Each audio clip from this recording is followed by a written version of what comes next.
Welcome back, brothers, to Warhammer. Tonight we're diving into the lore of the Exorcists. Before we get into the madness, be sure to like and comment any videos and topics you want to see in the future. Be sure to subscribe from up here.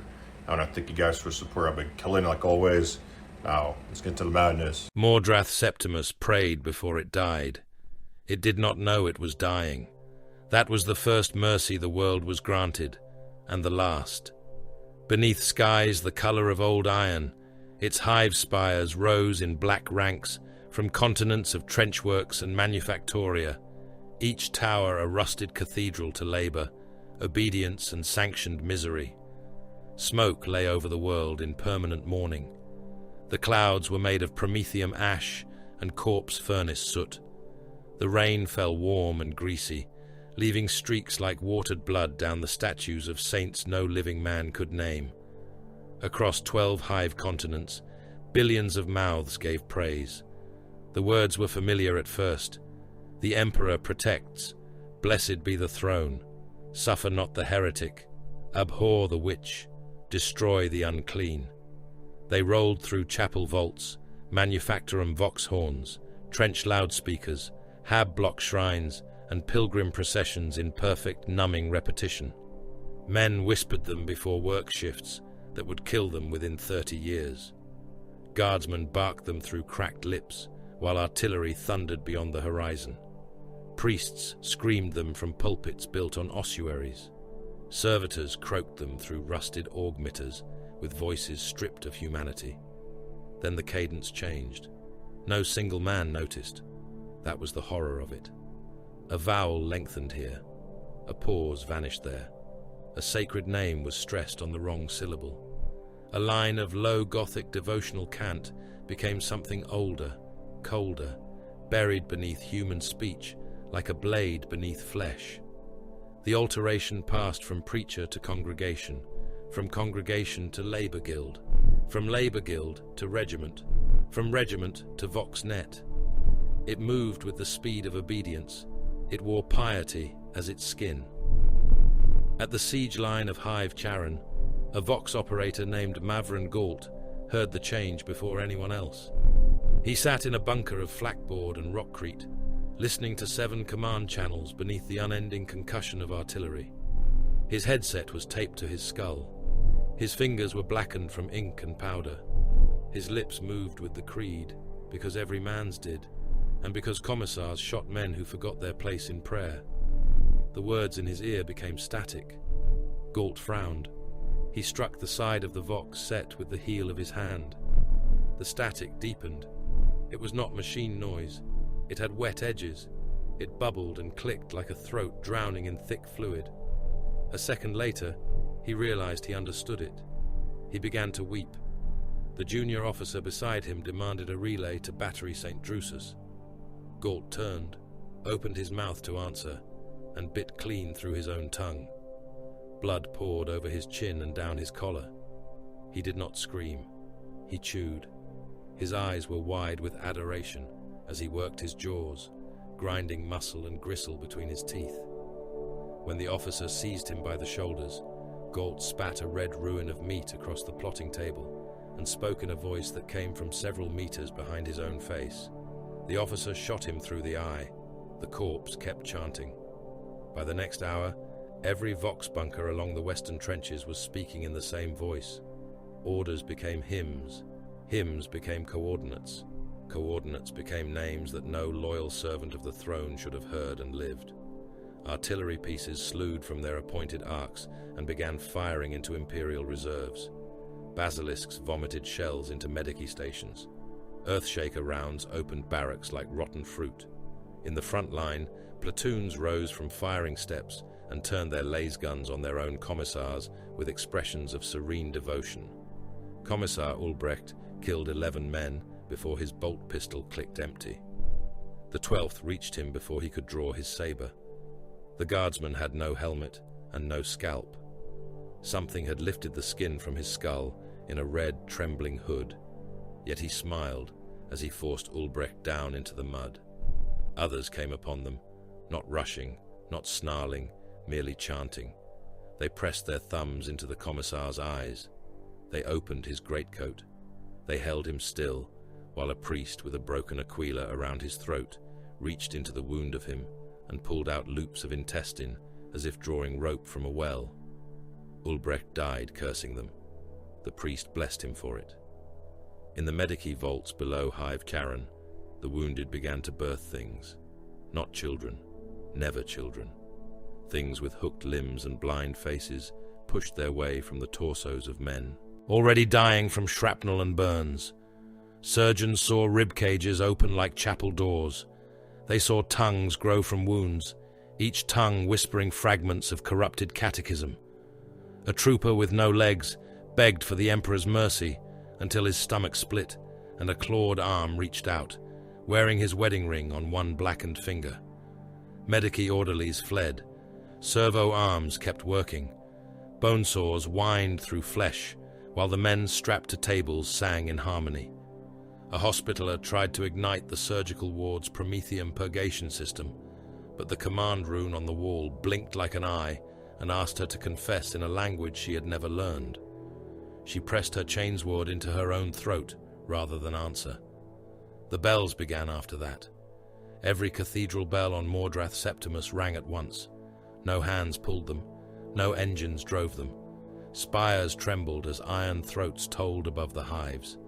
The sound rolled over the trench continents, and the corpse choked manufactoria, over pilgrim camps and refineries, over ration queues where men knelt in the filth and thanked the emperor for the taste of ash in their mouths. The bells did not call the faithful to worship. They counted down. In the governor's basilica, Lord Helican Voss heard the reports and understood nothing except fear. He stood beneath a vaulted ceiling, painted with false stars and dead saints, surrounded by officers, confessors, adepts, scribes, bodyguards and men who had spent their lives learning to bow. His face was powdered white, his uniform stiff with medals granted by ancestors, and his eyes had the trembling wetness of a cornered animal. The hololith before him flickered with red ruin. Hive Charon, infected. Hive Maccabeus, infected. Hive Vord, silent. Hive Tertian, broadcasting unauthorized liturgy. The salt trenches, turned. The ash basilica, lost. The orbital elevators, compromised. Reports came faster than the servitors could render them. Regiments mutinied and then reformed into devotional formations. Entire PDF brigades marched into artillery fire without orders, chanting with ruptured throats. Priests transformed at the pulpit and continued sermonizing while their bones unfolded through their robes. One general demanded permission to enact mass bombardment of the lower hives. Another screamed that his own staff were speaking inside his thoughts. A cardinal insisted this was a test of faith until his shadow turned toward him and strangled him against the marble floor. Governor Voss ordered an astropathic petition to Titan. He did not say the name of the Grey Knights aloud. Men of his station knew better than to summon legends casually. He used formal classifications, sealed phrases, old desperate authority. He invoked demonic contamination, planetary loss, warp manifestation on impossible scale. He invoked the right of a loyal imperial governor to request aid from the most sacred and terrible demon hunters of the Imperium. The astropathic choir screamed the message into the immaterium. It did not reach Titan. The transmission was intercepted between heartbeats by a black cipher net older than the governor's bloodline and colder than his terror. Its seal was not displayed on any public archive of the Imperium. Its authority did not request obedience. It assumed it. The message passed into the hands of Inquisitor Militant Severian Holt of the Ordo Malleus, who read it in a chamber lit by a single lumen globe and the dying glow of warded parchment. He read the governor's plea once. Then he read the attached liturgical corruption transcript. The first line made his jaw tighten. The second made the old scars along his scalp ache. The third was not from any Mordrathi rite. It was not from any common demonic cult. It was a fragment of something he had seen only in sealed Exorcists' records, buried under censure, blood oath, and threat of soul death. A phrase from the halls of tempering. Holt classified the crisis malefic-grade obsidian, not because Mordrath Septimus was falling. Worlds fell every day, not because billions were dying. Billions were the coin of Imperial survival. He gave the order because someone on that damned world was broadcasting what should never have left Banish. He sealed the governor's petition. Then he sent for the Exorcists. The strike cruiser Witchbane entered Mordrath's high orbit without hymn, beacon, heraldry broadcast, or devotional challenge. It slid from the void like a blade. Drawn in darkness, deep red hull plating swallowing the light of the system's distant sun, black armor bands scarred by old wars and older secrets. Its launch bays glowed with furnace light. Within them, gunships rested beneath chains and sensors, their hulls painted with wards, their machine spirits muttering through incense smoke and Binharic restraint. No choir sang its arrival. No proclamation thundered across the world. A tight beam transmission lanced down through the static and seized every loyal command channel that still existed. All surviving Imperial command assets will submit to soul screening or be destroyed. The voice was male, cold, armored by discipline rather than distortion. It carried no plea, no comfort, no anger. It spoke like a bolter cycling. In the governor's basilica, men began to shout. Some praised the emperor, some wept, some demanded clarification. Governor Voss sagged with relief, as though salvation had found him. Captain Silas Alberech of the Third Company did not come to save him. He came in a storm raven that punched through polluted cloud and anti-air fire without altering course. Around it fell drop pods like judgment made iron, burning through the sky in red trails.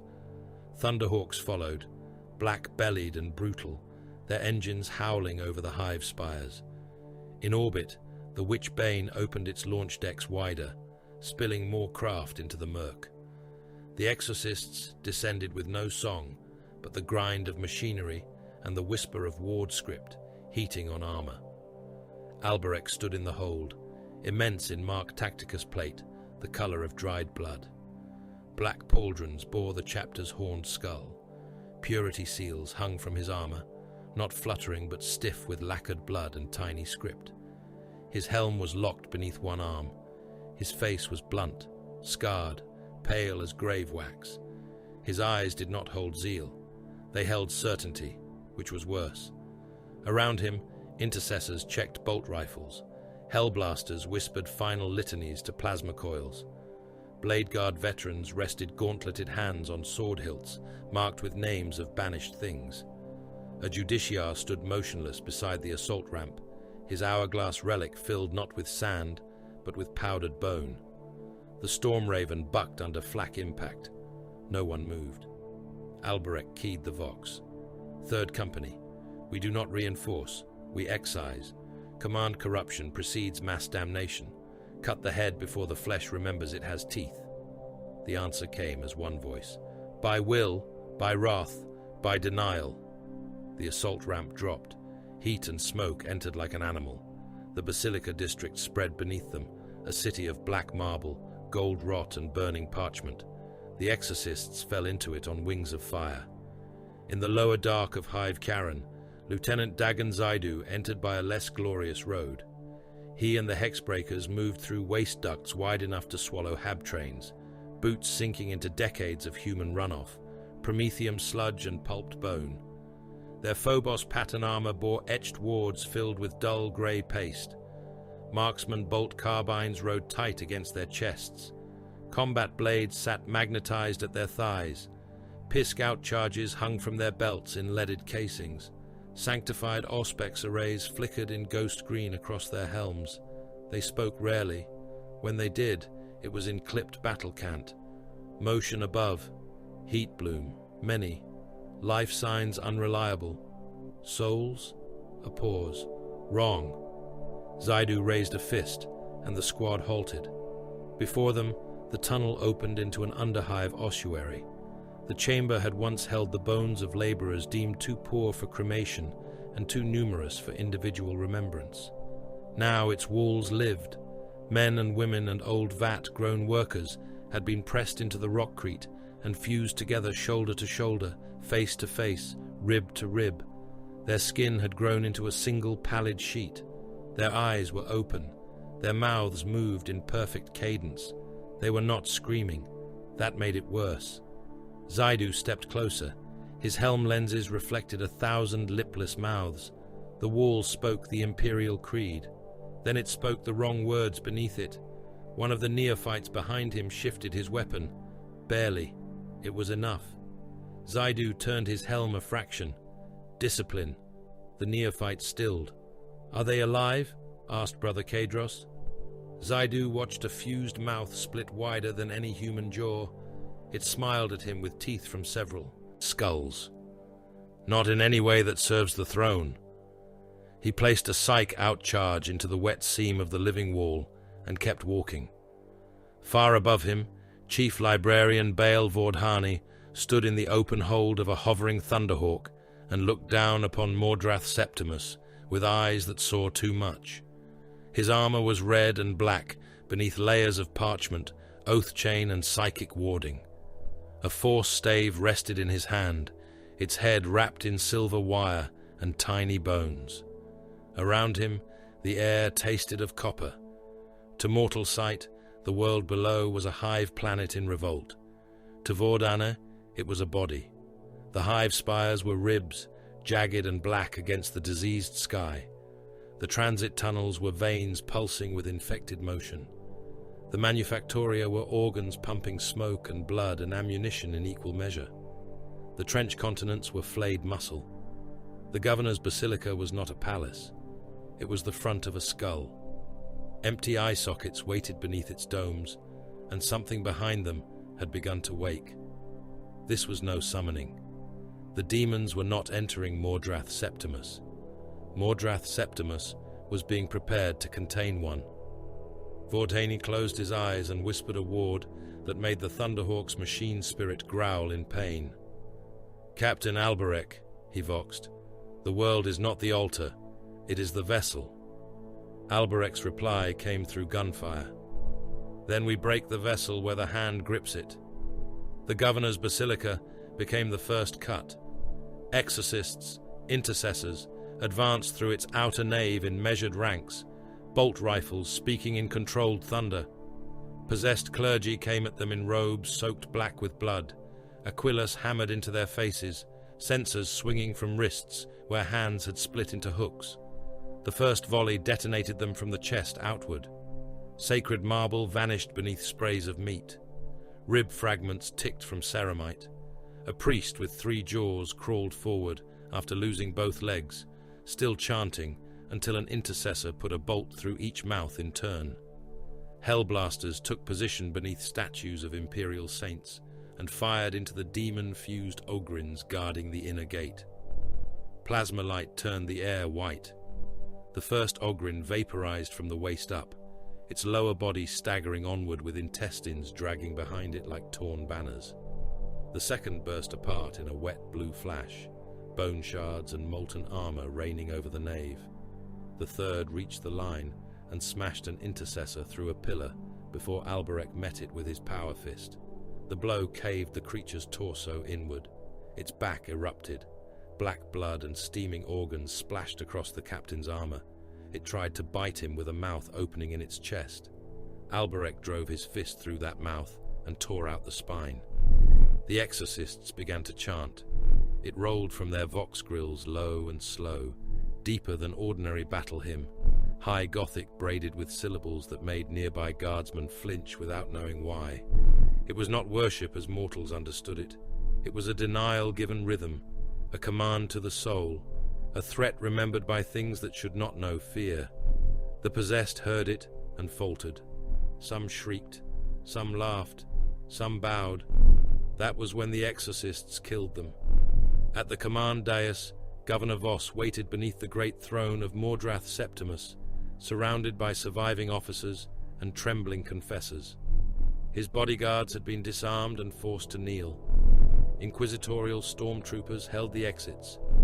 An exorcist's librarian moved from man to man, pressing 2 fingers to each brow, reading the soul with the tenderness of a blade testing meat. Those who passed were marked. Those who failed were shot. Those who hesitated were shot as well. A colonel protested after 3 of his staff were executed. He had held the western trench line for 6 months. He had lost 2 sons to the guard and 1 to the Schola Progenium. He had medals enough to weigh down his chest. He shouted that he was loyal. Alberich looked at him. Loyalty is not immunity. The colonel reached for his sidearm. Alberich's bolt pistol barked once. The man's head burst across the governor's robes. Voss fell to his knees. My lord Astartes, I am faithful. I sent for aid. I held this world in the Emperor's name. You held a gate open, Alberich said. I did not know. That is not a defense. I beg you. By the throne, I beg you. Spare me. Let me serve. Let me atone. Alberich removed his helm slowly. The sounds of battle rolled through the basilica, closer and closer, mixed with the Exorcists' chant and the wet percussion of bolter fire. His face showed no hatred. That was the last thing Governor Voss saw, and perhaps the cruelest. You mistake us for priests. Alberich's gauntlet closed around the governor's skull. Voss made a small sound, not a scream, a denial of what was happening. The captain squeezed. Bone cracked. The governor's eyes bulged. Blood ran from his nose, then from his ears, then from between Alberich's fingers. The skull collapsed with a muffled crunch, and the ruler of Mordrath Septimus became a red smear inside his own gilded collar. No one spoke. Beneath the throne, something clicked. Vordhana felt it before the Auspex found it. The throne was dragged aside by servitors and exorcists, working in silence. Under its plinth lay a slab of black stone, older than the basilica, older perhaps than the hive itself. Upon it had been carved a sigil in Astartes' battle cant, not imperial script, not cult marking, a message for transhuman eyes. Alberich read it. We remember the halls of tempering. For the first time since planetfall, the Third Company's Voxnet went utterly silent. Zaidu's voice broke through from the underhive. Captain, the same phrase is spoken below, by the walls, by the dead, by those who are still moving. Vordhana whispered, then this was never merely Mordrath's damnation. Alberich looked at the surviving officers, confessors, stormtroopers, adepts and scribes in the chamber. Men who had seen the sigil, men who had heard the words, men who had no place in what came next. He put his helm back on. All non-chapter witnesses, he said, are contaminated. One of the confessors began praying. A stormtrooper lowered his weapon in disbelief. An old general closed his eyes, understanding before the others did. Alberich raised his bolt pistol. Silence them. Chapter 2. Banish remembered every wound ever cut into it. The world did not turn beneath a clean sky. It writhed beneath a ceiling of sulfur cloud and chemical storm. Its sun, a diseased smear glimpsed only through veils of poison vapor. Acid swamps steamed across its continents in vast green wounds. Black reeds as tall as hab towers shivered in the toxic wind. Predatory shapes moved beneath the slick surface of the marshes, boneless and patient, waiting for the unwary tribesman, the failed hunter, the blood-weakened child cast out by his kin. The rain hissed when it struck stone. It stripped skin. It polished bone. It carved prayers into the armor of those who stood long enough beneath it. Banish was not a homeworld as the Ultramarines understood such things. It did not raise cities of honor or parade grounds beneath noble banners. It did not offer its sons glory. It offered hunger, fever, venom, darkness, and the old mercy of dying before weakness could become habit. The tribes of Banish lived in the high fungal ridges and the carcass forests, where the bones of extinct megafauna rose from the mire like the ribs of drowned gods. They hunted with hooked blades of obsidian and iron. They marked their flesh with ash and the teeth of beasts that had killed their fathers. They taught their sons that the world hated them, that hatred was proof of worth, and that any boy who begged the sky for kindness deserved only the swamp. From those tribes, the Exorcists took their neophytes. They came in chains through the lower gates of the Basilica Malefics. The fortress monastery was not built upon Banish. It was buried inside it, driven into the poisoned crust like a blade left in a corpse. Above ground, there were only black spires, skull-horned icons, defense turrets shaped like reliquary towers, and ventilation chimneys that breathed incense, corpse ash, and sterilized steam into the venomous air. Beneath the surface lay the true monastery, a labyrinth of basalt, iron, warded adamant and sealed chambers where prayers did not echo properly. They were swallowed, judged, remembered. The boys marched barefoot across the approach bridge while acid mist coiled around their ankles. Most had already killed men.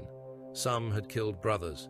All bore the marks of selection, scars from beast trials, ritual burns, broken fingers reset without anesthetic, crude tribe brands cut into the chest or jaw. They thought they had survived the worst. They thought the giant warriors in red and black had chosen them because they were hard enough to become angels of death. They were wrong. At the far end of the bridge stood skull-horned icons worked in black iron. The symbol of the chapter watched them with hollow eyes. Chaplains stood beneath it, their armor darkened by soot and old blood, crozius heads resting against the stone. Behind them waited apothecaries in white and red, their narthecium arms folded like patient insects. Librarians stood farther back, hooded and silent, their psychic hoods humming beneath chains of silver ward script. Servo skulls drifted over the procession, lenses clicking, tasting each heartbeat. Master of Sanctity Nachmanides waited at the gate. He wore no expression the neophytes could read. His skull helm hung from one gauntlet. His face was long, severe, and pale beneath ritual scarification that mapped warding signs along his cheeks and scalp. His eyes were black, not by birth, but by repeated exposure to things that had tried to live behind them. The crozius in his hand was a brutal thing of iron and bone, its head carved into a screaming skull, bound with silver nails. One of the boys met his gaze too long. Nachmanides stepped forward and struck him across the mouth with the back of his gauntlet. Teeth scattered across the bridge stones. The boy did not cry out, though blood ran down his chin and into the acid mist. "Good," said Nachmanides. "You have learned the first lie of courage. Pain endured is not purity." The boys said nothing. "You have killed beasts," the chaplain continued. "You have starved. You have bled. You have survived fever, blade, toxin, and the malice of this world. You believe this has meaning." His gaze moved across them. It does not. Every beast fears death. Every savage clings to life. You have not yet been tested. You have merely refused to die. The gate opened behind him with the sound of a tomb cracking. "Come below," said Nachmanides. "The Emperor has no need of boys. The chapter has no need of men who have never been hollowed." They descended for a long time. The Basilica Malefics grew colder with every level. The air became dense with incense and antiseptic. Choirs hidden behind iron grills intoned denial psalms in low Gothic and high Gothic, their voices layered with machine drone. The neophytes passed reliquary vaults filled with helms taken from dead brothers, training cages where scouts fought blindfolded against chained mutants, and chapels where red-armored Astartes knelt in absolute silence before empty altars. There were no images of comfort, no painted saints smiling in false mercy. Every icon showed restraint, violence, or banishment. At last they reached the halls of tempering. The doors were taller than dreadnoughts and bound in silvered adamant. Names were carved across them, thousands of names, some cut deep and honored, some shallow, crossed through, sealed beneath black wax. The boys did not understand the distinction. They would. Inside, the chamber descended in rings around a central pit. The ceiling vanished into darkness. Chains hung from it in forests. Incense burners swung slowly in air that had no wind. The floor was black stone, veined with old stains that no cleansing rite had ever fully removed. Iron confession thrones waited in a circle around the pit, each large enough to hold a young giant, but presently fitted with restraints for smaller bodies. The boys saw the thrones. Some stiffened. One whispered a tribal oath. Nachmanides heard him. Pray louder when the thing inside you begins to answer. The aspirants were stripped, shaved and marked. Apothecaries cut into them with indifferent precision, fixing auger needles beneath skin, attaching neural hooks along the spine, placing gland monitors over hearts and throat and skull. Their wrists and ankles were clamped into iron. Their heads were locked back by restraint halos inscribed with warding text. Bitter oils were painted over their eyelids. Ash from dead exorcists was placed on their tongues. Servitors moved around them on grinding tracks, dragging chains, carrying bowls of sanctified blood, lead ampules, bone saws, cautery irons, and black glass vials that shook, though no hand touched them. The vials were placed on the altar at the pit's edge. The Ordo Malleus observer watched from behind a veil of null glass. He was newly arrived, though. He did not look young. Inquisitorial service aged men in ways time could not. His name was Interrogator Malrek, sworn to Inquisitor Militant Severian Holt, and he wore a long stormcoat over carapace armor, marked by hexagrammic wards. His left hand was augmetic. His right never strayed far from the demon hammer seal at his belt. He had read sealed accounts of the Exorcists. He had signed the correct oaths. He had endured the threat briefings. None of it had prepared him for the quiet. The aspirants did not scream yet. The apothecaries did not hurry. The librarians spoke to one another in clipped murmurs. Servo skulls recorded pulse, hormone surge, pain response, neural resistance, and soul bleed indicators in columns of green light. Everything was measured. Everything was sanctified. Everything was monstrous. Chapter Master Emir Vasaphon stood beside the observer, massive in red war plate edged in black. He did not wear his helm. His face was gaunt, almost ascetic, with close-cropped iron-grey hair and old possession scars at the throat where something had once tried to speak through him. His eyes were calm. Malrek swallowed before speaking. "You do this to all of them?" Vasaphon watched the first vial begin to crack. "To those who are worth the expenditure. And those who are not. They die before the question matters." The interrogator looked into the chamber. "This is not initiation. This is damnation under supervision." "No," said Vasaphon. "Damnation is surrender." Below them, the chief librarian raised his stave. The first verse of the Book of Exorcisms was spoken, then the second, then the third. The voices of the librarians grew layered and terrible, not loud, but dense with authority. The 666 verses were not sung. They were recited like verdicts. Each syllable struck the air and stayed there. The vials shattered. The things within them had no true shape at first. They were stains in the air, claws without limbs, eyes without faces, wet laughter moving across stone, minor warp entities, bound, starved and enraged, dragged screaming from their native unreality by names they hated. They struck the wards around the pit and recoiled. The wards flared white. One of the aspirants began to shake. Nachmanides placed his helm upon his head. "Begin." The first entity entered a boy called Archon.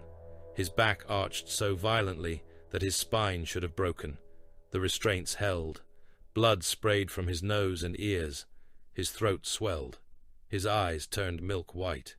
For several heartbeats he made no sound. Then he spoke in the voice of an old man, a child, a beast, and a drowning priest all at once. "I know the shape of your fear." Nachmanides stood before him. "Name yourself." The thing wearing Archon smiled with too many teeth. "I wore the skin of your brother before he begged me to stay." The chaplain struck him with the crozius. Not enough to kill. Enough to break bone. The sound cracked across the hall. "Name yourself." The possession rite continued. Hours became something without meaning. The chamber filled with steam, blood, and the stink of human terror forced past the edge of endurance. One aspirant vomited black worms until his chest collapsed inward. Another laughed until his jaw split and hung against his sternum. A third began reciting memories from an apothecary who had never spoken of them, naming dead brothers, sealed failures, private doubts. The apothecary marked the confession on a slate, adjusted the boy's pain suppressors, and ordered the next test. No one showed mercy. Mercy here would have been obscenity. The librarians reached the 100th verse, then the 200th. The warp things raged in borrowed flesh. The aspirants fought with what little remained of themselves. Some cursed, some prayed, some sank beneath the voices inside them and never surfaced. Servitors mopped boiling blood from the floor. They moved without disgust, dragging absorbent rags and chemical sprays through fluids that smoked where they touched stone. Failed aspirants were not removed unless the flesh threatened rupture. The apothecaries wanted data until the last breath. The chapter would learn from every failure. Even useless agony could serve. Arkan endured. His body did not remain whole. Possession had distended his ribs and torn the flesh around his shoulders. His tongue had split down the middle. The veins in his face burned black beneath the skin. But he endured. Whenever the thing inside him tried to speak, he bit down until more of his tongue came away.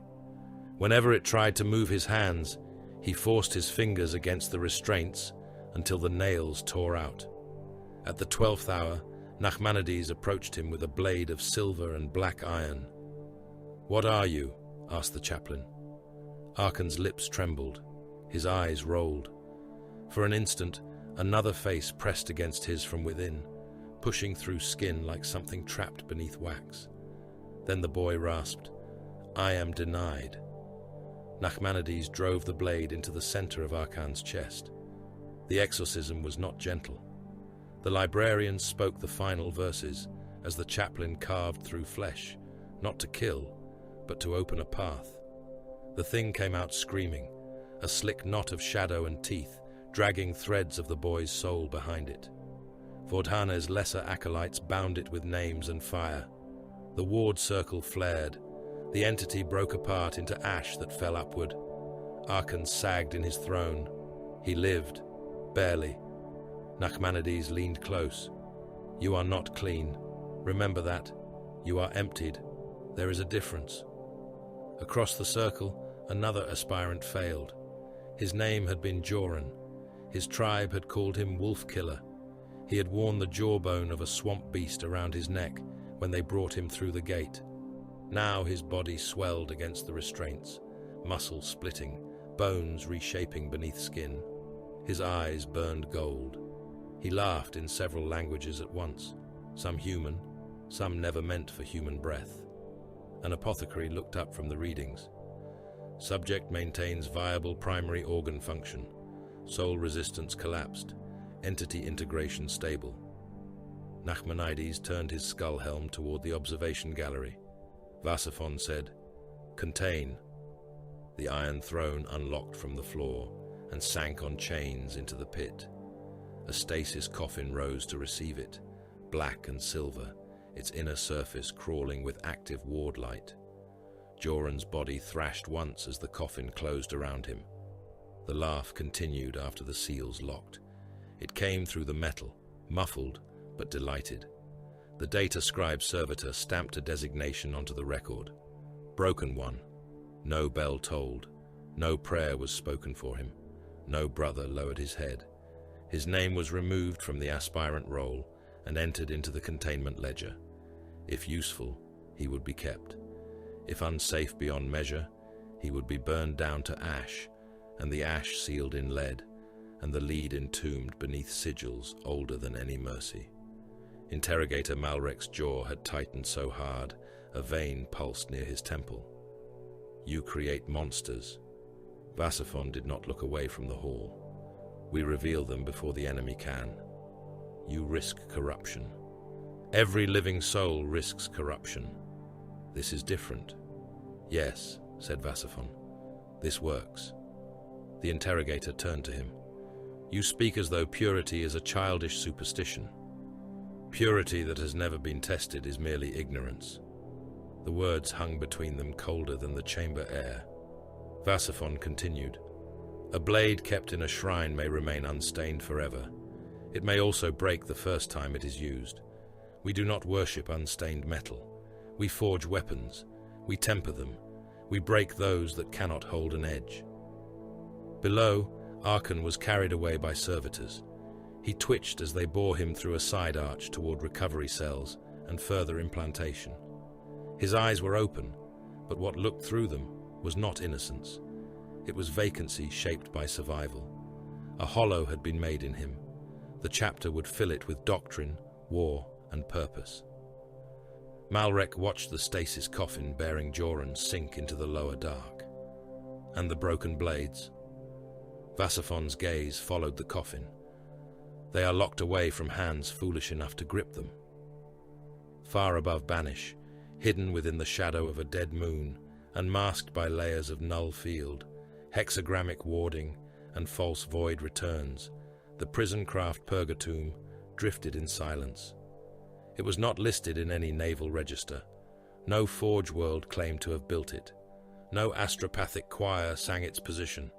Its hull was black, windowless and ugly, a reliquary barge armored like a tomb ship, with chained vaults running through its spine and chapel guns mounted along its flanks. Every corridor had been built for containment, not comfort. Every door opened, inward and outward by separate authority. Every cell was a confession and a threat. The Daemonian Palatini guarded it. They stood in black armor without honor markings visible to outsiders, their helms smooth and severe, their weapons warded and their souls disciplined into iron silence. They did not call themselves jailers. They did not call the broken ones prisoners. They used older terms: burdens, failures, instruments, sins. In one vault, a broken one floated in stasis with his eyes open, his body split and rebuilt by the thing that had not fully escaped him. In another, a thing that had once been an aspirant whispered battle prayers backward through a mouth sealed with silver wire. In another, a giant shape knelt in chains, motionless for decades at a time, until distant wars stirred the warp and made it smile. A Palatini warden walked the central spine with a flamer in one hand and a stasis key chained through the bones of his forearm. He paused before every cell and spoke the denial cant. Most answered with silence. Some answered with hate. One answered with his own voice, 3 seconds before he used it. The warden did not pause. Mercy did not walk the Purgatomb. Only watchfulness did. Deep beneath the Basilica Malefics, after the rite, Chapter Master Vasaphon entered the memory sepulchre with Interrogator Malrek at his side. The door sealed behind them with a sound like final judgment. No servitors followed, no attendants came. The chamber beyond was circular, its walls formed from stacked data reliquaries, memory crystals, and sealed oath coffers. At its center stood a hololithic sarcophagus of black glass. Vasaphon placed his palm upon the activation plate.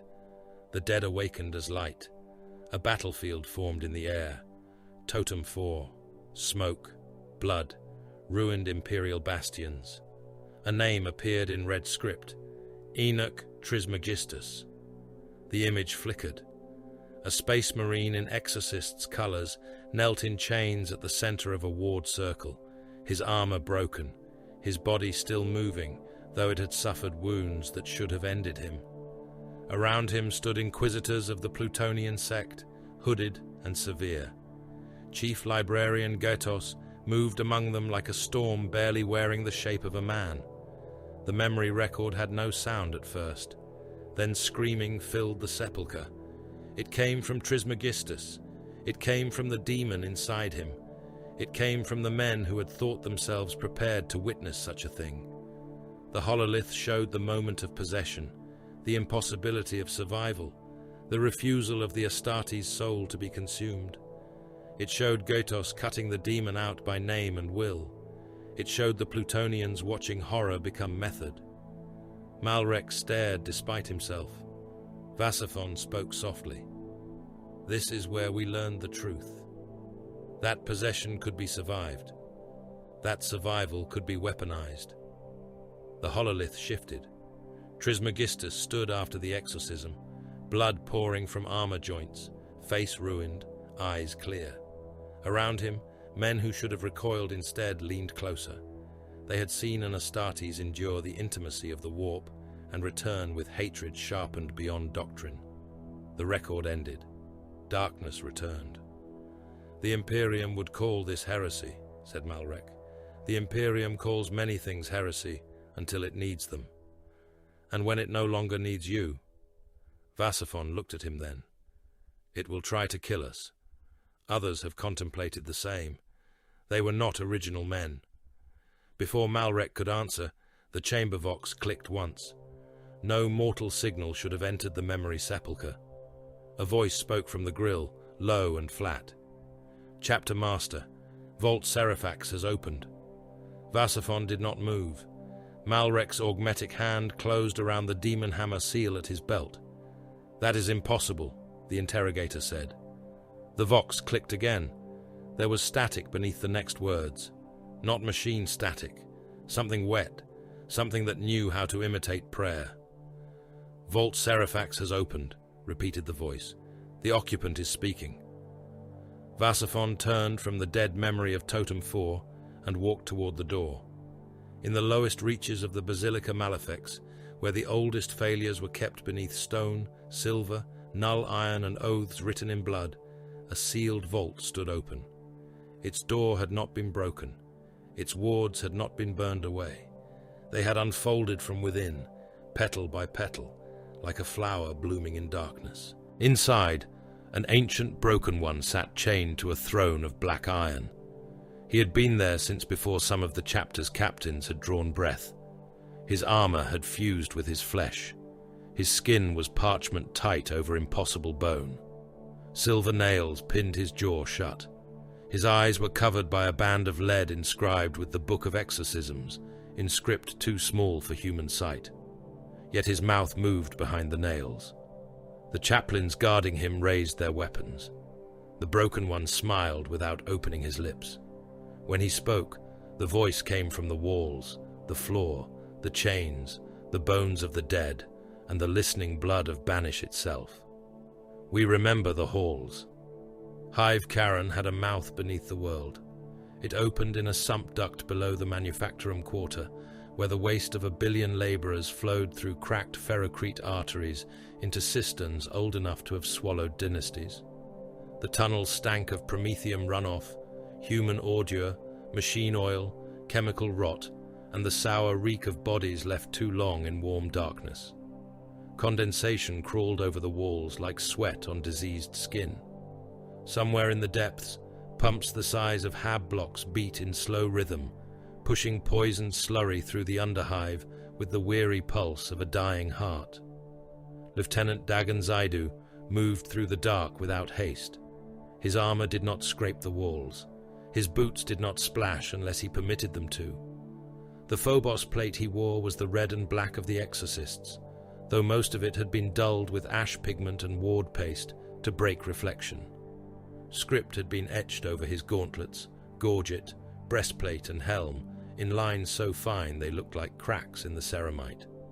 His helm lenses shone a muted green. Around him, the hexbreakers advanced in silence, marksman bolt carbines held high above the filth, combat blades mag locked at their thighs, sanctified Auspex nodes whispering across the squad net in bursts of ghost static. They passed beneath the hive, while war murdered the world above. Through the stone, through the iron, through kilometers of habstacks and chapel vaults, Zaidu felt the distant tremor of artillery. It came as a pressure in the bones. Basilisks, manticores, macro shelling from the upper defense rings, detonations too vast to be borne from mortal hands alone. The surface was a continent of fire and obedience breaking into lunacy. Down here, there was only the drip of filth, the hum of Auspex returns, and the prayer of the dead. The streets of the Undercity began where the duct ended. No sun had ever reached them. The lower districts of Hive Karen were avenues of corrugated iron, bone shrines, corpse markets, and ammunition pilgrim roads. Trillions of spent shell casings carpeted the ground so thickly that they rose in drifts against the walls. Autogun brass, laspack cells, bolt fragments, mortar caps, stubber links, tank shell teeth, fragments of firing pins, and warped breech rings. Generations of war had shed their metal here, and no one had been ordered to clear it. The casings crunched beneath the hexbreakers' boots like beetle shells. Above them, civilians hung from the hab blocks, not by rope. They were suspended from chains of their own intestines, loops of slick red gut threaded through window bars, prayer hooks, and rusting vox pylons. Men, women, vat-born labourers, hive scum, pilgrim mendicants, sanctioned guild clerks still wearing their work seals. Some were dead. Some had been dead for days. Some turned their heads as the exorcists passed below and mouthed corrupted liturgy without lungs to give it voice. Zaidu halted at a crossroads where 4 corpse market streets met beneath a broken statue of St. Drusus. The statue had been altered. Its face was carved away. In its place, someone had hammered a mask of flayed skin stretched over iron nails. Beneath it, 1,000 skulls had been arranged in perfect circles, each skull with a spent cartridge set between its teeth. Brother Kadros scanned the upper windows. Motion, many sources, heat signatures intermittent. Warp occlusion? Asked Zaidu. Probable. Brother Sarek's auspex flickered. Civilian mass remains ahead. No coherent life signs. No command node. There is always a command node, Zaidu said. Even madness obeys hunger. He looked toward the corpse market plaza beyond the crossroads. Stalls of bone and scrap formed a broken square around a dry fountain, filled with shell casings and teeth. Hab towers leaned inward overhead, their windows black, their lower levels gutted by old fires. It was an obvious killing ground. That made it useful. Zaidu opened a narrow band vox channel. Neophyte Talvin, advance your squad into the plaza. Display uncertainty. Maintain formation, but leave the eastern approach unobserved. A pause, then the young voice answered. Acknowledged, Lord. Do not acknowledge like a supplicant. You are bait, not sacrifice. Yes, Lieutenant. 4 neophyte warriors moved from the shadows behind the hexbreakers. They were not boys of the tribes anymore, though their armor was lighter, and their gene-wrought bodies not yet fully matured into the transhuman mass of full battle brothers. They carried bolt carbines and combat blades. Their helms bore no honor markings. They had survived banish. They had survived implantation. They had not yet survived enough. Zaidu watched them cross into the corpse market plaza. One looked left too early. Another let his muzzle drift low. Tiny imperfections. Enough for a predator. Hold all fire, Zaidu voxed. The hexbreakers sank into prepared positions. 2 infiltrators climbed soundlessly into the carcass of a hab shrine overlooking the plaza. Suppressors crouched among the broken ribs of an elevated transit gantry. Accelerator autocannons folded against their armor. A heavy bolter team had already taken position behind a collapsed vendor chapel, barrel covered by a rag of corpse cloth. Zaidu stood ankle-deep in spent shells and old blood, unmoving, his carbine pointed toward the ground. The plaza breathed. At first there was nothing. Then the walls split open. Demon-possessed hive militia burst from the hab blocks in a tide of rags, flak armor, and broken bodies. They came through windows, drainage grates, cellar doors, ventilation shafts. Some still wore Mordrathi PDF helmets. Some had their faces nailed beneath devotional masks. Some had laser guns fused into their hands by blackened meat. Others crawled with too many limbs, shoulders cracking as arms unfolded from beneath the skin. Their mouths were stretched wide, chanting the wrong creed in perfect parade cadence. The neophytes fired. Their first shots were disciplined. Bolt rounds punched into torsos and detonated, filling the plaza with wet red bursts. Bodies came apart in chunks. Heads vanished. Arms spun away, trailing muscle. The possessed did not stop. Limbs severed by explosive shells kept crawling. Fingers dragged hands across the shell carpet. A head with no body bit into a neophyte's boot and kept reciting until the warrior crushed it under heel. Zaidu waited. The militia closed around the bait squad in a tightening ring. "Now," he said. The undercity became thunder. Heavy bolters opened from the western shadow, hammering the mass with explosive shells that turned the front ranks into shredding meat. Suppressor autocannons roared from above, their recoil dampeners snarling as they stitched the upper windows with high-velocity fire. Infiltrators fired from kill slots and broken shrine arches, each shot placed into skull, throat, chest, knee, hand, demon growth. Neophyte Talvin and his warriors dropped to one knee exactly as ordered, lowering their profile as fire screamed over them and butchered the possessed behind. The militia died by the hundred. They died badly, but not cleanly. Bolt rounds cracked ribs open and painted walls with lungs. Autocannon shells chopped bodies into flailing halves. A possessed sergeant with 3 faces lost his lower body and crawled forward on exposed spine, his intestines dragging shell casings behind him in a red trail. Brother Sarek stepped from cover, drew his blade, and carved a ward sign through the creature's chest. The meat smoked. The mouths stopped moving. "Blade marks must close the loop," Zaidu voxed. "Sarek, your lower cut is shallow." Sarek corrected it with a second stroke. "Corrected. Kadros, fire discipline. You are chasing movement. Kill structure." "Acknowledged." Zaidu walked into the plaza while his brothers fired around him.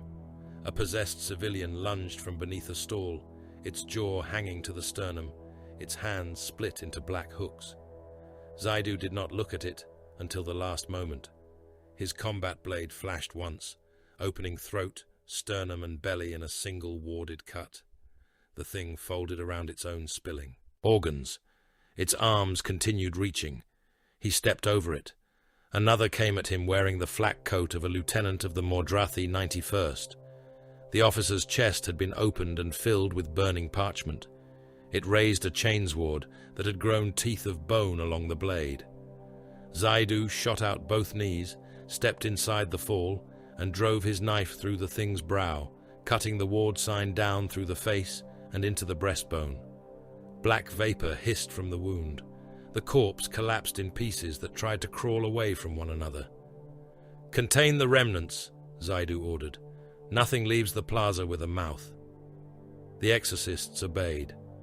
A mortal stormtrooper attached to the Inquisitorial Liaison Force vomited inside his rebreather when the last crawling limbs were burned. He was called Rennick, though Zaidu had not asked. The man's carapace armor was streaked with blood not his own. He stood beside the fountain while Prometheum washed over the twitching remains, faceplate misting from rapid breath. "You used your own initiates as bait," Rennick said. Zaidu did not turn. "They survived." "That is not what I meant." "No, it is what matters." The plaza fell quiet, except for fire and the clicking of cooling weapons. Brother Kadros dragged the only living prisoner from beneath a pile of bodies. The man had once been a preacher. His robes were quilted with parchment and strips of flayed skin. His eyes had been replaced with polished brass coins. His tongue was gone, but something spoke through the wound in his mouth, wet and eager. "Demagogue," Kadros said. Zaidu crouched before him. The prisoner smiled without a tongue. "Red suns, hollow suns, warded suns. You came below at last." Zaidu held his blade beneath the man's chin. "Command node." The demagogue shook with laughter. "You think like hunters because you fear being prey. You think like jailers because you fear the cell. We know you. We were you. We bled in your dark. We screamed in your chairs. We learned the verses and the names and the taste of the thing behind the soul. Every Exorcist Vox channel went still. For 3 full seconds, there was no breath, no acknowledgement, no scrape of armor. Only the fires spoke. The demagogue's smile widened. The swords of Epiphany have returned. Zaidu did not move. No rage touched his voice. Record and seal. Chapter cipher only.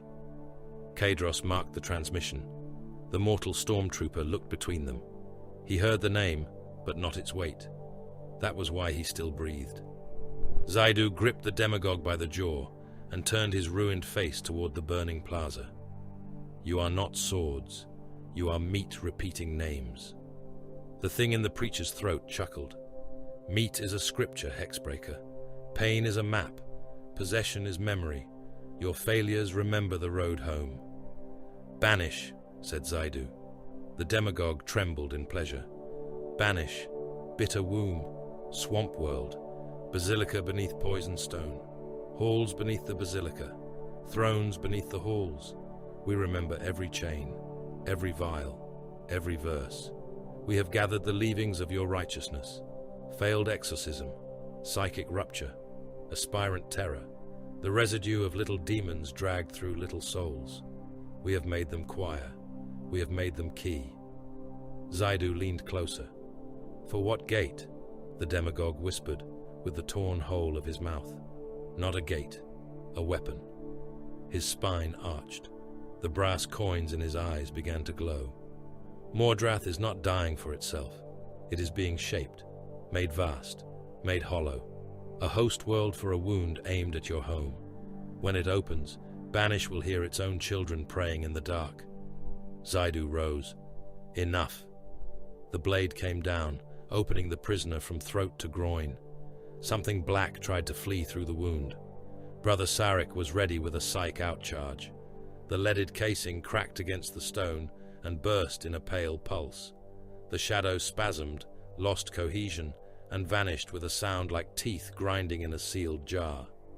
Rennick stared at the corpse. What are the swords of Epiphany? Zaidu looked at him then. The stormtrooper's courage held for perhaps half a heartbeat before he lowered his gaze. A contamination, said Zaidu. Speak the name again, and you will become one. They moved deeper. The undercity narrowed into a series of pilgrim arteries beneath, the old trench catacombs. Here the walls were not merely stained.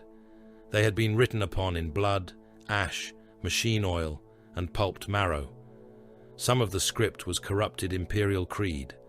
Some was word-bearer's cant, all coil and hook and blasphemous devotion. Some was Astartes' battle language, carved by hands strong enough to score ferrocrete without tools.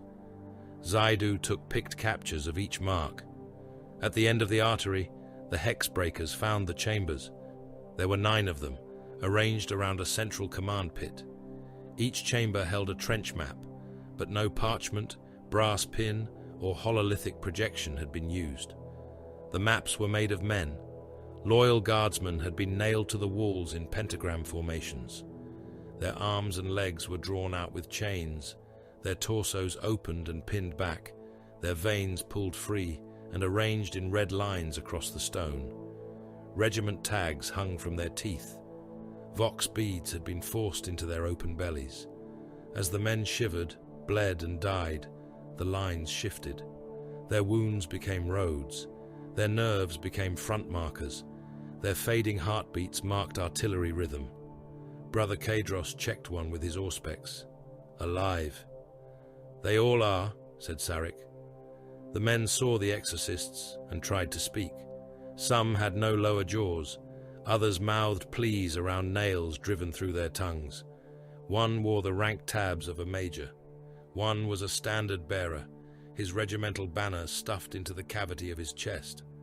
One was little more than a skeleton with wet eyes, but his hands still clenched and opened in time with distant artillery fire. Zaidu watched the red vein lines crawl across the walls. Above, impossibly, the battlefront shifted. He heard it through command Vox chatter. An Imperial line thought lost reappeared in a location it could not have reached. A corrupted battalion emerged behind a tank reserve without passage. An artillery barrage fired east and landed west. The living maps were not reflecting the battlefield. They were guiding it. Rennick staggered into the first chamber and raised his hellgun. "Throne of terror," he breathed. "We have to cut them down." "No," said Zaidu. The stormtrooper turned. "They are loyal men. They are navigational instruments. They are alive." "Correct." Zaidu lifted his hand. "Prometheum." Brother Sarek stepped forward with the flamer unit. One of the nailed guardsmen began to sob without sound. Rennick moved into Sarek's path. "My lord, wait. There may be a way to disconnect them. A chirurgeon, a sanctioned psyker, something. You cannot burn loyal soldiers while they still breathe." Zaidu looked at the man for a long moment. The chamber trembled as one of the maps shifted. A vein line crawled into a new shape. Somewhere above, thousands would die because of that movement. "Mercy is how the warp enters a room," Zaidu said. Rennick did not move. Zaidu's bolt pistol came up, not fast, not dramatic, merely inevitable. The stormtrooper stepped aside. Flame filled the chamber. The nailed guardsmen burned. Some screamed then, finding voices through fire that pain alone had not given them. Their blood boiled in open veins. The red map lines blackened. The walls cracked. Vox beads burst in their bellies. Above, the battlefront screamed across the command net as impossible routes collapsed back into reality, and entire corrupted formations found themselves stranded beneath Imperial guns. The hexbreakers burned all 9 chambers. When the last map died, something roared in the Undercity. It was not the roar of a beast. It was the rage of a warrior denied. The far wall exploded inward, and Astartes came through it in broken red armor. He was swollen beyond the proper shape of a space marine. His battle plate had split at the joints and been repaired with chains, parchment strips, and strips of living flesh. Beneath the cracked red ceramite, old Exorcists' markings showed through, scraped and defiled beneath lines of word-bearers' scripture. Horns of black bone pushed through his helm. One pauldron bore the ghost of the horned skull. The other was covered in blasphemous text that writhed like worms. He carried no bolter. His hands were weapons enough. The first neophyte died before he could fire. The traitor crossed the chamber with impossible speed, seized him by the helm, and crushed the ceramite inward until the skull inside burst. The second neophyte fired into the traitor's torso, bolt rounds detonating in meat and armor. The thing laughed and backhanded him so hard his body struck the wall in pieces. The third drove a combat blade into the traitor's thigh and cut a perfect ward loop. The flesh closed around the blade. The traitor leaned down and tore the neophyte's throat out through his gorget with his teeth. Exorcists' fire hammered him from every angle. He took the shots like a walking ruin. Chunks of armor and meat blew from him. Black blood sprayed across the burning chambers. He did not slow. Brother Kadros fired a full magazine into his chest before the traitor reached him and smashed him through the remains of a living map, rupturing stone and bone together. Zaidu moved. He did not shout. He did not invoke wrath. He drew a psych-out grenade from his belt, thumbed the rune, and advanced into the traitor's charge. The corrupted Astartes saw him and stopped. For one heartbeat, something almost human looked through the ruined helm. "Hexbreaker," it said. Zaidu threw the grenade into his face. The blast was not loud. It was pale, psychic, and absolute.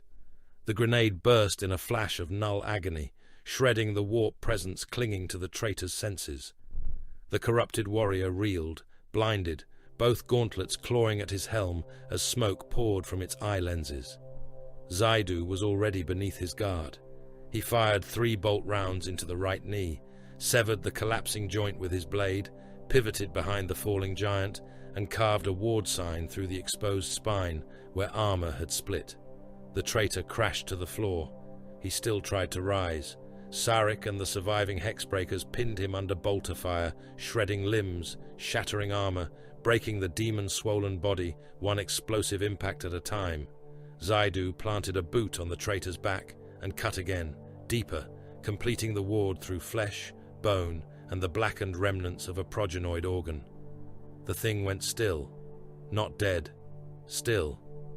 Zaidu knelt beside the helm. Name? The traitor laughed. Blood bubbled through the grill.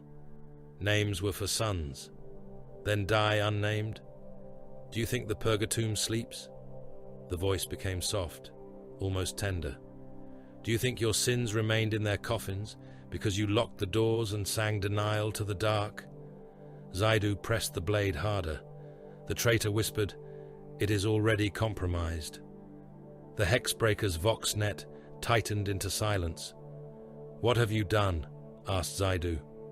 The ruined Astartes turned his blinded helm toward him. "Not we. He." "Who?" The traitor's breath rattled wetly. Beneath the word-bearer's scripture, beneath the broken armor, beneath the demon flesh, the old exorcist spoke with the last scraps of a warrior who had once endured the halls and failed. One of the broken ones is not a prisoner. His laughter became a cough. His body began to collapse inward, the ward cuts finally taking hold, the demon matter losing its claim on stolen flesh. "He is a king." Then the traitor died, and the undercity walls began to chant with him. The battle barge Redeemer hung above Mordrath Septimus like a cathedral torn from the bones of a murdered moon. Its hull stretched across the void in slabs of black adamant and blood-red armor, every flank scarred by wars that had no place in public chronicle. Lance batteries jutted from its sides like the spears of dead saints. Macro cannon mouths stared down at the world, each one large enough to swallow a hab block. Along the dorsal spine, chapel towers rose in serried ranks, their stained glass shielded behind void shutters, their bells silent by order of the chapter master. No hymns were broadcast from the Redeemer. No devotional beacons blessed the defenders below. Its machine spirit observed, calculated, and waited for permission to kill continents. Within its strategium, a war council stood beneath a vaulted ceiling, painted with a map of the Eye of Terror, as it had been before the rift split the heavens. The painting had been defaced by oath nails, driven through demon worlds and war zones. Silver chains hung from the vaulting, each bearing sealed parchments of banishment, denial, execution, and censure. Servo skulls drifted in circular patterns, their lenses veiled by kill sigil encryption, their memory cores set to immolate, if touched by any hand not bearing the proper gene and soul mark. Emir Vasaphon stood at the center of the chamber. He wore his war plate, though his helm rested on the black stone table before him. The red of his armor was dark beneath the lumen glow, almost brown, like blood dried too long in the grooves of a blade.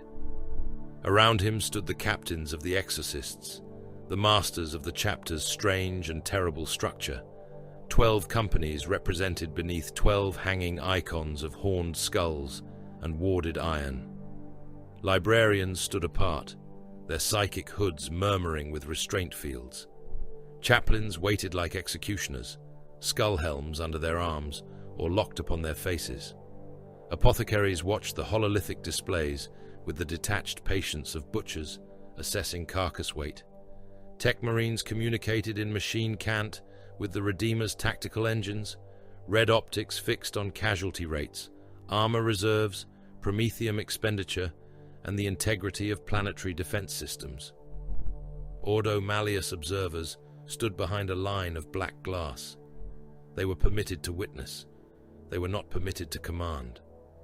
Inquisitor Militant Severian Holt stood among them, gaunt beneath his storm coat, one hand resting on the pommel of a warded blade. His face was all angles and old scars, a man carved down by secrets until little remained but function. He had seen demon worlds. He had ordered cities burned. He had watched grey nights come and go without leaving witnesses behind. Yet there was something in the Exorcist's silence that unsettled even him. They did not rage against the corruption of Mordrath Septimus. They did not mourn the loyal dead. They did not ask whether the planet might be saved. That question had been judged irrelevant before the council began. The hololith above the central table showed Mordrath Septimus rotating slowly, its hive continents marked in red, black, and cold white. Red for demonic seizure, black for loss of Imperial command integrity, white for Exorcists' action. There was very little white. Baal Vordane stood beside the projection, one gauntlet raised into the light. Psychic bleed flickered along his fingers, thin and pale, like candle flame beneath water. Around the planet, 9 wounds shone in the hololith, each pulsed in rhythm with a distant heartbeat. 9 ritual engines, Vordane said. His voice carried without effort through the strategium, each rooted beneath a population mass large enough to anchor the rite, each fed by possession, not merely death.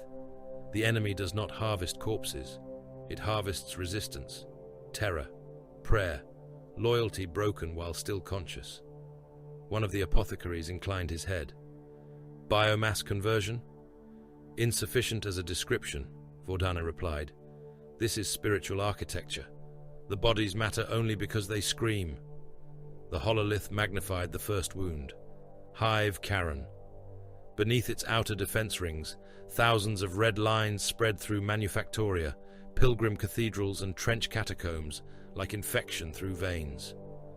The first engine lies beneath Karen's western bastion, the second beneath the Ash Basilica, the third beneath the orbital elevator route at Vord, the fourth beneath a Medicae necropolis, the fifth within the choir cathedrals of Maccabeus, the sixth beneath the corpse starch manufactoria of St. Calix, the seventh within the governor's old pilgrimage vaults, the eighth beneath the salt trenches.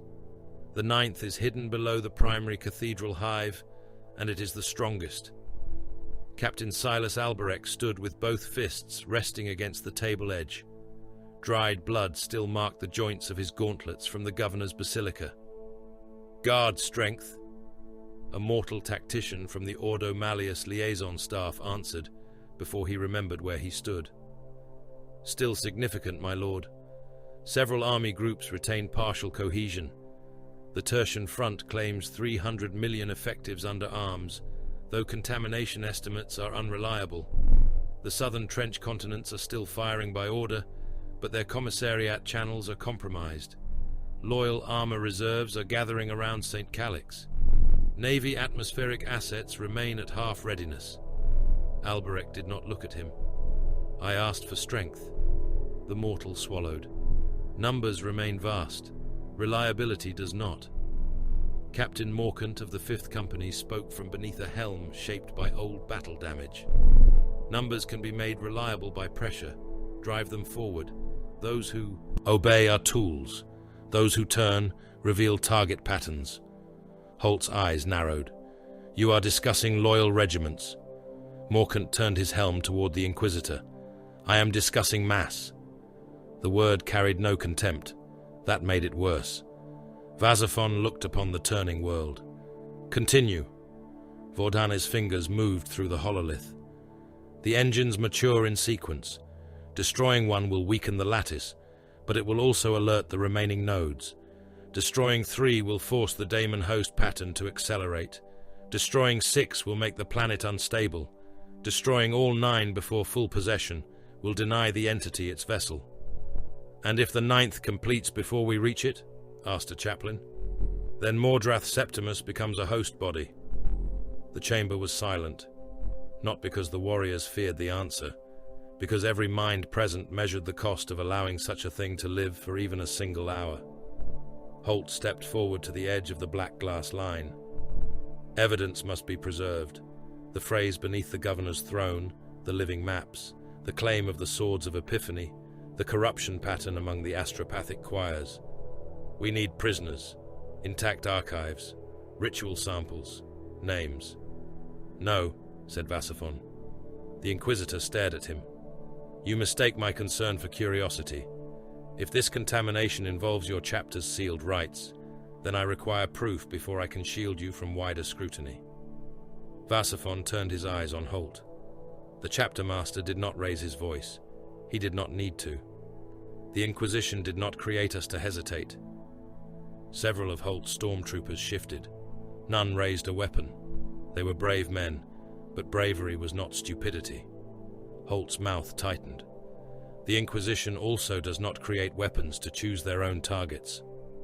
The weapon that waits for permission while the demon speaks is already in the demon's hand. Vasaphon looked back to Mordrath Septimus. We do not preserve infection to admire its shape. We do not save witnesses who have become scripture. We do not negotiate with a world that chants in the tongue of the enemy. His gauntlet closed around the edge of the table. The stone cracked beneath his fingers. The world is guilty until silenced. The sentence passed through the strategium like a sealed door closing. No one repeated it. There was no need. Servo skulls recorded it under kill sigil. Chaplains set it into memory. Librarians tasted the weight of it in the warp and found it sharp. Captains measured the deployments that would make it true. Vasaphon began issuing orders. The 10th Company Vanguard elements would expand the reconnaissance net. Phobos armored infiltrators and incursors were to be inserted through ash storms, waste vents, broken pilgrim roads, and dead rail lines. Eliminator teams would take positions in upper hab stacks and watch for command mutations. River kill teams would enter choir cathedrals and astropathic vaults, not to rescue, but to sever. Suppressors would hunt signal towers. Scout formations would be deployed as lure units, where demonic predation favored young souls and incomplete gene-wrought presence.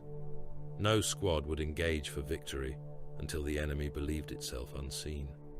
Reconnaissance first, bait second, annihilation third. The doctrine was older than the Primaris armor now bearing it. The Exorcists had always understood that demons, like men, possessed appetites. Appetite could be predicted, pride could be angled, hunger could be led onto a blade. Company icons shifted across the hololith. Alberic's 3rd Company received Hive Karen's outer defense rings. Morkant's 5th would strike the Ash Basilica. The 7th would isolate the Medicae necropolis. The 8th would hold back until the enemy overextended into the salt trenches. The 11th would deploy reserve neophytes under controlled exposure to draw out possession signatures. The Demonium Palatini, though not yet named aloud before the Ordo observers, would remain under sealed orders aboard the Redeemer and Witchbane. Vasaphon paused before the Grey Knight's marker appeared. It was small, silver, and cold. A strike cruiser waited beyond Mordrath's outer moon, hidden beneath null masking and astropathic silence. Its transponder did not speak to the fleet. Its warriors did not stand ready to reinforce the Exorcists' line. They waited in reserve for the only contingency that mattered to those who knew too much. If the Exorcists failed their own denial, the Grey Knights would kill them. Holt saw the marker and gave no sign of surprise. They have not been informed of the swords. They have been informed of sufficient risk, Vasaphon said. They will not accept partial truth if they are forced to act. Then we will succeed before they are forced. And if you do not? The chapter master's face was unreadable. Then they will find us facing the enemy. The council ended without ceremony. War began in earnest. Hive Karen's outer defense rings had once been the pride of Mordrath Septimus, a belt of bastions, trenches, gun towers, and void shield pylons wrapped around the western approaches like an iron crown. Now they burned under a sky hammered by shellfire. Millions of guardsmen crouched in trench systems that stretched beyond sight, their boots sunk in mud, blood, and pulverized bone. Commissars stalked firing steps with bolt pistols drawn. Priests screamed hoarse benedictions through loudhailers that sparked with demonic static. Lehman Russ squadrons growled forward through smoke, their crews locked inside metal coffins stinking of oil and fear. Across the killing plains came the corrupted. Billions was a word for administratum ledgers. On Mordrath Septimus, it became motion. Cultists poured from the hive districts in continental tides. Corrupted guard marched beside them in broken formation, laser guns firing into the air or into their own ranks, banners made from flayed officers snapping above them. Possessed civilians came naked through shellfire with mouths sewn open. Mutants dragged artillery pieces by chains hooked through their ribs. Demon-warped ogrins carried shrine bells on their backs, each tolling blow sending men mad in the Imperial trenches. The Astra Militarum fired until gun barrels glowed. Earthshaker shells fell in rows, turning the foremost waves into geysers of mud and meat. Mortars walked explosions across packed bodies. Heavy bolters chewed red lanes through mobs that closed again as quickly as they opened. Lasfire glittered in sheets, a billion points of hateful light, cutting, burning, failing to be enough. Behind the mortal line, Alberich waited inside the assault hold of a Land Raider Redeemer. The machine rumbled forward with the patience of a fortress. Around it advanced repulsor tanks, their grav engines howling over cratered earth, las talons and heavy onslaught cannons tracking for armored threats. Vindicators rolled in a brutal line, siege shields pushing corpses aside in wet heaps. Redemptor dreadnoughts strode between them, massive fists flexing, plasma incinerators whining with contained starfire. Devastator squads took positions in broken shrine bunkers. Hellblasters stood ready behind tank hulls, their plasma coils painting their helms blue-white in the smoke. The mortal armies were already dying. That was the design. Alberich heard the guard command net unravel. Pleas for ammunition, reports of possession, demands for permission to withdraw, commissars requesting execution authority beyond standard allowance. Tank commanders screaming coordinates as their own infantry climbed over their hulls and tried to pry open hatches with bleeding fingers. He listened until the enemy command pattern revealed itself. The demon guided the mass through pressure. When the guard line buckled, the corrupted surged not randomly, but in 9 pulses, each answering a distant rhythm from beneath Hive Karen. The ritual engine was exposed by appetite. It wanted breach. It wanted fear. It wanted the loyal to understand they had been abandoned by angels. Alberich opened the company Vox. Now. The Exorcists struck. The Land Raiders fired first. Flamestorm cannons washed the front ranks in burning promethium, and the corrupted became a field of living torches. Assault ramps crashed down into mud and gore. Intercessors emerged in disciplined ranks, bolt rifles roaring. Every shot was placed. Every detonation mattered. The Exorcists did not spend ammunition on panic. They carved geometry into the horde, blasting apart knots of possession, cutting paths toward ward shrines, severing groups from unseen command impulses. Repulsor tanks pushed through the corpse tide, guns hammering in all directions. Demon-fused sentinels staggered from the smoke and vanished under Lascanon fire. Corrupted Baneblade, its turret crowned with crucified crewmen, fired once before a Vindicator shell struck its ammunition heart and lifted the super-heavy tank into a flower of metal and flame. Redemptor Dreadnought Barachial strode into a mass of possessed ogrins and met them with fist and plasma, breaking bodies the size of cargo haulers, tearing limbs free, incinerating torsos until the mud boiled. Above, Astra Militarum artillery shifted by Exorcists' command authority. The guard thought they were firing to relieve pressure. They were firing to herd the enemy. Shell curtains forced the corrupted inward. Minefields closed behind them. Retreat routes became channels. Channels became killing lines. Killing lines became sigils large enough to be seen from orbit. On the Redeemer, Tech Marines fed the final pattern to the lance batteries.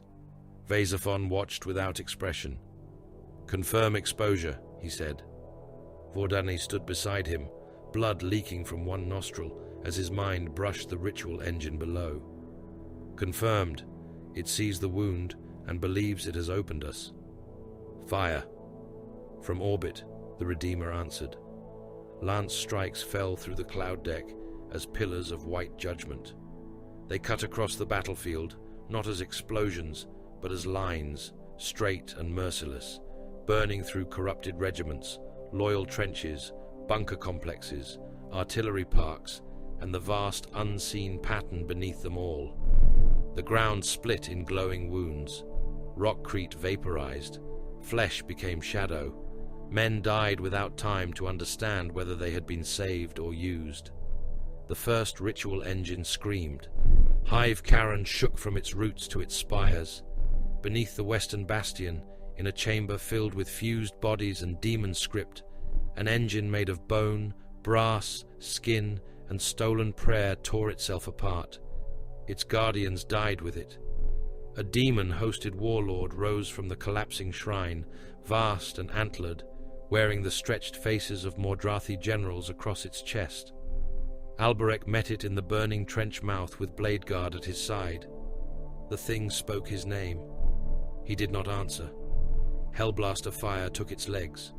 A Redemptor's plasma blast opened its torso. Alberich walked through the spray of boiling black blood, drove his power fist into the Daemon host's skull, and held it in place while Vordaena's voice came through every Exorcist's helm in a banishment cant that made the air crack. The Daemon host burst. Its remains rained over the trench line in steaming clots. Guardsmen cheered until they saw the Exorcists, turning their guns toward the survivors, whose ears bled with words they should not have heard. The first ritual engine died. Its death did not bring silence.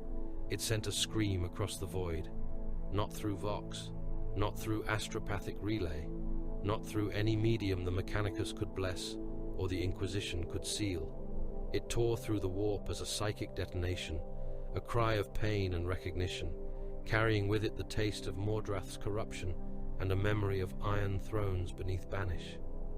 On the Redeemer, Baal Vordaena fell to one knee, blood running from both eyes. In the hidden orbit above Banish, the Purgatomb answered. Every ward aboard the prison craft flared at once. Black corridors became white with emergency lumen bursts. Null bells rang without hands. In the central spine, the Demonium Palatini raised weapons as cell after cell filled with movement. Within stasis coffins, the broken ones opened their eyes. Within sealed vaults, dead mouths began to smile, and from the deepest chamber, something that had never slept whispered into the bones of the ship. Again. The Purgatomb opened its eyes in silence. It drifted beneath the dead moon of Banish, hidden behind layers of ward screen, null field, false Auspex shadow, and old oaths that had been written in blood by men who were now ash. It did not move like a ship. It hung like a verdict. No running lights marked its length. No devotional signal passed from its hull. No transponder confessed its name to the void. The prison craft existed between records, between permissions, between the clean lies the Imperium told itself so that it could sleep beneath the throne's distant light. Its hull was black iron and scarred adamant, plated over with null silver in thick, uneven bands. Bone reliquaries were mounted along the inner spine, each containing powdered remains of dead exorcists, sanctioned exorcists, condemned. Psychers, burned confessors, and nameless things that had once worn human voices. The reliquaries clicked when the warp stirred. They had clicked without ceasing since the scream from Mordrath Septimus had crossed the void. Within the ship, the corridors were narrow by Astartes' measure and monstrous by the measure of men. Every passage was a throat of black iron. Every arch was banded with silver. Every lumen burned behind a cage of warded glass. The air tasted of cold incense, machine oil, blood metal, and the faint electrical tang of active hexagrammic fields. Chains hung from the ceilings where no prisoner could reach them. Prayer strips were riveted to bulkheads in overlapping layers so old that the earliest parchment had fossilized into the metal beneath. Some bore the formal hand of the Ordo Malleus. Some bore the cramped script of librarians who had gone blind writing the names of things that hated being named. The cells were worse. They were not cages. Cages were made for beasts. The vaults of the Purgatomb were made for sins that still breathed. In each containment chamber, a failed exorcist remained bound in whatever form his failure had left him. Some lay folded inside stasis coffins, bodies twisted around the demon thing they had not expelled. Some knelt upright in confession engines, armor fused with flesh, helm grills sealed with silver nails, hands locked around weapons they would never again be permitted to raise. Some had no visible flesh remaining, only shapes under sheets of warded chain, whispering in voices that pleaded, threatened, praised the Emperor, and cursed him within the same breath. They had been aspirants once. They had come from Banish with scarred hands and savage eyes. They had endured implantation, hunger trials, gene therapy, surgical agony, doctrine, weapon drill, and the first disciplined murder of the self. They had survived possession long enough to prove strength. They had not been strong enough to return alone. The demon had not consumed them entirely. The man had not reclaimed the whole of himself. They had remained between, broken ones. The chapter did not mourn them. Mourning implied loss without use. The Demonium Palatini walked among them. The wardens wore jet-black armor without the red of the line companies or the open heraldry of battle honor. Their helms were featureless, smooth as execution masks, without snarling vox grills or eye ornamentation. Across every plate of their armor, microscopic phrases from the Liber Exorcismus had been etched in tight spirals, thousands upon thousands of words written so small that mortal eyes would see only a dull texture in the ceramite. Each phrase was a denial. Each denial was a lock. Their bolters fired sanctified rounds. Their flamers burned with oils blessed by hateful men. Their blades were edged in silver and inscribed down to the molecular grain. They spoke rarely because the ship listened to every word. Brother Warden Malak Sever walked the central spine when the first rune failed. It did not explode. It did not scream. It simply went dark. He stopped before Vault Carian and regarded the dead sigil above the door. The rune had been one of 770 seals restraining the occupant. Its light faded from white to grey to black. A drop of blood formed on its surface and ran downward against gravity. Malak opened a sealed vox channel. Central spine, Vault Carion, outer ward rune has failed. No breach. Beginning rite of renewal. His voice was calm. It was always calm. Panic was a form of invitation. Two servitors approached on grinding tracks, each bearing a reliquary casket and a censer of white smoke. Their eyes were stitched shut. Their tongues had been removed centuries earlier. They rolled to a halt before the vault door, lowered their heads, and began to pray backward. Malak watched them for one heartbeat. Then another rune failed, then a third. Along the central spine, lights turned black in measured sequence. Not random, never random. The Purgatomb was not falling into chaos. It was being unlocked. Central spine, Malak voxed. Multiple ward failures in ordered progression. Pattern hostile. Invoking containment Cantinochian black. Wake the Palatini. The ship answered with null bells. Throughout the Purgatomb, black-armored wardens turned from their patrol routes. Flamers ignited. Plasma coils came alive with restrained suns. Bolters cycled sanctified. Shells into chambers. In sealed chapels, chaplain wardens rose from kneeling positions and took up crozius and axe. Tech marines bound to the ship's secret engines flooded bulkhead systems with scrap code prayers and Binharic threats. The vessel did not shudder. It did not wail. It simply began to close itself, door by door, like a fist tightening around rot. In Vault Seraphax, the first cell cracked. The crack appeared along the inner stasis glass of a coffin that had not been opened since the age of the chapter's earlier shame. Frost bled from the fracture. The thing inside moved. It had once been a warrior.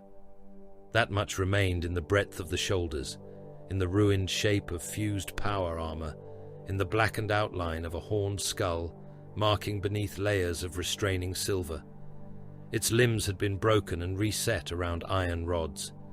Its chest was split open, and held closed by chains driven through ceramite, sternum and spine. Its head was locked inside a helm that had no eye lenses, only a leaden band engraved with verse after verse after verse. The coffin split wider. A voice came from it. Not one voice, many. Aspirants crying through teeth crushed by restraint bits. Demons hissing from the old dark. Dead chaplains reciting denial. Failed librarians laughing blood through ruptured lungs. And beneath them, patient as dust, the voice of an ancient priest of the Ordo Malleus. Open! The word passed through the ship like a command rune. Brother Warden Malak reached Vault Seraphax with 7 Palatini at his back. He looked through the first observation slit and saw the crack. He saw the shape moving inside the coffin. He saw frost forming into letters on the glass from the inside. Rodrigo Nessun. Malak did not ask who spoke. He did not ask how an ancient priest's name could form in a prison cell sealed beneath layers of censure. He did what he had been made to do. Vault Seraphax. Stasis glass compromised. Internal entity communication confirmed.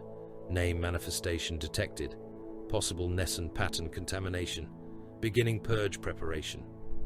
Inside the vault, the thing laughed with the throats of the dead. In the central control shrine, servitors knelt in rows and prayed backward faster. Their vox grills spat fragments of reversed litanies. One lowered its face to the deck and began to hammer its skull against the iron in perfect time with the failing wards. A scribe engine unfolded brass arms and wrote the same sentence across a parchment roll until the quill tore through vellum and carved the words into the desk beneath. We remember the halls. The wards began to bleed. Thin red lines welled from silver inscriptions across the bulkheads. Blood gathered at the corners of doors. It beaded on the edges of purity seals. It ran from the eye sockets of bone reliquaries. The powdered remains inside began clicking harder, chattering like teeth in winter. Malak stood before the sealed hatch of Vault Seraphax and raised his flamer. Outer corridor secured, secondary bulkheads sealed, requesting authority for internal incineration. The response came from the Purgatom's command sanctum, clipped and cold. Granted. Armor your soul. Armored. He nodded to the plasma gunner beside him. The hatch unlocked one seal. Then the thing inside spoke again. Malak Sever. The brother warden did not answer. You begged to be used. His gauntlet tightened on the flamer grip. A memory tried to surface. A younger warrior. A chain throne. A thing inside him promising that service and damnation were siblings born from the same womb. A chaplain telling him he had passed because he had not screamed until the 9th hour. He burned the memory down. First breach, he voxed, proceeding. The hatch opened. Cold rolled out. Not air. Absence. It struck the wardens and crusted their black armor in white frost. The shape inside the cracked coffin turned its blind helm toward them. Its body remained chained. Its voice did not. We begged for death, it said in the voices of boys. You taught us usefulness. Malak fired. Promethium filled the vault. Blue-white sanctified flame swallowed the coffin, the chains, the walls, the old sigils, the half-seen shape within. Plasma followed, screaming into the chamber in star-bright pulses that turned the air to boiling glare. The coffin melted. The ward chains glowed. The thing inside thrashed once, twice, then pressed both hands against the burning stasis glass, as if warming itself at a hearth. The ship shook for the first time. In nearby vaults, the broken ones woke. Some screamed for death. Kill me, kill me, kill me before I answer. Some begged to be used. Open the door. Give me enemies. Give me flesh that deserves it. I can still serve. I can still serve. Some laughed in languages that curdled Auspex returns and made servo skulls dive into walls. Some had been begging for centuries and no longer remembered whether their pleas were mercy or hunger. Bulkheads locked. Runes failed. Runes flared. Wards bled. Palatini moved with measured brutality from cell to cell, reinforcing where possible, purging where required. At Vault Meros, a broken one forced his own hands through a ward barrier to offer them for amputation before the demon inside him could use them. The wardens cut the limbs away and sealed the stumps in burning wax. At Vault Thamiel, the occupant whispered true names through a sealed helm until the nearest serf's head burst apart in a red cloud. The serf's body remained standing and tried to salute with hands it no longer controlled. It was incinerated without comment. Master of Sanctity Nachmanides arrived by assault boat while the Purgatomb locked itself against the void. His craft clamped to the prison ship's dorsal shrine port with such violence that the docking teeth shrieked. The inner hatch opened. Nachmanides entered in black and red armor, skull helm sealed, Crozius in one hand, plasma pistol in the other. Behind him came chaplains, apothecaries and warriors of the Daemonian Palatini, bearing heavy flamers, plasma incinerators, chain blades and reliquary caskets. The brother warden commanding the receiving shrine bowed once. Containment failure in ordered sequence, Vault Seraphax primary, secondary agitation across all Broken One holdings, possible external trigger from Mordrath Septimus, possible internal betrayal. All betrayal begins internally, said Nachmanides. Orders, Master of Sanctity? Annihilation protocols? The warden paused for the smallest fraction of a second. Inside the ship? Yes. Hull breach risk significant. One escaped Broken One could damn the chapter. That ended the discussion. Nachmanides walked the central spine while the Purgatomb bled around him. Servitors continued praying backward until Palatini cut them down. Bone reliquaries rattled and cracked. In one corridor, a line of ward scripts peeled itself from the wall and writhed like a skinless serpent before a chaplain pinned it beneath his Crozius and burned it with oil from a dead saint's femur. In another, a failed aspirant's voice came from every vox grill at once, asking if his tribe on Banish still remembered his name. No one answered. At Vault Seraphax, Malak was still reporting. Inner chain failure, stasis coffin destroyed, entity remains physically restrained, fire ineffective, plasma damage significant but insufficient, awaiting secondary rite. Nachmanides entered the corridor. The thing inside the burning vault turned its blind helm toward him. Chaplain, it said with Rodrigo Nessun's voice. Nachmanides stopped. The name beneath the voice was old, not merely old in years, but old in consequence. Nessun, a priest, a watcher, a man tied to the first shaping of the chapter's forbidden method, a man whose legacy had rotted into the swords of Epiphany like pus beneath armor. You are not Rodrigo Nessun, Nachmanides said. No, said the thing. I am what his mercy made. I am what your cruelty kept. I am the prayer left in the wound. Nachmanides raised his Crozius. You are a failure in a box. The thing's many voices sighed with pleasure. Then why did you build a ship around me? It moved. The restraining chains snapped inward rather than outward, pulled through the body they had pierced for centuries. The flesh did not tear like flesh. It unfolded. Armor plates cracked open. Runes on the vault floor flared and vanished. Malak fired again, but the flame bent away from the shape, as though the chamber itself refused to touch it. Nachmanides began the counter-rite. His voice filled the corridor, deep, harsh, iron with scripture. The Palatini joined him. Words from the Liber Exorcismus struck the entity like hammer blows. For a moment it buckled. The blind helm split, revealing not a face, but many faces pressed together beneath translucent skin, all screaming, all smiling. Malak stepped forward to drive a null spike into the thing's chest. Something invisible seized him. His report did not change. Contact with entity. Armor integrity compromised. Spinal pressure increasing. Continuing advance. His back arched. Left pauldron seal ruptured. Secondary heart acceleration. Continuing advance. A wet crack sounded. Spinal column displacement.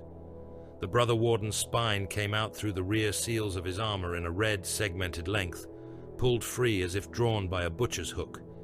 He remained standing for one impossible second. His flamer dropped from dead fingers. His helm vox clicked. Duty complete. Then he fell. Nachmanides did not look down. Plasma. The corridor became a sun. Palatini fired point blank. The vault entrance melted. The walls ran. The floor buckled. Warning runes flashed across the purgatomb as void integrity alarms shrieked and were overridden by higher sanction. The entity inside the blast did not die. It stepped backward, not from fear, but from decision. A fold opened behind it. Not a portal. Portals had edges. This was a wound made in the idea of location. Beyond it, there was darkness, and within that darkness stood impossible towers made of confession thrones, and beneath them, a sea of mouths chanting. The thing turned its many-faced head toward Nachmanides. "I am not contained." The chaplain fired his plasma pistol into its chest. The shot struck, burned, and vanished inside. "I am not your prisoner." Nachmanides advanced. "I am your king." The fold closed around it. Silence crashed into the corridor. Only fire remained. On the deck where the thing had stood, a symbol burned through the black iron plating. It was the sigil of the swords of Epiphany, carved not by heat, but by memory. Around it, in a ring of melted silver, were the words the purgatomb had been built to bury. We remember the halls. The report reached Emir Vasaphon aboard the Redeemer as Mordrath Septimus burned beneath him. He listened without interrupting. The strategium had fallen silent around him. Bael Vordani stood nearby, blood drying beneath his eyes. Inquisitor Militant Severian Holt watched the chapter master as if waiting to see a crack form in stone. None came. Vasaphon received the names of the dead wardens, the containment failures, the destruction aboard the purgatomb, the escape through warp fold, the burned sigil, the voice claiming kingship. He did not rage, he did not curse, he did not ask how. "How many nearby vessels received distress bleed?" he asked. A tech marine answered in machine-flattened speech. 3 chapter auxiliary craft, 1 Mechanicus fuel tender, 2 mortal crewed logistics vessels under inquisitorial seal, all within possible psychic contamination radius. Seal the auxiliary craft. Mind scour all mortal personnel who can survive it. Kill those who cannot. Destroy the logistics vessels. The Mechanicus tender is to be boarded, its noospheric memory burned, its crew reduced to servitor stock or ash. Holt stepped forward. "You are ordering the destruction of inquisitorial assets." "I am ordering containment." "You have lost a broken one from a prison craft that officially does not exist. Your chapter's forbidden practices are now spilling across 2 war zones. I can sanction this entire operation." Vasaphon turned to him. The strategium seemed to grow colder. "You mistake paperwork for authority." Holt's hand moved to his blade. "Careful, chapter master." Vasaphon's voice did not rise. "We are the sanction." No one spoke after that. Below them, on Mordrath Septimus, a dead astropath opened his eyes. His corpse lay in the ruins of an astropathic relay vault beneath Hive Cairn, surrounded by bodies whose skulls had split from the inside. His skin was grey. His throat had been cut hours before by a river blade. His hands were nailed to a brass lectern to prevent post-mortem spasm. His tongue was gone. He stood anyway. Bones cracked. Bloodless lips opened. A voice came out of him that was made from failed aspirants, dead demons, and an ancient priest who had learned too late that mercy could become a plague. Across every corrupted vox channel, every broken choir relay, every prayer horn still mounted to the dying. "Hive," the corpse spoke. "Children of the Imperium, sons of dawn, watchers of Titan, priests of terror, hear now what was done in the dark." The dead astropath smiled as Exorcists' kill teams turned toward the sound. The Red Brothers carried demons in their souls and called it purity. They chained their failures in tombs and called it duty. They buried their history beneath banish and called it silence. The corpse raised its ruined face toward orbit. I will preach them to the Imperium. And all through Hive Karen, the walls began to listen. Baal Vordhane descended beneath Hive Karen with the librarians of the broken tower, and the world screamed up to meet them. The passage into the Cathedral of 900 million mouths had once been an avenue of pilgrimage. Its walls were lined with statues of nameless Imperial martyrs, each rendered in black stone, each holding a weapon, a book, or a severed head. Now their faces had been cut away and replaced with living mouths. The mouths whispered as the librarians passed, speaking in the voices of dead guardsmen, executed officers, burned medicae, children taken from banish, and brothers who had failed the halls of tempering. Vordhane did not answer them. He walked at the head of the procession, force stave in one hand, bolt pistol at his hip, psychic hood humming with restrained pressure. Blood had dried beneath his eyes from the death of the first ritual engine. More blood came fresh now, crawling from his nostrils in thin black lines as the cathedral pressed against his mind. Around him came the librarians of the broken tower, red and black armor draped in parchment, silver ward chains and oath seals. Their helms were locked, their weapons were blessed, their souls were braced behind walls of hatred, discipline, and remembered agony. They were not many. They did not need to be many. Above them, Alberek's third company was already dying into position. The cathedral stood at the heart of Hive Karen's old devotional quarter, a structure so vast that its highest spires pierced the smog layer and scraped the low cloud with iron crosses and macro statues. It had been built to hold pilgrim multitudes during feast wars, levy blessings, and mass conscription rites. Now it had become an abattoir large enough to hold a city. Its gates were sealed behind demon iron. Its outer plazas were packed with corrupted militia, enslaved choirs, possessed artillery crews, and robed figures bearing the crimson scripture of the word-bearers. The enemy had come in force. Vordhane felt them before he saw them. Their faith was a wound in the warp, not the crude hunger of cult rabble, not the instinctive malice of lesser demons. This was doctrine made poison, prayer sharpened into a hook. The word-bearers did not merely serve damnation. They theologized it, sanctified it, gave it meter, structure, and liturgy. Their blasphemies had architecture. The Exorcists had contempt for them, not because they lacked power, because they called surrender revelation. The passage opened into the cathedral's lower nave. The sight would have broken a mortal priest.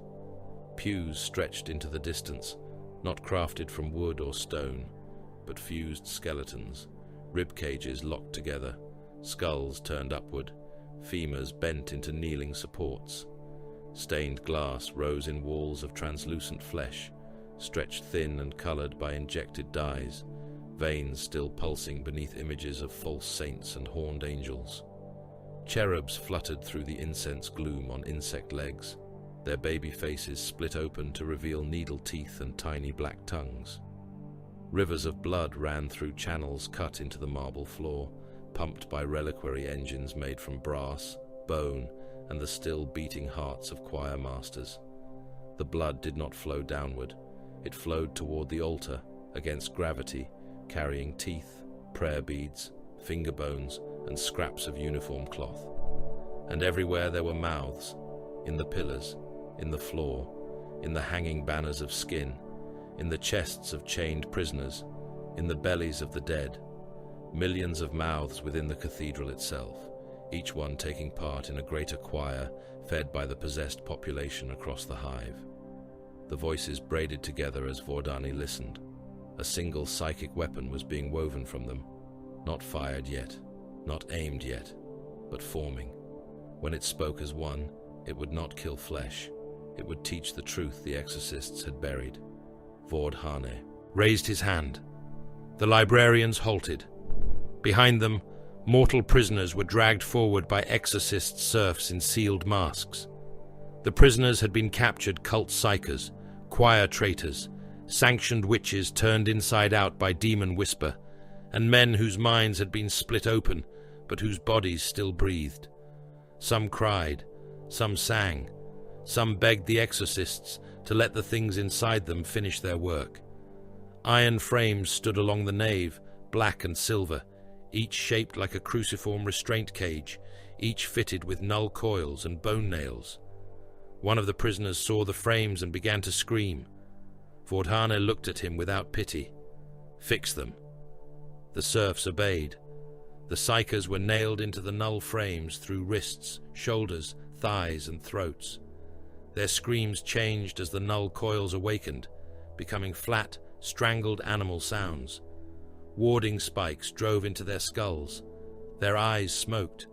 Their psychic presence collapsed inward, not extinguished, but compressed into dampening knots of pain. The warp recoiled around them. A younger librarian, Brother Ishon, watched one prisoner convulse until his teeth cracked. "He was loyal before the possession took him," Ishon said. "He is useful now," Vordane replied. "He suffers." "Yes." Ishon lowered his head. Vordane turned toward the altar. "Do not mistake discomfort for conscience. Conscience is what remains after sentiment is burned away." The null frames came alive one by one.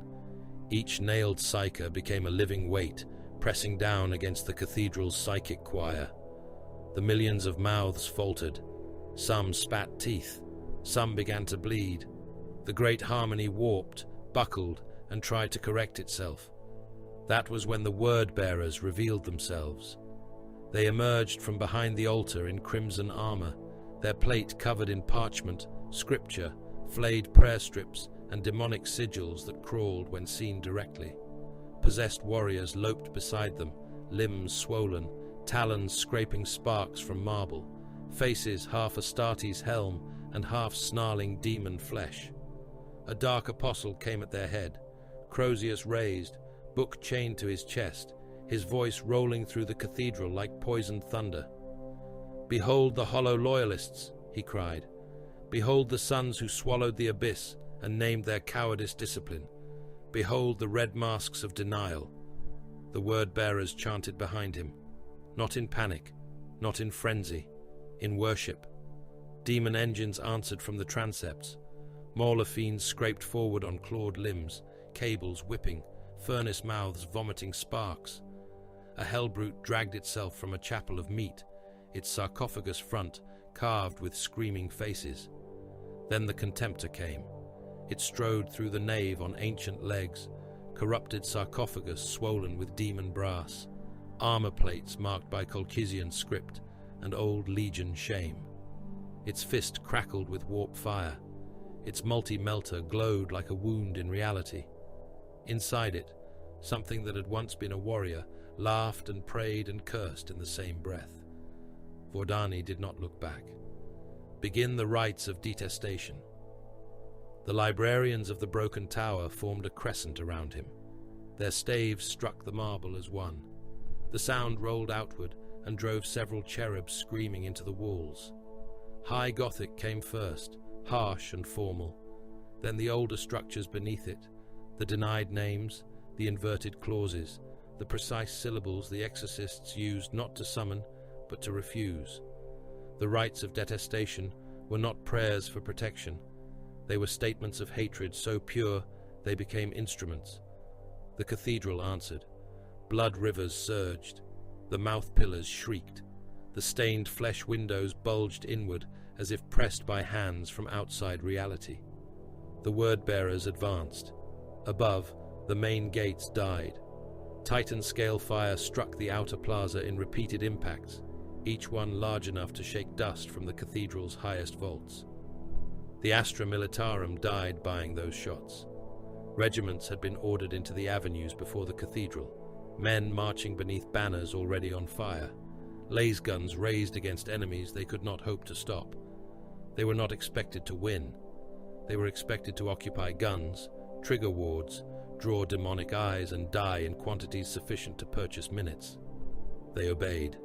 They died by the tens of thousands. Possessed heavy weapons tore them apart. Word-bearers, Cultists dragged screaming soldiers into heaps and built altars from the still-moving pieces. Demon engines trampled platoons into paste. Artillery misfired and burst among its own crews. Commissars stood on broken tanks and shot men trying to flee until they too were taken, lifted and split by claws that came laughing from the smoke. Then Alberic came through the gates. The cathedral doors buckled inward under Vindicator siege shells. Land Raider Lascannons cut through demon iron. Repulsors slammed forward on howling grav plates, guns spitting death into the breach. Redemptor dreadnoughts entered through smoke and flame, their plasma weapons burning holes through possessed and cult engines alike. Intercessors poured in behind them in perfect lines, bolt rifles rising and firing with mechanical precision. Hellblasters took station beneath the gatehouse ruin, plasma light washing over their helms. The Third Company did not cheer, it did not roar, it executed. Bolt volleys tore the first ranks of Wordbearers cultists apart, exploding torsos, opening skulls, ripping arms from sockets. Hellblaster fire turned, possessed into vaporous red silhouettes. Devastators knelt in the ruin of the gate and poured heavy fire into the Mauler fiends, blasting armor plates loose and shredding the demonic flesh beneath. A Redemptor met the corrupted Contemptor in the central aisle, and the crash of their first blows broke skeletal pews into storms of bone. Alberic advanced through the nave with his power fist crackling. A possessed word-bearer leapt at him from a pillar, talons outstretched, tongue whipping from a split helm. Alberic caught it by the throat, crushed the spine through the armor, and hurled the body into a blood channel. Another came with a chain axe shrieking. He let it strike his pauldron, stepped in, and broke the traitor's helm open with one punch. Black blood and brain matter splashed across his gorget. He did not slow. The Dark Apostle saw him and smiled. At last, the honest hypocrite. Alberic turned toward him. The Apostle descended the altar steps, Crozius burning with warp fire, scripture strips fluttering though no wind touched them. Around him, lesser demons crawled from the mouths in the floor, forming a writhing carpet of claws, eyes and gnashing teeth. "You come armored in denial," the Apostle called, "but we know your rights, we know your chains, we know the taste of the things you forced into your own souls. You wear loyalty like parchment over a demon's face." Alberic said nothing. The Apostle laughed. No answer, no sermon, no confession. Alberic kept walking. "You are us without courage," the word-bearer hissed. "You touched the truth and fled from worship." Alberic reached him. The Dark Apostle swung his Crozius. Alberic caught the haft in his power fist. Warp flame washed over his gauntlet, blackening the ceramite, eating into the wards. He pulled the Apostle closer.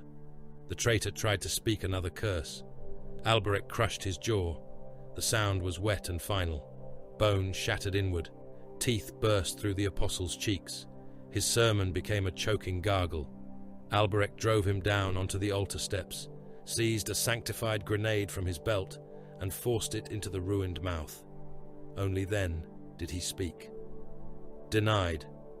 He slammed the Apostle's jaw shut with his fist and held it there. The grenade detonated inside the word-bearer's throat. White fire burst from his eyes, ears and armor seams. His head split open beneath the helm. Demonic shadow boiled from the corpse and recoiled from the ward script, etched into Alberic's gauntlet. Nearby, the corrupted Contemptor drove its fist through the chest of the Redemptor dreadnought opposing it.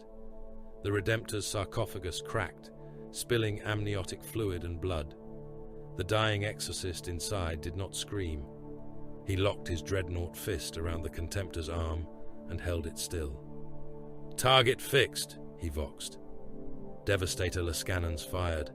The beams punched through the Contemptor's sarcophagus and ignited whatever demon fuel still burned within the ancient hull.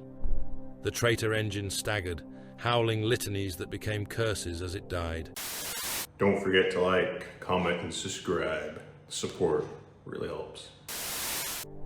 The Redemptor collapsed with it, both giants falling through skeletal pews in an avalanche of bone.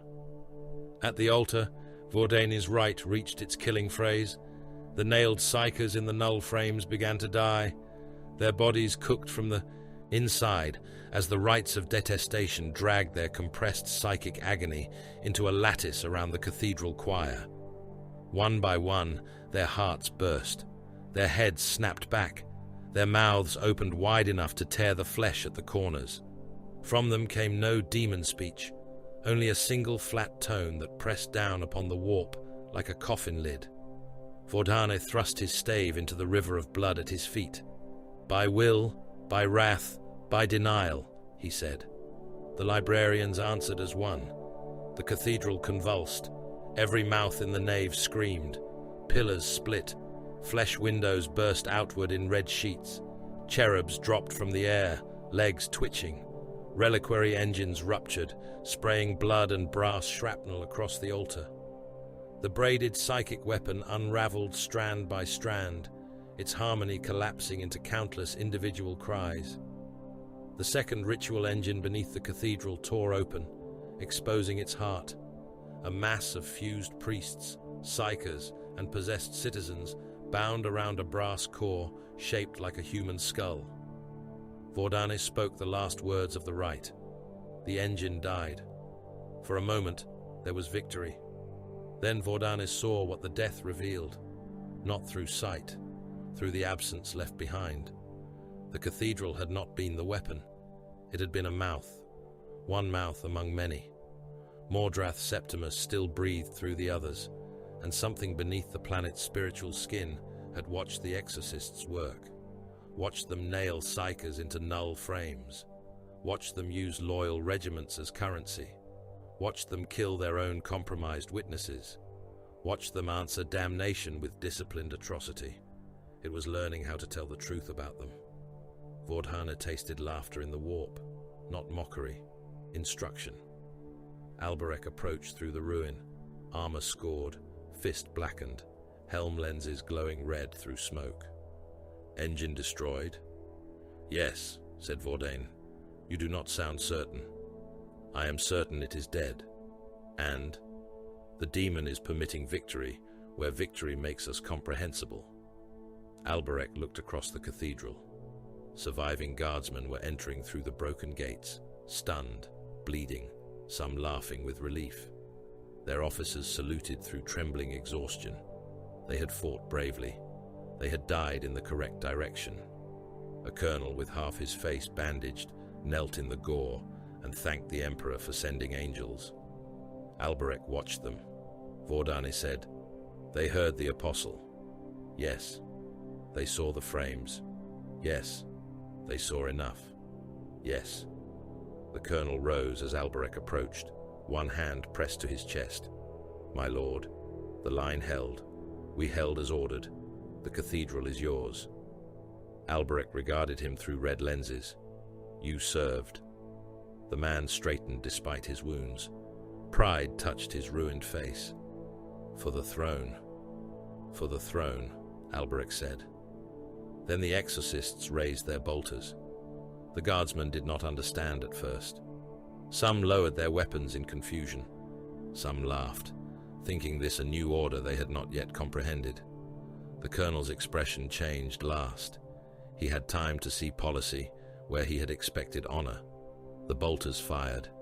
The surviving guard died in disciplined volleys.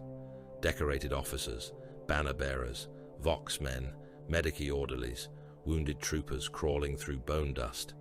They were shot where they stood, where they knelt, where they begged. A standard bearer tried to lift his regiment's colors before a bolt round blew him apart from spine to sternum. The colonel took one shell through the chest and fell backward into the river of blood he had helped stop from flowing. No exorcist cursed. No exorcist hesitated. Rage would have been easier to forgive. This was procedure. In the aftermath, Dagon Zaidu found the living neophyte among the corpses. The boy sat beneath a shattered pew of fused skeletons, knees drawn up, armor cracked, face bare and grey with shock. He wore the red of the Exorcists, beneath ash and gore. His left shoulder marking was not from any squad assigned to Mordrath Septimus. His eyes were the fever-bright eyes of banished tribal stock, but his cheeks bore fresh scars from implantation rites. He should have been in the Basilica Malefics, or in a training vault, or dead in the halls of tempering. He should not have been beneath Hive Charon. Zaidu aimed his carbine at the neophyte's head. Name. The boy looked up. His lips moved before sound came. When he spoke, his voice was young, exhausted and wrong, only because it held no fear. Arkan. Zaidu's grip tightened by a fraction. That name had passed through sealed channels from Banish, a survivor of the recent rite, pure enough to continue, damaged enough to watch. How did you come here? The neophyte blinked. Blood ran from one ear. I walked through the dark. From Banish? Yes. No ship carried you. No. No gate was opened. The boy smiled then, and it was the smile that made Zaidu almost fire. I was sent. By whom? Arkan looked past Zaidu, toward the ruined altar, toward Alberek, toward Vordane, standing in the blood of the dead rite. By the thing inside your chapter, master. The neophyte was taken from the corpse nave in chains. They did not bind him because they feared his strength. He was gene-wrought, but not complete. His bones had not yet settled into the full density of an Adeptus Astartes. His muscles had not yet reached the brutal mass that would one day make armor feel like skin. He was young by the measures of the chapter, a survivor of Banish, a thing not yet finished by knife, organ, doctrine and war. They bound him because words were wounds now, and he had spoken one deep enough to make veterans reach for their weapons. I was sent by the thing inside your chapter, master. The sentence moved through the Exorcists like a splinter under armor. No brother repeated it aloud. It passed instead through sealed vox channels, encrypted kill script, librarian mind wards, and chaplain censure. It was logged. It was locked. It was hated. It was not dismissed. The Exorcists did not fear lies. They feared useful ones. Dagon Zaidu escorted the neophyte himself. They left the cathedral of 900 million mouths through a gate still wet with blood and ash. Behind them, the surviving guardsmen of the assault force lay dead in disciplined rows where they had been executed, their bravery reduced to silence by those they had believed to be angels. The cathedral's flesh glass sagged from its frames. The skeletal pews smouldered. The rivers of blood had slowed to black clots around ruined reliquary engines. Above the cathedral, gunships hovered in the polluted air like carrion saints. The neophyte did not resist when they forced him aboard the Thunderhawk. He looked at the dead as he passed them, not with horror, not with pity.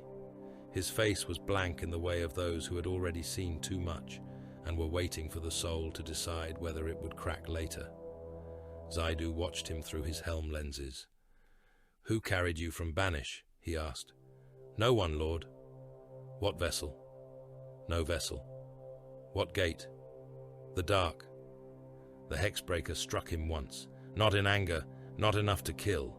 The blow split the boy's lip and snapped his head against the restraint frame. "Answers are not riddles," Zaidu said. The neophyte raised his eyes. Blood ran down his chin. "On Banish they are." No one spoke after that. The Thunderhawk rose through storm and flak, through burning incense smoke and the greasy cloud banks above Hive Charon, climbing toward the strike cruiser Witchbane. The ship waited in low orbit, its hull black and red against Mordrath Septimus's diseased glow. Its launch bays burned like furnace throats.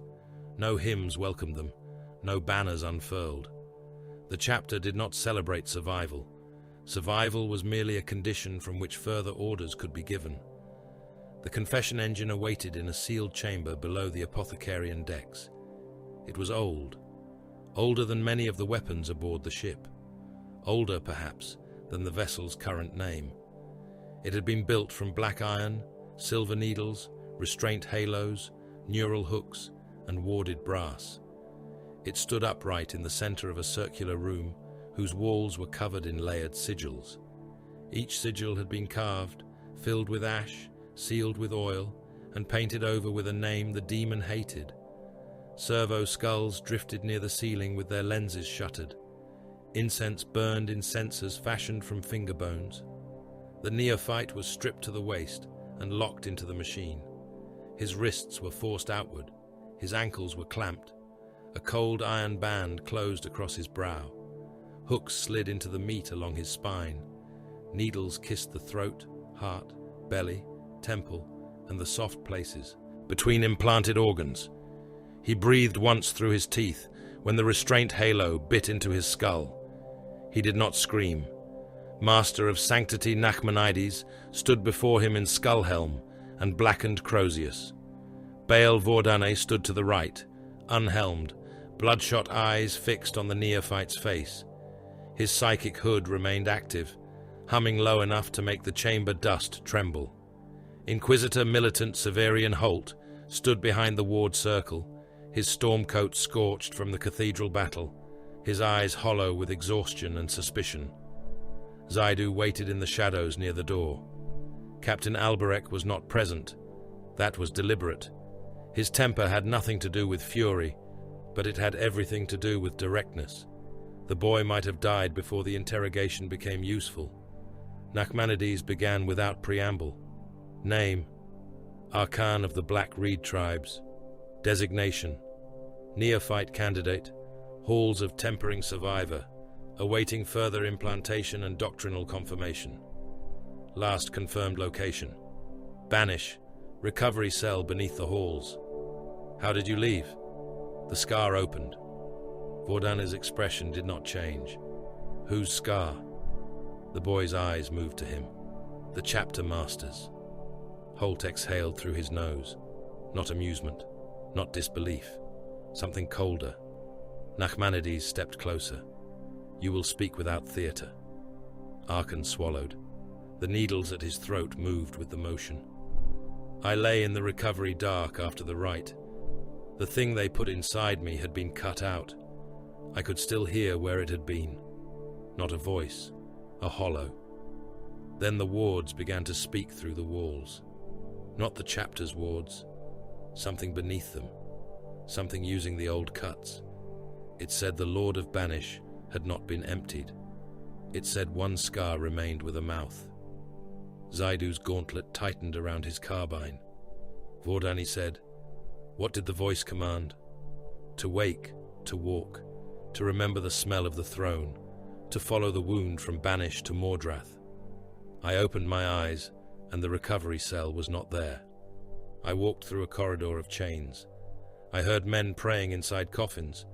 I heard a king laughing beneath a ship. Then I was under the cathedral. Nachmanides raised his Crozius and struck the floor once. The sound cut through the chamber. Lies can be recited by frightened flesh. Demons dress themselves in revelation. You will not earn death by ornamenting blasphemy. Arkan's face twisted, not in defiance, but pain. I ask for no death, Lord.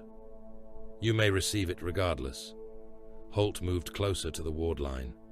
Let him speak. Nachmanides turned his skull helm slightly.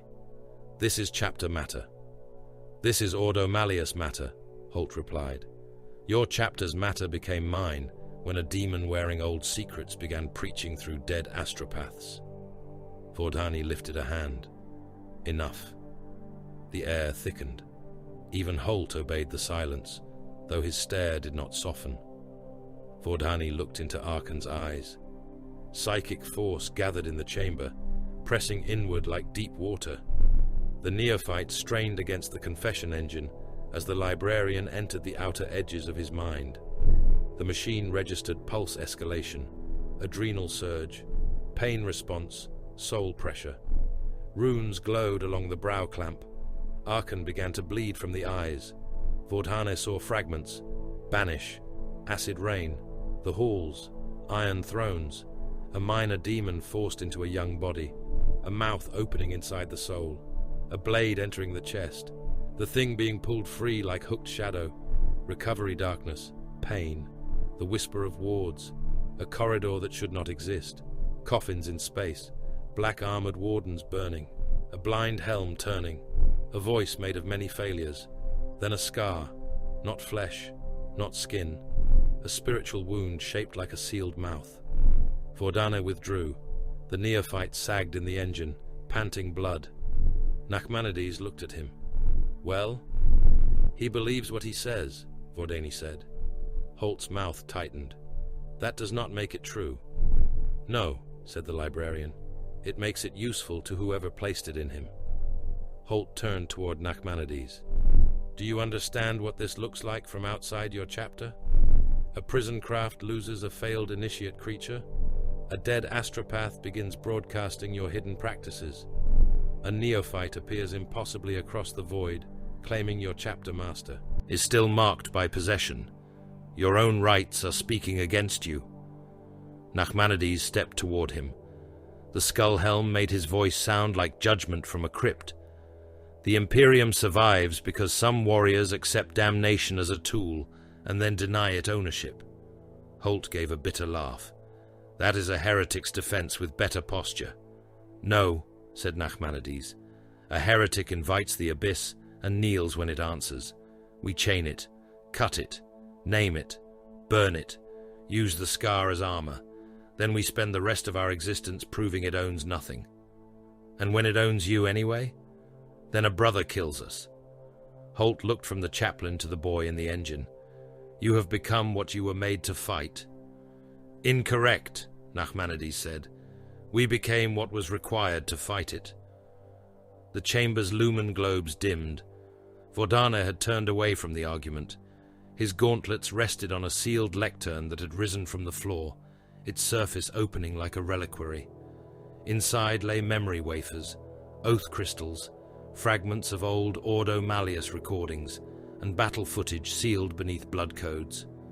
The librarian pressed his palm to the locks. The chamber filled with ghosts.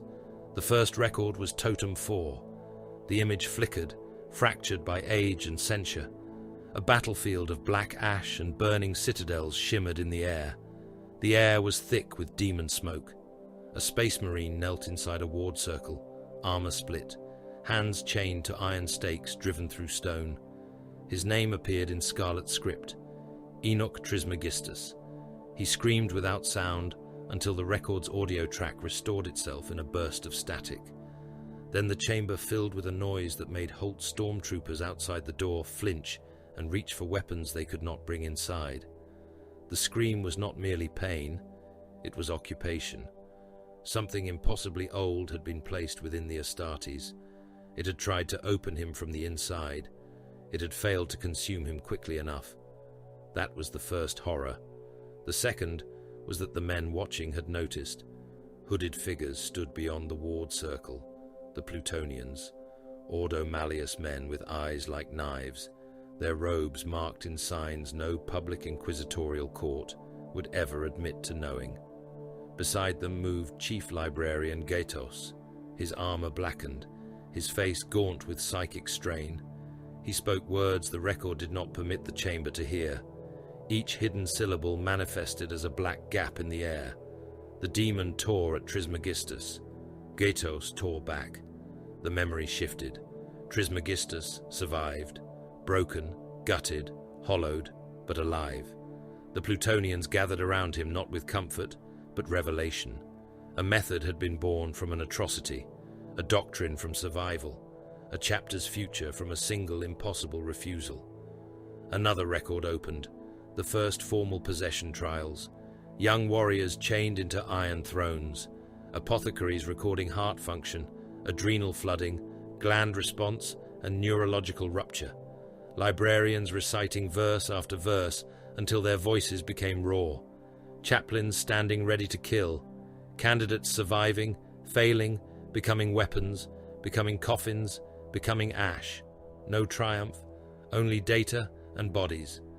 Holt watched the records with mounting disgust. You preserved this. Vordani closed the reliquary. The ghosts vanished. We preserved why we exist. Holt looked at Arkan, still bleeding in the engine.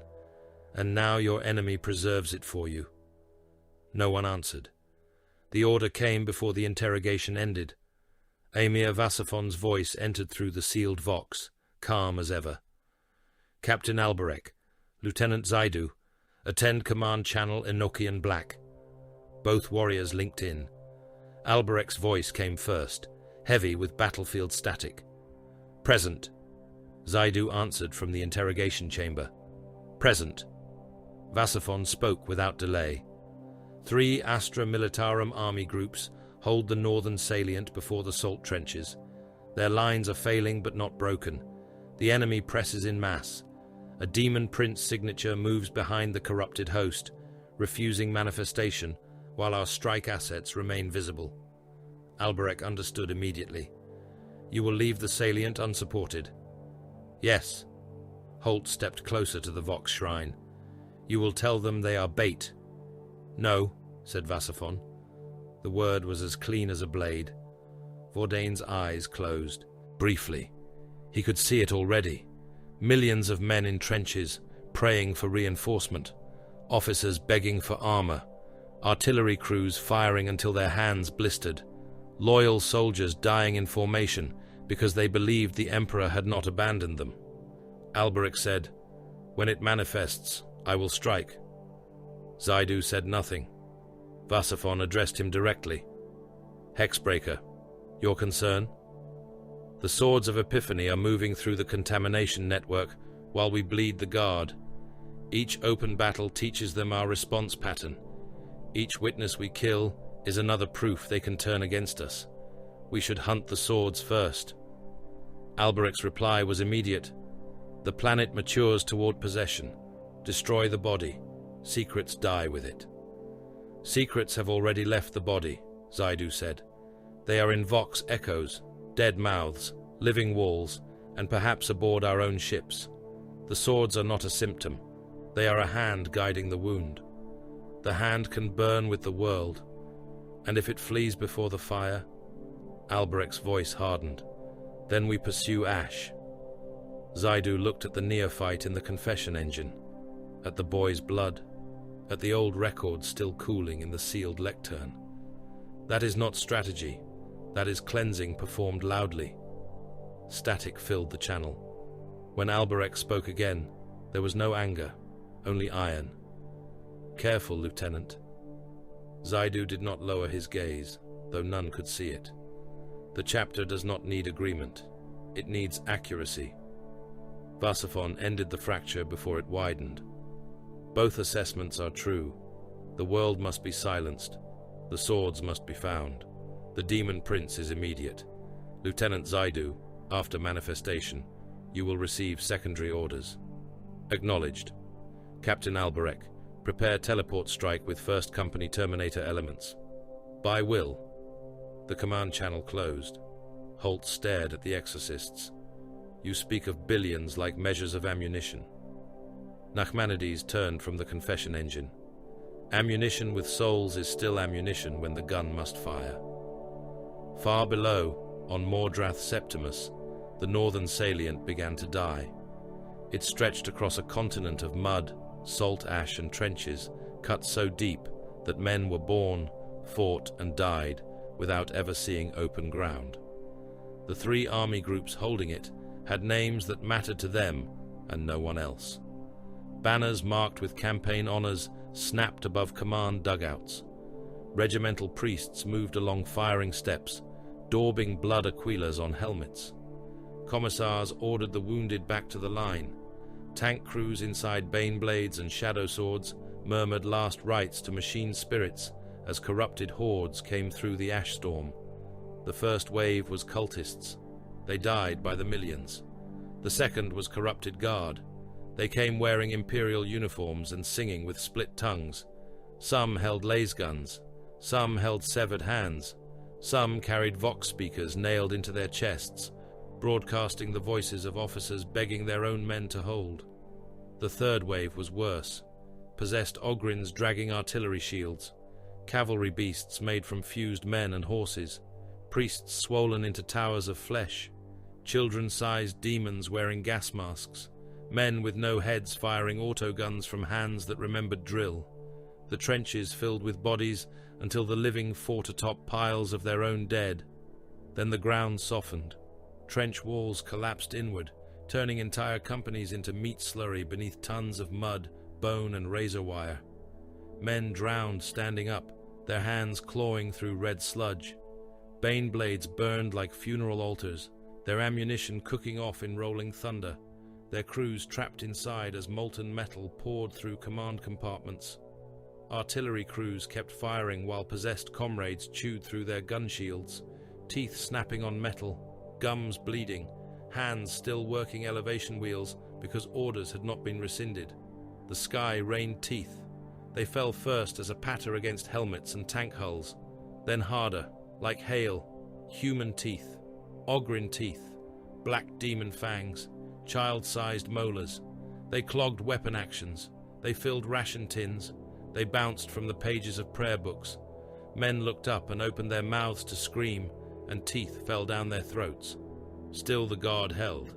They held because they were ordered to. They held because retreat lanes had been sealed. They held because the Vox promised reinforcement. They held because they did not know they were the pressure plate beneath the Exorcist's blade. Behind the corrupted host, something vast began to take form. It rose slowly, unwillingly, drawn by the magnitude of slaughter and the lie of Imperial weakness. Horns emerged first from the ash storm, then wings made from torn banners and stretched skin, then a torso armored in plates of brass and bone. Its face was beautiful, in the way a blade was beautiful before it entered flesh. Around it marched an honor guard of possessed Astartes, demon hosts, and mortal champions, whose bodies burned without being consumed. On the Redeemer, Baal Vordane cut his palm open with a ritual blade.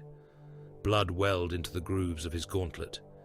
He wrote a verse across the air with his own blood, each word hanging red and bright before burning black. The demon prince's true name was not a sound, it was a wound in language. He bound the first syllable, then the second, then the third, biting through the pain as the thing felt him and looked upward through clouds and hull plates and wards. It smiled. "Teleport lock," Alberich voxed. The Terminators of the First Company stood around him in the Chamber of Translation, clad in tactical dreadnought armor, thunder hammers crackling, storm shields marked with ward sigils, chain fists whining low, combi melters loaded and blessed. Their armor was ancient, heavy, covered in scars and black seals. They were not many. They were enough. Vordane spoke the final binding verse and drove his bleeding palm against the teleport rune. Strike. Reality tore open in the center of the slaughter. The Exorcists appeared around the demon prince in a burst of white lightning and displaced gore. Terminators materialized knee-deep in corpses, their arrival crushing dying men and cultists alike beneath armored boots. Thunder hammers fell before the enemy understood they were there. The first possessed champion vanished from the waist up under a blow that caved armor, spine, and demon flesh into one mangled crater. Chain fists screamed through warp-swollen plate. Combi melters fired at point-blank range, turning corrupted Astartes into columns of steam and molten bone. Alberich struck for the prince. The demon laughed and swung a blade made from fused regimental standards. It cut through a Terminator's storm shield, arm and torso in one blow, spilling transhuman organs into the churned mud.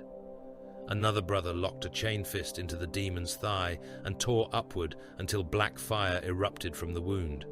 A thunder hammer cracked against its knee. A melter blast opened its chest.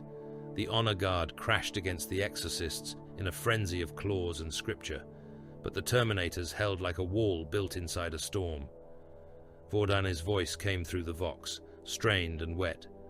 Name bound, window brief. Alberich drove his power fist into the demon prince's abdomen and held fast as the thing clawed at him. Its talons scraped through his chest plate.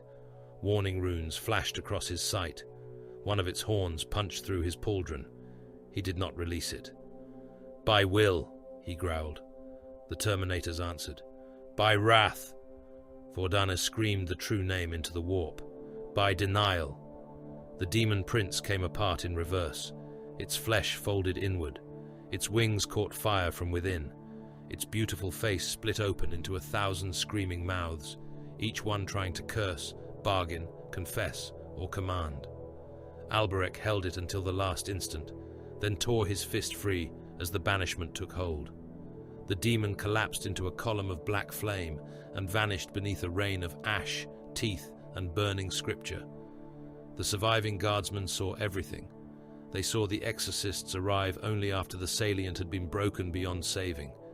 They saw the Terminators stand among loyal dead they had used as bait. They saw no relief force come for the trenches. They saw the pattern at last, not the full truth. Enough. A major of the Mordrathi 72nd crawled from a collapsed dugout, face burned, one arm missing, medals fused to his chest. He looked at the exorcists through the smoke and understood that his army had been permitted to die. The surviving men around him understood with him. On the Witchbane, Zaidu received the order: silence the salient. He stood in the armory bay with the Hexbreakers and 3 squads of neophytes drawn from battlefield reserves. The young warriors had been armed and warded. Their armor was still too clean beneath the ash, their movements disciplined, but eager in the way of blades not yet blooded enough to know restraint. They would be sent among the survivors. They would kill men who had fought for the Emperor and seen too much. Zaidu opened the external vox to the shattered guard channels below. The Hexbreakers looked at him. He gave one order: run! Across the northern salient, the word reached dying vox beads, broken command horns, tank speakers, helmet sets clogged with blood, and the ears of men who had expected execution or salvation and received neither. Run! Some did not understand. Some began laughing. Some obeyed. They climbed from trenches. They crawled through mud. They dragged wounded brothers by straps, belts, and broken arms. They fled into the ash storm, thousands of them, then tens of thousands, then more, scattering through shell holes, wreck fields, and corpse drifts beneath a sky still raining teeth. Zaidu closed the channel. Then he turned to the neophyte kill squads. Live fire purity trial. Targets are contaminated Imperial survivors. They are armed, desperate, and faith-damaged. They will plead. They will curse. They will remind you that they served. None of this matters. The young warriors stood silent. Zaidu looked at each of them. You will hunt them until no witness remains. The neophytes slammed fists to breastplates. By will, by wrath, by denial. The launch ramps opened, and the exorcists released their sons into the dark. The warp storm opened above the salt trenches like an infected eye. It did not bloom with lightning as mortal storms did. It peeled itself across the sky in strips of bruised color and black fire, layer by layer, as though the heavens of Mordrath Septimus were being skinned by invisible hands. The clouds recoiled from it. The artillery smoke bent toward it. The ash rain halted in mid-air, each falling particle trembling as the wound in reality widened and began to speak. The surviving guardsmen heard the voice first. They were still running. They ran through crater fields and collapsed trench systems, through the wreckage of bane blades that burned like altar pyres, through mud made from men, through curtains of tooth rain and drifting poison gas. They ran because an angel of death had ordered them to run, and because behind them, the neophytes of the exorcists had been released into the ash with bolters, blades, and purity trials in their hearts. The guardsmen knew the enemy before them had been demon and heretic. They knew the enemy behind them wore the Emperor's colors. Some prayed as they fled, some cursed, some laughed until their lungs tore. Then the sky spoke, and all lesser terror was swallowed. The words were not low Gothic, though every man understood them. They were not high Gothic, though they carried the cold grandeur of old cathedrals and sealed courts. They were not demon tongue, though blood came from the ears of those who heard them too clearly. They were accusation given sound. Children returned to the house of the Father. The warp storm split wider. Dropcraft came through it, but not craft shaped by any loyal forge. They were assault coffins and cathedral pods, red-armored and chained with scripture, their hulls bleeding flame, their retro thrusters howling like throats full of knives. Some were old Astartes pattern craft, twisted beyond machine sanity. Some were demon engines wearing the memory of aircraft. Some were merely cages hurled from the warp, splitting open as they struck the earth and vomiting warriors into the kill fog. The swords of Epiphany came openly at last. They wore corrupted red armor, the color close enough to Exorcists' crimson that distance made kinship of blasphemy. Their helms were horned or split or crowned with iron halos. Their pauldrons bore a mockery of the Exorcist's horned skull, its eyes opened into screaming mouths, its brow marked with a blade turned inward. Parchment hung from them in strips, not purity seals, but confessions cut from flesh. Some bore word-bearers' script across their armor. Others bore older Exorcists' markings, scraped but not erased, as though the traitors wanted the truth visible beneath the desecration. Failed sons returned to murder their fathers. They landed among the fleeing guardsmen and did not waste time, distinguishing loyal from corrupted, brave from broken, witness from soldier. Chain blades rose and fell, bolters barked, men vanished into red mist. A sword's champion lifted a guardsman by the head and squeezed until the skull burst between his fingers, then painted the mock-horned skull across his chest with the remains. Another traitor drove a hooked blade through a commissar's stomach and used him as a standard until the man stopped twitching.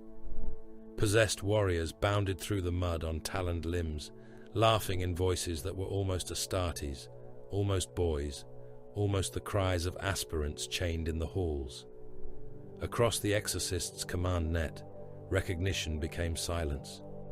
Dagon Zaidu heard it from the shadow of a collapsed trench shrine. His hexbreakers were already among the killing fields, hunting the guard survivors they had released. 3 neophyte kill squads moved ahead of him through fog and ash, each one marking targets with cold efficiency, firing single shots into contaminated witnesses. The arrival of the swords changed the geometry of slaughter. Hold pursuit, Zaidu voxed. New priority, confirm heraldry. Brother Sarek answered first. Mock chapter sigil, corrupted red plate, scripture overlays, warp breach deployment, swords of Epiphany confirmed. The neophytes did not speak. Their breathing came across the squad net, controlled and young. Zaidu watched a traitor Astartes step from the smoke and butcher an entire group of guardsmen with a chain glaive. The weapon chewed through flak armor, bone and prayer books, spraying wet arcs across the ash. The traitor paused after the killing and looked toward Zaidu's hidden position. He knew where they were. Of course he did. The swords had learned from the same darkness. On the horizon, something larger emerged from the warp storm. It moved upon chains. The chains were held by screaming aspirants, or things shaped like aspirants, dozens of them walking barefoot through burning mud. Their bodies were thin, ribbed with scars, skulls shaved, eyes sewn open with black thread. Each had an iron hook through the chest. Each chain ran from those hooks to the throne borne above them, a throne built from demon armor, reliquary brass, and the surgical frames of confession engines. Upon it sat Rodrigo Nessun, the unshriven. He had once been a priest, if the word could still apply to what remained. His corpse was fused into demon armor, shaped like ecclesiarchal vestments, all iron ribs, brass scripture, bone mitre, and barbed halo. His flesh had dried tight to his skull, yet it moved with moist flexibility around the mouth. Servo arms grown from his back held censers, scalpels, flayed scrolls, and fragments of broken ward chain. His eyes were covered by parchment, inscribed with prayers written in a hand that seemed almost tender. When he spoke, his voice was gentle. That made men drop their weapons. "My sons," said Nessun, carried by chains through the battlefield. "My poor hollow sons, see how they send you to die before you are even permitted to know why." A neophyte fired at him. The bolt round crossed the field and detonated against a ward shimmer a handspan from Nesson's brow. He smiled as the blast washed over him in sparks. "No anger," he said. "No haste. You were taught better." The swords of Epiphany advanced in formation then, and the battlefield became brother against brother. Exorcists' fire patterns met their corrupted reflections. Infiltrator lanes were anticipated. Suppressor nests drew counterfire before they fired a second burst. Neophyte bait maneuvers failed because the swords did not chase young souls blindly, they marked the handlers first. One traitor champion spoke the kill phrase of a hexbreaker ambush cant and moved aside half a heartbeat before a heavy bolter would have torn him apart.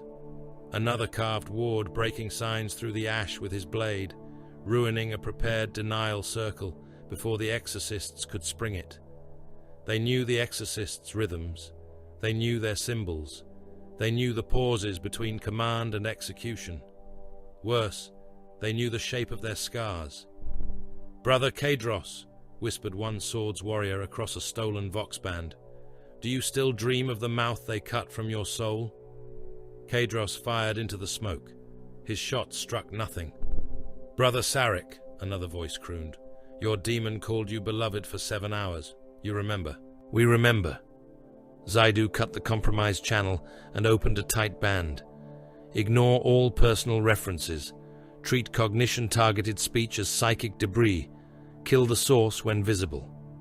The neophytes answered, "By will." Their voices were steady. Too steady. At the center of the battlefield, Captain Silas Alberek led the 3rd Company into the red tide. Land raiders ground forward through the remains of guard trenches, flamestorm cannons washing heretic infantry from the earth. Intercessors advanced beside them in firing ranks, bolt rifles hammering. Hellblasters burned, possessed into steaming bones. A Redemptor. Dreadnought crushed a swords warrior beneath one iron foot and emptied its plasma incinerator into a cluster of demon-fused traitors until the mud beneath them turned to glass. The swords did not break. They met the exorcists like sons who had studied their father's every weakness while chained in the dark. A traitor captain strode toward Alberek through the fire. His armor was a ruin of red ceramite, black scripture, and old surgical steel. His helm had been split down the center and repaired with bone clamps. From his back hung chains ending in rusted instruments, forceps, scalpels, saws, hooks, restraint needles, the tools of exorcism and implantation, all sharpened and fused into talismans of hatred.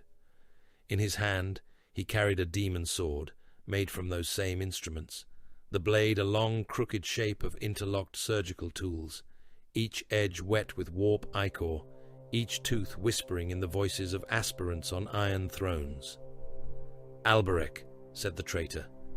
The captain of the 3rd Company raised his power fist. The traitor removed his helm. The face beneath had once been noble in the brutal manner of Astartes. Now it was stretched around black veins and old burn scars. One eye was human, pale and hard. The other was a little mouth sewn shut with silver wire. "I remember you," Alberek said. "Do you?" The traitor smiled. "You watched from the gallery when I failed. You were already a brother, already armored, already perfected by the lie. I was on the throne for 12 hours and more. When the thing entered me, the chaplains called it testing. When it would not leave, they called me failure. You are failure. I am testimony." He attacked. The demon sword moved like a bundle of insects pretending to be steel. Alberek blocked the first strike with his power fist, and the impact rang across the trench field like a cracked bell. The second strike slid past his guard and bit into his ribs, cutting through ceramite, underplate, and flesh. Warning runes flashed red across his helm display. The wound burned cold. Blood boiled in the armor joint, hissing into steam as the blade tried to drink more than tissue. Alberek slammed a fist into the traitor's chest. Ceramite buckled. The traitor staggered, but did not fall. He laughed and came again, faster, the demon blade scraping across Alberek's gorget in a shriek of metal. Alberich caught the sword arm with his left hand. The surgical blade unfolded, becoming hooks, and drove several points into his gauntlet. He ignored them, pulled the traitor close, and drove his helm into the corrupted warrior's face. The first headbutt cracked both helms. The traitor spat black blood through the split in his mouth. "You were hollow too." The second headbutt shattered Alberich's right lens and caved the traitor's nose into his skull. "You heard it speaking," the sword's captain hissed. "Every one of you did. You pretend denial is victory because you are afraid the voice was always yours." The third headbutt split both helms fully. Alberich released the sword arm and took the next cut through his side. The blade sank between ribs, biting deep, chewing at the secondary heart beneath. Pain flashed white. He stepped into it. His power fist closed around the traitor's breastplate and crushed inward. Armor folded. Bone cracked. The mouth in the traitor's eye screamed as Alberich drove his bare, broken helm against the traitor's brow one final time. The corrupted warrior sagged. Alberich forced his gauntlet through the split chest plate, through meat, through fused rib, through demons' swollen organs. His fingers found the secondary heart. The traitor whispered, "The halls made us brothers." Alberich tore the heart out. "No," he said, "the halls judged you." He crushed the organ in his fist and let the corpse fall. Elsewhere, Zaidu was not fighting toward glory. He was moving toward the signal. The swords had built a Vox shrine inside the corpse of an orbital relay tower that had crashed halfway into the salt trenches centuries before. Its upper span leaned across the battlefield like a broken spear, filled with demon script, stolen antennae, astropathic bone arrays, and the still-living heads of choir masters wired into brass plates. Around it, corrupted serfs chanted, while word-bearers' tech acolytes fed parchment into machines that screamed each time they processed a truth. The hexbreakers entered through the understructure. No thunder, no banner, no challenge. Brother Sarek cut power to the first shrine node with a melter charge. Brother Kadros knifed 2 cult sentries and carved ward loops through their throats before their souls could alarm the others. Zaidu led the kill team through a service conduit packed with bones, emerging beneath the central transmission altar where 3 astropathic skulls floated in jars of black fluid. He saw the data spill before the shrine defenders saw him. Fragments of the Exorcists' rites had already gone out. Possession initiation, iron thrones, halls of tempering, broken ones, purgatomb references, banish ward coordinates encoded in corrupted prayer, not complete proof, not full records, enough to damn, enough to make Puritan inquisitors sharpen old warrants, enough to make rival chapters recoil, enough to make the ecclesiarchy scream for cleansing, enough to make every exorcist victory a future accusation. Zaidu's voice was flat. Transmission status. Kadros seized a data cherub and ripped its cables free. Partial confirmation. 3 Imperial astropathic choirs received packet fragments before corruption overload. Locations. Choir Station St. Adarax. Relay Barge Penitent Light. Orbital Shrine Vessel Martyr's Due. Additional bleed probable but unconfirmed. Zaidu planted charges around the altar. Seal and transmit to Chapter Master. Enochian Black. No mortal copy. A swords warrior dropped from the ceiling then, armor open along the spine, limbs reversed for clinging. He struck Brother Kadros and drove him into the altar, cracking the exorcist's chestplate. Zaidu fired twice into the attacker's side, then drew his blade as the traitor came at him on all fours. "Little hunter," the swords warrior crooned, "still setting traps in the dark?" Zaidu cut one reaching hand off. It kept crawling after him. The traitor laughed. Zaidu stepped aside, triggered a psych-out charge beneath the altar, and let the pale blast flood the shrine. The warrior convulsed. The floating astropathic skulls burst in their jars. The living choirmaster heads began to scream fire. Zaidu drove his blade through the traitor's throat, carved the closing ward, and kicked the body into the burning altar. "Charges live," Sarek said. "Withdraw." They left the Vox shrine as it collapsed into white flame, but the damage had already been done. On the Redeemer, the report reached Vasaphon and Holt together. The Strategium's hololith displayed 3 pulsing marks around Mordrath Septimus, 3 Imperial assets, 3 potential carriers of the chapter's secret.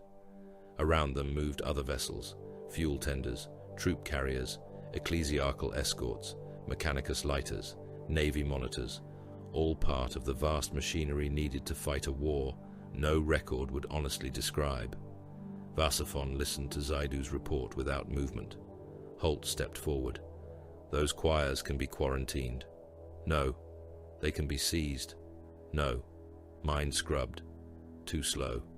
Those are Imperial vessels. They are vectors.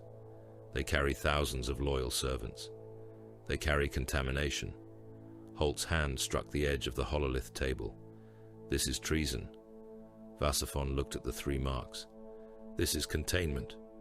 You would murder Imperial crews to hide your chapter's crimes, to prevent the enemy turning truth into plague. The distinction is convenient. The distinction is survival. Vasaphon raised one hand. Target Saint Adarax. Target Penitent Light. Target Martyr's Due. Any vessel receiving their last transmission is to be boarded or destroyed according to proximity and risk. No warning. No surrender request. No public censure. The Redeemer's weapon systems awakened. In the void beyond Mordrath, 3 loyal Imperial lights began to die. Bael Vordane entered the Strategium before the first lance fired. He walked unsteadily, one hand pressed to the side of his head, blood wet beneath his fingernails. The psychic stink of Mordrath clung to him. The death of the cathedral engine had opened senses he would rather have burned out. "Chapter Master," he said. Vasaphon did not turn. "Speak." "Each act of necessary cruelty is being tasted." Holt looked at him sharply. Vordhane's voice remained low. "The demon behind this does not feed only on blood. It feeds on justified cruelty, on the moment when a warrior knows an atrocity is required and commits it cleanly. That is why it chose us. That is why it lets us win. Every silence we enforce, every loyal witness we kill, every vessel we burn to contain our secrets strengthens the pattern." Vasaphon watched the hololith. "Name it." Vordane closed his eyes. The name hurt to shape, not because it was forbidden, because it wanted to be spoken. Kaedrath, the many-mouthed. The chamber's lumen lights flickered. Holt whispered, "You knew there was a greater entity." "I suspected," said Vordane. "Now it has tasted enough of us to answer." The first lance strike crossed the void and took St. Adarax through the choir heart. The station died in white fire. Vordane flinched as thousands of minds vanished. Vasaphon did not. On the battlefield below, Rodrigo Nessun raised both skeletal hands as the loyal choir station burned in orbit. His corpse face tilted upward. His gentle voice flowed through the storm. "Yes," he said, teach them with every clean murder. Teach them what your purity costs." Beside him, reality folded. The unshriven king manifested without thunder. One moment there was only ash and the chain-borne throne of Nessun. The next, there stood a giant in armor older than any living exorcist present. Its plate was red beneath centuries of blackening and ward scars. Its left pauldron bore the true horned skull of the chapter, not mocked, not defaced, but ancient, pure in shape and terrible in context. Its helm was sealed by a lead band engraved with verses from the Book of Exorcisms. Chains hung from its wrists, broken at the ends. Its armor joints leaked pale fire. The air around it tasted of banish, old blood, confession iron, and 1,000 failed souls breathing through one body. Every exorcist who saw it knew. The markings were not stolen. They were inherited. Nessun smiled with the tenderness of a priest welcoming sons to sermon. The unshriven king turned its blind helm toward the exorcist's line and spoke in a voice made from the purgatomb's deepest vault. "Fathers," it said, "kneel and be named." Mordrath Septimus became war without borders. There was no front line anymore, only degrees of slaughter. Hive continents burned from coast to coast. Causeways wide enough for armored divisions vanished beneath tides of cultists, possessed pilgrims, corrupted guardsmen, and crawling things that had once been citizens. Billions moved beneath the poisoned sky, not as an army in any sane meaning of the word, but as a fever given limbs. They surged through manufacturum districts, over trench belts, across corpse starch refineries, through pilgrim avenues, and beneath the arches of cathedra that rang with bells no hands pulled. Their voices rose in a single wrong creed, shaking dust from the hive spires and turning the teeth of loyal men black in their mouths. The Astra Militarum answered with extinction in ranks. From the ash flats of the western continents to the salt basins beneath Hive Maccabeus, army groups stood shoulder to shoulder in firing lines that extended beyond sight. Laser guns flashed in sheets of red light. Heavy bolters hammered until their barrels drooped. Basilisks and manticores hurled shells over the horizon in constant thunder. Medusa siege guns shattered hive blocks into gravel.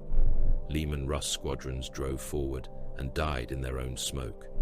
Baneblades fired from ridgelines of corpses, their main guns opening lanes through the oncoming masses that closed again as fast as blood over a wound.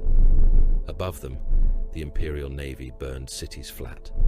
Marauder bombers descended through clouds of ash and anti-air fire, their hulls trembling under the force of their own payloads. Incendiaries fell, in chained patterns across Hab districts where the population had begun chanting with the enemy. Prometheum storms rolled through streets packed with bodies. Men became torches. Women of the manufacturum guilds beat at burning faces with hands already aflame. Children-sized mutants ran from the fire on too many legs and were cut apart by strafing runs before they could reach the trenches. Entire spires collapsed inward, their floors pancaking down through millions of lives, each impact sending rings of dust and screams into the sky. None of it was enough. The world itself had begun to resist them. Roads lengthened between orders and arrival.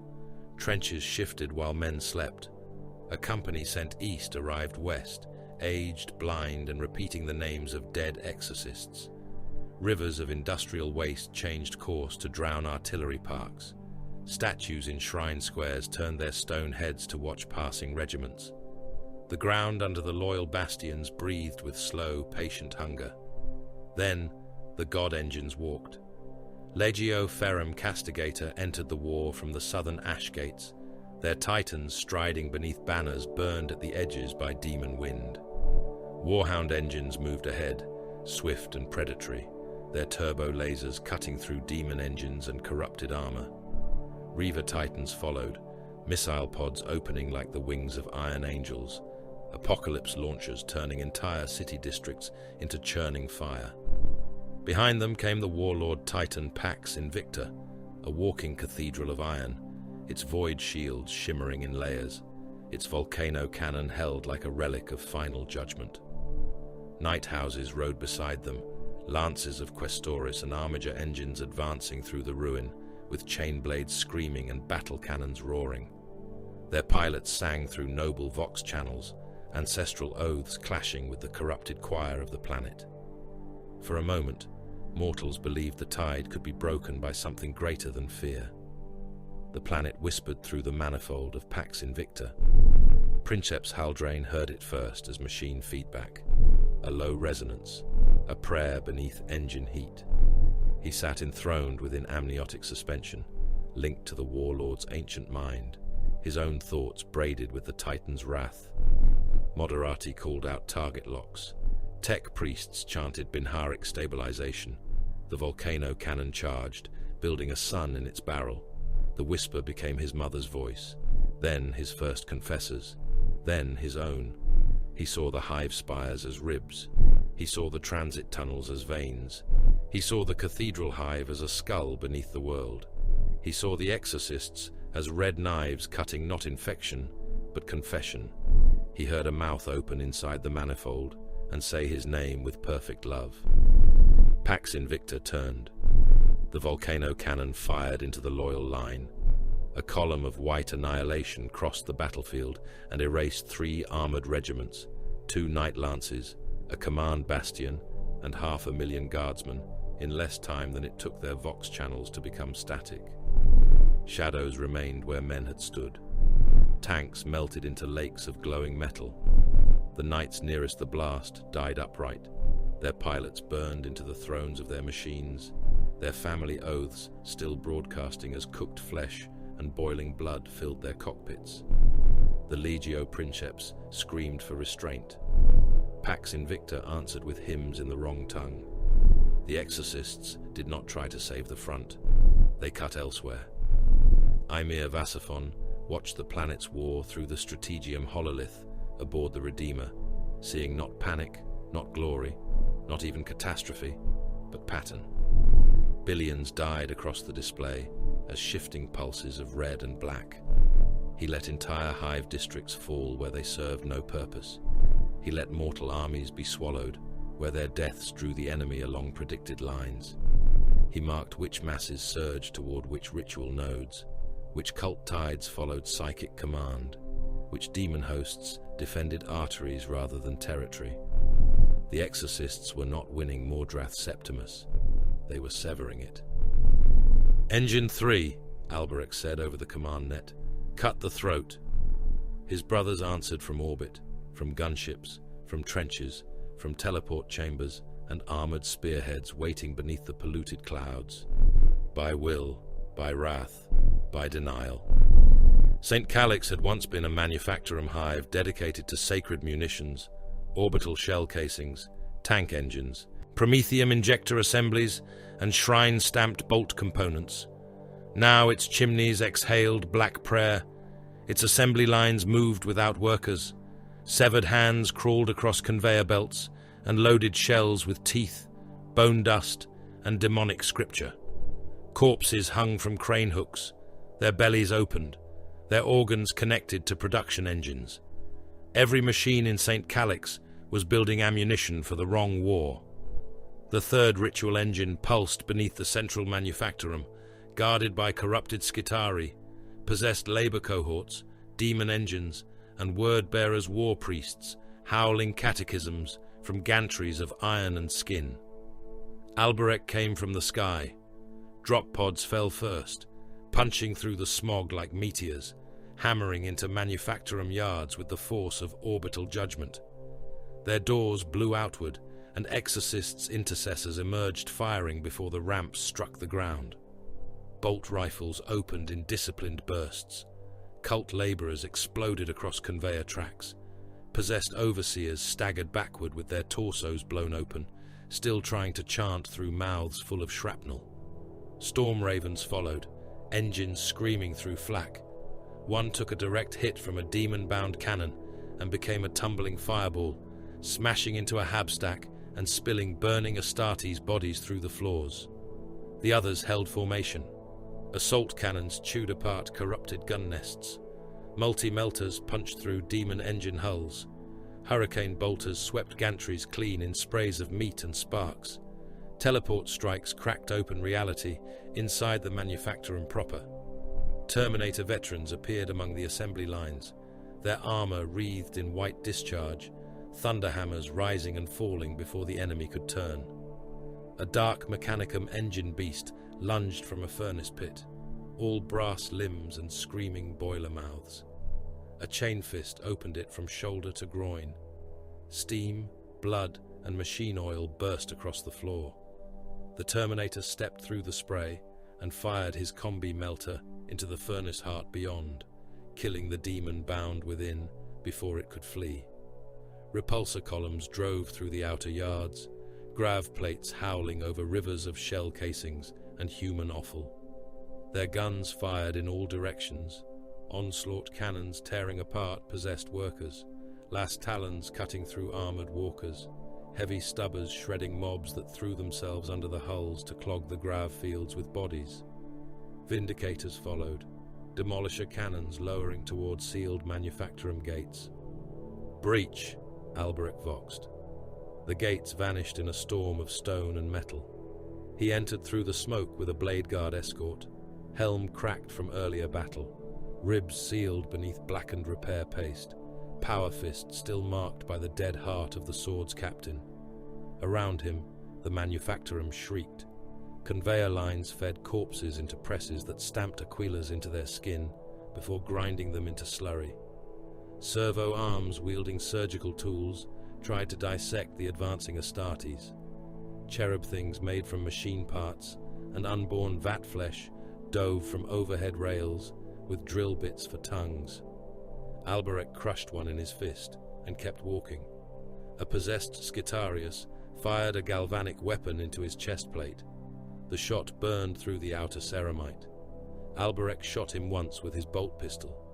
The Scitarius burst at the waist, upper body crawling away on cable limbs until a blade guard veteran pinned him with a sword and carved a ward through the exposed spine. "Left gantry," Alberich said. Hellblasters fired upward.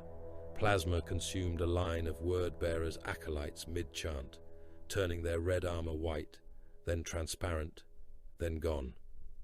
"Right furnace," a Redemptor dreadnought answered, turning its macroplasma incinerator into the furnace maw.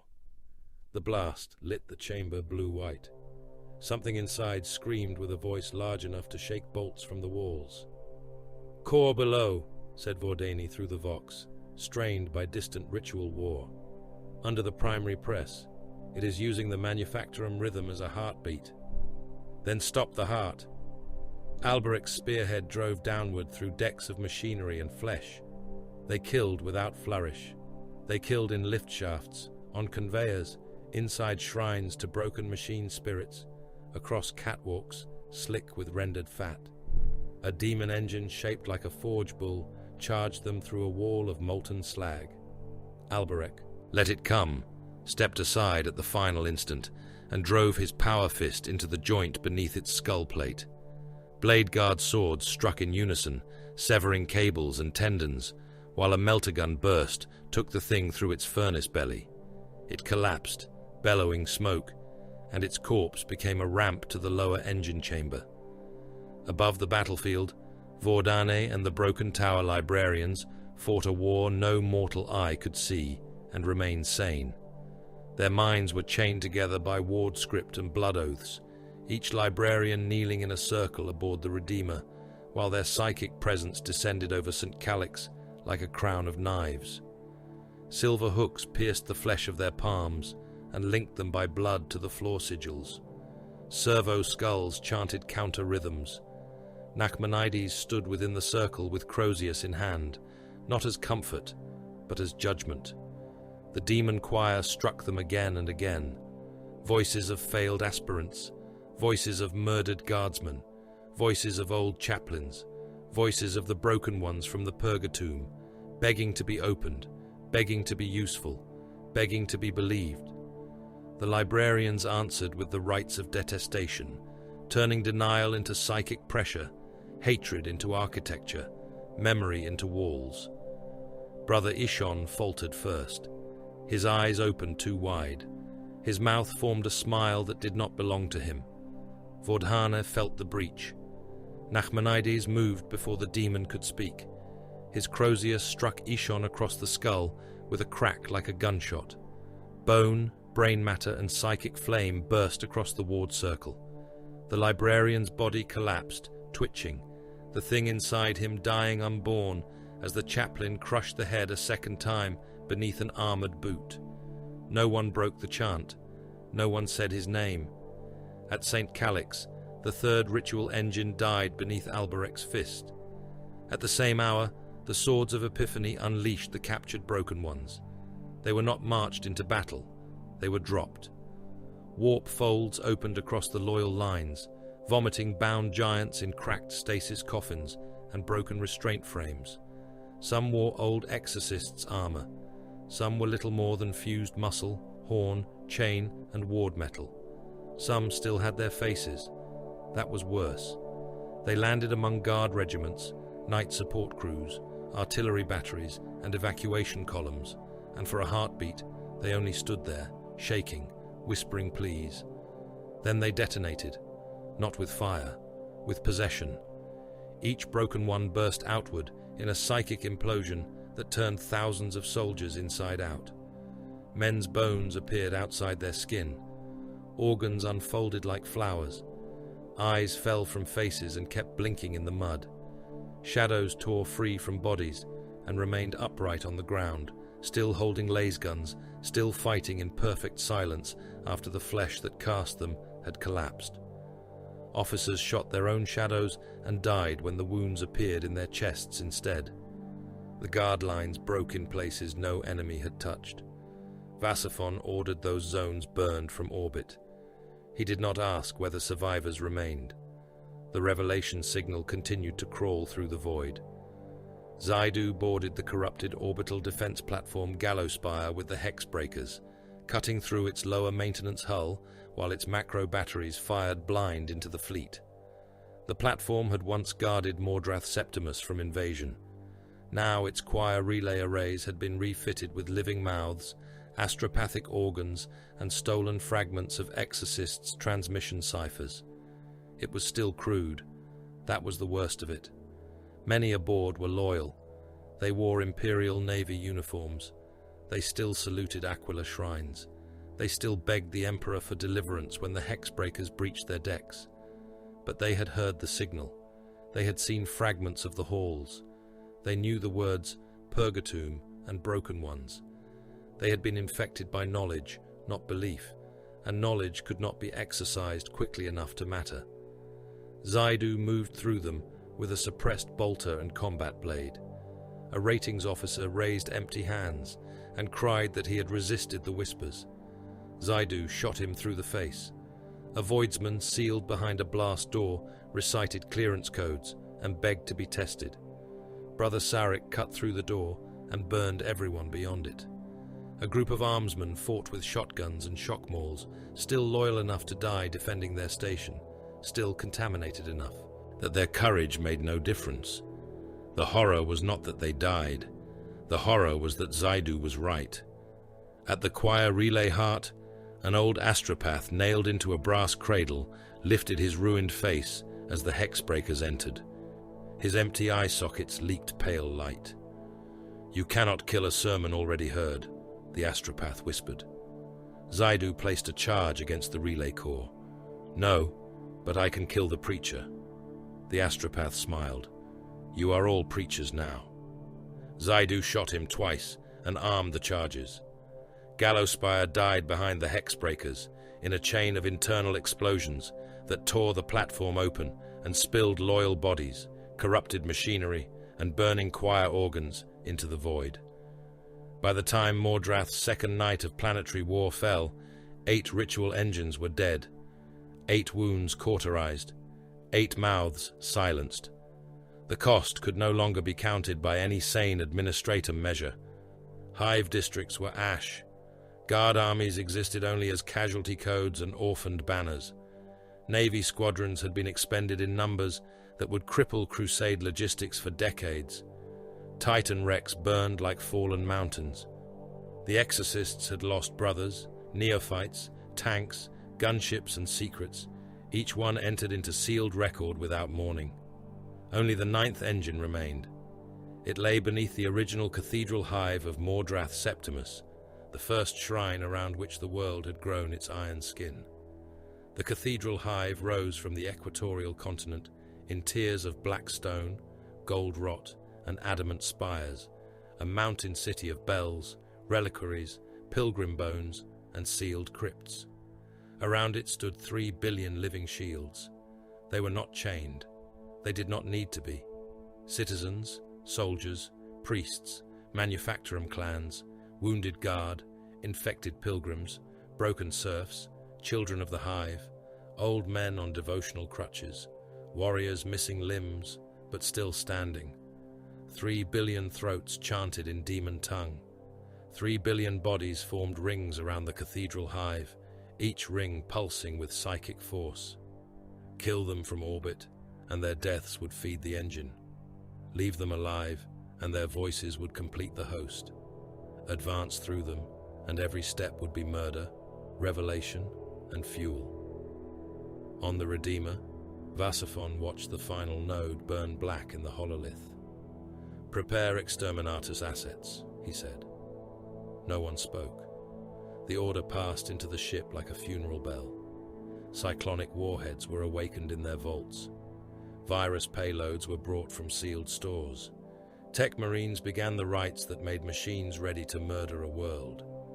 Mortal crewmen wept as they worked, and were beaten silent by overseers because tears near holy weapons were contamination of focus. Holt turned to the chapter master. "You are not activating them. Not yet.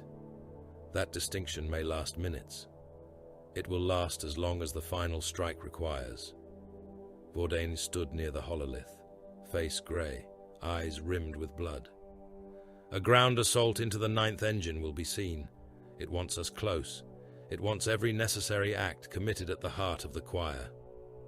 Alberic's voice came through the command net from the burning ruins of St. Calix. "Then we commit them," Zaidu answered from the void, his tone flat as a blade drawn in darkness. "Or we become the final verse." Vasaphon looked down upon the living shield around the cathedral hive and the hidden engine beneath it. "Deploy all available strike elements," he said. "The world dies if we fail. It may die if we succeed. That changes nothing." Across the fleet, Exorcists' warriors armed themselves in silence. Every brother knew the final ground strike was a chance. Every brother knew it was probably a lie told to make death useful. The cathedral hive did not wait to be invaded. It opened. Across the equatorial continent, 3 billion throats chanted in demon tongue as the black mountain of the original hive split its lowest gates and exhaled a wind that smelled of rusted chains, birth blood, old incense, and the inside of a confession engine. The living shield stood in concentric rings around the hive's foundations, packed so tightly that their bodies had begun to merge at the shoulders. Men in pilgrim robes, guardsmen with empty rifles, priests with their eyes sewn shut, manufactorum clans still wearing work harnesses, children of the lower habs, crippled veterans dragged upright by cables threaded through their spines, all of them chanting, all of them smiling as if the words hurt and the pain proved holiness. The Exorcists did not bombard them. Not yet. Above, the Redeemer held Exterminatus in its sealed hands. Cyclonic torpedoes slept in their launch sepulchres. Virus payloads waited beneath layered prayers and machine locks. Tech Marines stood before murder engines and spoke to them softly, promising release if the ground strike failed. The world below remained alive only because Emir Vasaphon had not yet closed his fist. The final assault descended without anthem. No battle hymn came from the Thunderhawks. No Vox proclamation offered judgment to the damned. No banner unfurled in the storm. The Exorcists came in silence, their craft punching through the polluted sky in black shapes wreathed by flame. Drop craft settled upon fields of crushed bodies. Assault ramps opened into blood vapor. Boots struck the ground. Armor seals hissed. Bolters were checked. Flamers awakened. Plasma coils glowed like captured stars beneath red ceramite hands. Vasaphon walked at the head of them. The chapter master wore full warplate, helm sealed, the horned skull of the chapter stark upon his pauldron. Beside him strode Captain Silas Alberec, wounded but unbowed, his repaired armor marked by fresh scripture and blackened dents. Dagon Zaidu moved several paces behind, Phobos plate dulled with ash, hexbreakers spreading into the corpse-packed approaches with weapons low and senses wide. Baal Vordane came with the librarians of the broken tower, their minds bound by ward script and blood oaths. Master of sanctity, Nachmanides walked like a grave given limbs, skull helm facing forward, Crozius dark with the brain matter of the brother he had killed in mercy and necessity. Behind them came the Enochian Guard. The veterans moved in Terminator plate, older than some Imperial dynasties, each warrior a walking shrine of denial. Their armor was adorned with excerpts from the Liber Exorcismus, engraved upon shoulder, knee, gauntlet, and breastplate in script so dense it looked like black rain across red ceramite. Storm shields bore ward circles hammered into adamant. Thunder hammers hummed with caged force. Chain fists whispered through idle teeth. Some carried heavy flamers, with reliquary tanks full of sanctified promethium. Others held combi weapons loaded with rounds etched by chaplains and sealed by librarians in their own blood. The Daemonium Palatini followed in black armor, featureless helms turned toward the hive. They carried not only weapons, but caskets, containment caskets from the Purgatomb. They were dragged on grav sleds and chain harnesses, black iron coffins banded in null silver, each one covered in warning seals, dead names and ward inscriptions. The caskets rattled, though no hand touched them. From within came whispers, pleading, laughter, and the dull, repeated sound of fists striking coffin walls from the inside. No one looked at them for long. The living shield parted as the exorcists approached, not from fear, from invitation. A corridor opened through the 3 billion bodies, narrow and wet, lined by faces that turned in unison to watch the red warriors pass. Some of the possessed bowed, some wept blood, some reached out with trembling hands and were struck down by Enochian shields before they touched ceramite. The chanting did not falter. It flowed around the exorcists and followed them inward, each syllable shaped like a hook. Holt's voice came through the command channel from orbit. "This is a trap," Vasaphon answered without slowing. "All battle is. You are walking into the mouth of the thing. Yes, and if it closes, then the fleet fires." There was a pause. Holt said, "You speak as though your own death is an administrative condition." "It is." The cathedral hive swallowed them, its outer gate sealed behind the last Palatini warden with a sound like a continent being buried. Darkness pressed inward. Helmet lenses adjusted. Auspex screens flickered and filled with impossible returns. The passage beyond the gate sloped downward, not into any known structural plan of the hive, but into a space that should not have existed beneath the world. Walls of black stone and fused bone curved inward like the inside of a ribcage. Pipes pulsed with blood. Prayer chains hung from the ceiling, each link made from finger bones. The floor was slick with amniotic fluid and old ash. Vordaner stopped. "This is not the engine chamber," he said. Nachmanides looked ahead into the dark. "No." Alberic's fist flexed. Vasaphon spoke the truth they all felt. "It is a hall." The corridor widened into a chamber of impossible scale. It was a grotesque imitation of the halls of tempering. Where Banish held iron confession thrones in controlled circles, this place held millions of them in descending tiers, each formed from bone, wire, brass, and living flesh. Where the exorcists bound minor entities under wards and watched for survival, the Swords of Epiphany had built a planetary possession chamber without restraint or mercy. Humans were chained into thrones by the thousands, by the millions, their bodies opened, their skulls crowned with hooks, their mouths forced wide by iron bits. Demons moved among them as examiners. Some were horned and vast, some were slick things of shadow and teeth, some wore the faces of dead chaplains. They leaned close to the chained humans and whispered into their mouths until the bodies convulsed and split and became hosts. The rite was not hidden. It was ecstatic. The swords did not temper. They wasted. They broke billions and called the shattering revelation. Every failed human became fuel. Every possession, no matter how brief, fed the core. Every scream was braided into the name of Kadrath, the many-mouthed. It was the exorcist's secret, made enormous, vulgar, joyous, and apocalyptic. For a heartbeat, even Alberic said nothing. Then the demon horde came. It poured from the tiers, from beneath the thrones, from the mouths of the chained, from doorways that opened into no sane architecture. Possessed civilians crawled on broken limbs.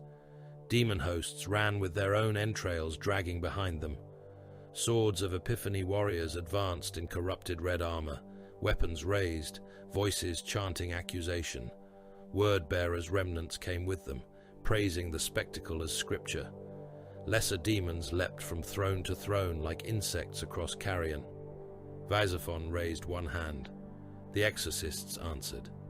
Bolters opened in disciplined volleys, each explosive round turning bodies into torn red mist. Flamers washed the lower tiers in sanctified fire, burning demon flesh, chained victims, throne engines, and scripture banners together. Plasma fire cut white wounds through the dark. Thunder hammers fell with thunderclap force, breaking possessed into armor fragments and boiling meat. Enochian storm shields locked into a wall as the first demon tide crashed against them, claws shrieking over warded adamant. The Demonium Palatini moved behind that wall, silent and black, killing anything that crawled too close to the containment caskets. The assault had no battle cry, only orders. Left tier, burn. Engine vane, sever. Possessed Astartes, marked. Ward breach, correcting. Advance. The Exorcists moved down into the false hall. Alberich led a spearhead through a corridor made from fused guardsmen. They had been welded together by warp growth and surgical wire into living buttresses, their bodies stacked shoulder to shoulder, chest to back, face to face. Many still wore fragments of uniform, Mordrathi infantry, Cadian advisors, Armageddon steel legionaries seconded to the crusade, officers, Vox men, standard bearers. Their eyes tracked him as he passed, their mouths opened in cracked unison. Orders, they begged. Alberich stopped. One reached for him with a hand grown from another man's spine. Orders, my lord. We are still in line. We are still holding. Give us orders. The corridor trembled as demons surged behind the living walls, using the fused soldiers as a shield and channel both. Their suffering was part of the ritual. Their obedience had been chained beyond death. Alberich looked upon them. You want orders? 1,000 broken faces nodded. He placed melter charges along the corridor wall. Die facing the enemy. Some smiled then, not in joy, in relief. Alberich turned away and triggered the charges. The corridor erupted behind him. Fire consumed the fused guardsmen and the demons pushing through them. Men who had been held upright by sorcery finally fell forward into flame, their faces turned toward the things behind them. The explosion closed the passage in a storm of bone, meat, and blackened stone. Zaidu moved elsewhere, deeper in the false hall, through a lattice of chained thrones where failed human hosts burst like rotten fruit around him. His hex breakers moved in paired shadows, planting psych out charges, cutting ward glyphs into demon flesh, firing controlled shots into chanting mouths. The air crawled with voices from Banish, young voices, aspirants on iron thrones, names sealed in ledgers, failures catalogued rather than mourned. A shape waited at the end of a bridge made from spinal columns. The escaped Broken One stood beneath a hanging choir of flayed astropaths. It wore ancient Exorcists' armor, though the plate was warped and split by the thing inside. Old red ceramite showed beneath burns and chains. The horned skull upon its pauldron had not been defiled. That made the sight obscene. Beneath the lead band sealing its helm, pale fire leaked where eyes should have been. Zaidu halted. The creature tilted its head. Dagon Zaidu, it said, in many voices. Zaidu aimed his carbine. You are the escaped prisoner. I am not escaped. I was released by every hand that refused to kill me. His finger tightened. The voices changed. One became a boy from the Black Reed tribes. Another, a neophyte whose name Zaidu had seen crossed out in a sealed ledger. Another belonged to Joran, the aspirant who had failed as Arkan survived. Zaidu knew them without knowing how. Fragments. Dozens of failed aspirants braided into a single speaking wound. You know us, said the Broken One. You stepped over our names. You hunted while we screamed below.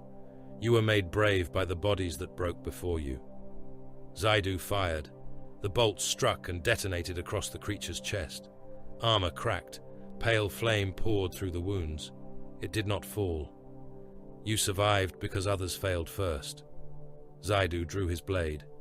Yes. The broken one paused. That was not the answer it wanted. Zaidu advanced. The chapter is built from survival and failure both. You are not revelation. You are accounting. The creature laughed, and the bridge of spines began to shudder. At the ritual core, Vordane saw the truth.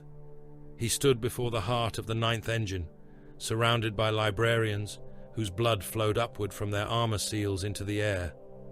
The core was not a machine in any mortal sense. It was a sphere of mouths, thrones, names, scars, broken ward signs, and stolen memories. Around it moved demons shaped like apothecaries, chaplains and inquisitors, each one forcing possession into the chained masses below. At the center of the sphere was no throne for Mordrath Septimus. There was a name: Exorcists. Kaedrath was not trying to possess the planet anymore. The planet had been bait, vessel, choir, and theater. The true target was the idea of the chapter, its reputation, its secret practices, its rites, its shame, its doctrine of denied possession, its hidden failures, its necessary murders. Kaedrath would not need to corrupt every exorcist soul if it could possess what the Imperium believed the exorcists were. A chapter damned in the minds of its allies would become a demon host of history. Every accusation would be a mouth, every purge demand a prayer, every sealed archive a wound waiting to open. Vordane staggered beneath the understanding. "Chapter Master," he voxed, "the engine is not aimed at flesh." Vasaphon smashed a demon host aside with his fist and turned toward the core. "Clarify. It wants our name. It wants the chapter made into a host through memory and judgment. Exposure is the possession." Holt's voice cut in from orbit, strained with horror. "Then every containment killing feeds it." "Yes," said Vordane. Alberek's voice followed. "Then we stop killing witnesses?" Vasaphon looked across the false hall, at the chained billions, at the swords of Epiphany, at the demon examiners, at the Enochian guard dying beside throne tiers, at the Palatini standing over the caskets from the Purgatomb, at Nachmanides crushing a possessed warrior beneath his Crozius, while reciting denial through a vox grill wet with blood. The chapter master understood the trap. Mercy would spread the secret. Cruelty would feed the demon. To choose neither was impossible. So he chose as the exorcists had always chosen. He chose the necessary wound. Vasaphon opened the full chapter vox. "We were not made clean. We were made necessary." The words passed through every helm, every ward, every soul scar carried by the warriors of the chapter. He turned to the Daemonian Palatini. "Open the caskets." For the first time since the assault began, the black-armored wardens hesitated, only for a heartbeat. Then they obeyed. Null locks disengaged, silver bands uncoiled, warning seals blackened and curled. The containment caskets from the Purgatomb began to open one by one, exhaling cold vapor, old screams, and the stink of iron thrones. Inside, selected broken ones stirred. Not the worst, not the most lost, not those who begged only for the galaxy to burn. These had been chosen by wardens who knew failure intimately, chosen because hatred still held shape inside them, chosen because they could be pointed before they collapsed into damnation or fire. One crawled out on broken gauntlets, armor fused to flayed muscle, helm sealed shut by nails of silver. Another rose with chains hanging from his spine, whispering the book of exorcisms backward and forward at the same time. A third unfolded from a coffin too small for his warped body, joints cracking, every breath carrying the names of demons he had once contained. They looked upon the false halls. They looked upon the swords of Epiphany. They looked upon the demons wearing the role of examiners. And they began to scream, not in fear, in recognition. Nachmanides raised his Crozius toward the enemy ritual. "Failures of Banish," he said. You are granted use." The broken ones charged. They went into the demon rite like sins given weapons, and the false hall beneath Mordrath Septimus shook as the Exorcists turned their own failures loose inside the enemy's heart. The broken ones struck the demon horde like catastrophes given legs. They did not charge as brothers. They did not advance in formation. They were not a squad, not a company, not an honored orison of the chapter. They were failures dragged from caskets and pointed toward a greater failure. They moved with the convulsive violence of things that had been chained too long, some crawling on split gauntlets, some running upright with armor fused to flayed muscle, some dragging restraint chains that sparked and screamed where they touched the false hall's blood-slick floor. The first broken one hit the demon front and vanished beneath claws. For a heartbeat, the horde swallowed him. Then the horde came apart. Possessed bodies burst outward in wet arcs. Demons that had worn human flesh were torn free from their hosts and strangled with their own ectoplasmic entrails. A Swords of Epiphany warrior drove a chain blade through the broken one's chest, and the failed exorcist seized the traitor's helm in both hands and crushed until ceramite, skull, demon horn, and corrupted brain collapsed into one steaming ruin. The broken one howled words from the Book of Exorcisms and names that had no place in human breath. Every syllable burned the air. Another failure of banish crawled across the ceiling like an animal, chains clattering from his spine. His helm was sealed shut with silver nails, but mouths opened along his throat and shoulders, each reciting a different denial. He dropped into a knot of demon hosts and erupted with pale fire. The demon hosts screamed as their flesh peeled from their bones. Their shadows remained standing after their bodies fell, and the broken one ate the shadows with prayer. The exorcists did not mistake them for allies. The Daemonium Palatini tracked each unleashed failure with bolters raised and execution runes active. Chaplains marked their paths. Librarians tasted the warp around them, ready to bind or burn. The broken ones were directed disasters, not redeemed warriors. Their usefulness had been purchased with centuries of imprisonment and would end the moment usefulness became risk. Vasaphon watched them break against the enemy ritual without pity. The false hall beneath the world shook. The planetary possession chamber convulsed as its own blasphemy was turned inward. Demon examiners shrieked from the tears. Human aspirants chained into their thrones died by the tens of thousands as the rite lost rhythm. The mouths in the walls choked on their own chants. Blood rivers reversed and then boiled. Brass engines spat bone gears and ruptured hearts across the floor. Kadrath the Many-Mouthed did not scream. It laughed through everything. Every exorcist heard it differently. For Alberich, the voice came from the crack in his ribs where the sword's captain's demon blade had bitten deep. It spoke with the tone of the thing that had once been forced into him in the halls of tempering, the thing he had denied, the thing whose absence had become part of his soul's shape. "You remember me." Alberich drove his power fist through a possessed warrior's chest and hurled the corpse aside. "You do not hate me as an enemy. You hate me as an old wound." He advanced through the gore, killing with each step. For Vordana, the voice came from the blood in his eyes. "You heard me before they named me." The librarian staggered at the ritual core, Ward's script burning across his armor. Around him, the broken tower strained against the psychic pressure of the collapsing engine. Librarians bled from eyes, noses, mouths, and the seams of their armor. Their minds remained chained together, each brother anchoring the others against the storm. "You knew the chapter would become my altar." Vordani clenched his bleeding hand and spoke another binding phrase. A demon shaped like an apothecary burst into ash. For Nachmanides, the voice came from the skulls of the brothers he had killed. "Execution is confession, chaplain." He walked through the worst of the metaphysical storm with his Crozius in both hands. The false hall flickered around him, becoming the true halls of banish, then the purgatomb, then the cathedral of 900 million mouths, then the trench line where loyal guardsmen had died as bait. He saw every face, every neophyte he had judged, every failed aspirant logged instead of mourned, every brother he had executed before corruption could speak. He kept walking. Brother Saren of the Enochian Guard faltered near a throne tier, his storm shield lowered by a handspan. That was all. His helm turned toward a mouth in the wall, speaking in the voice of the demon that had once possessed him. A tremor moved through his gauntlet.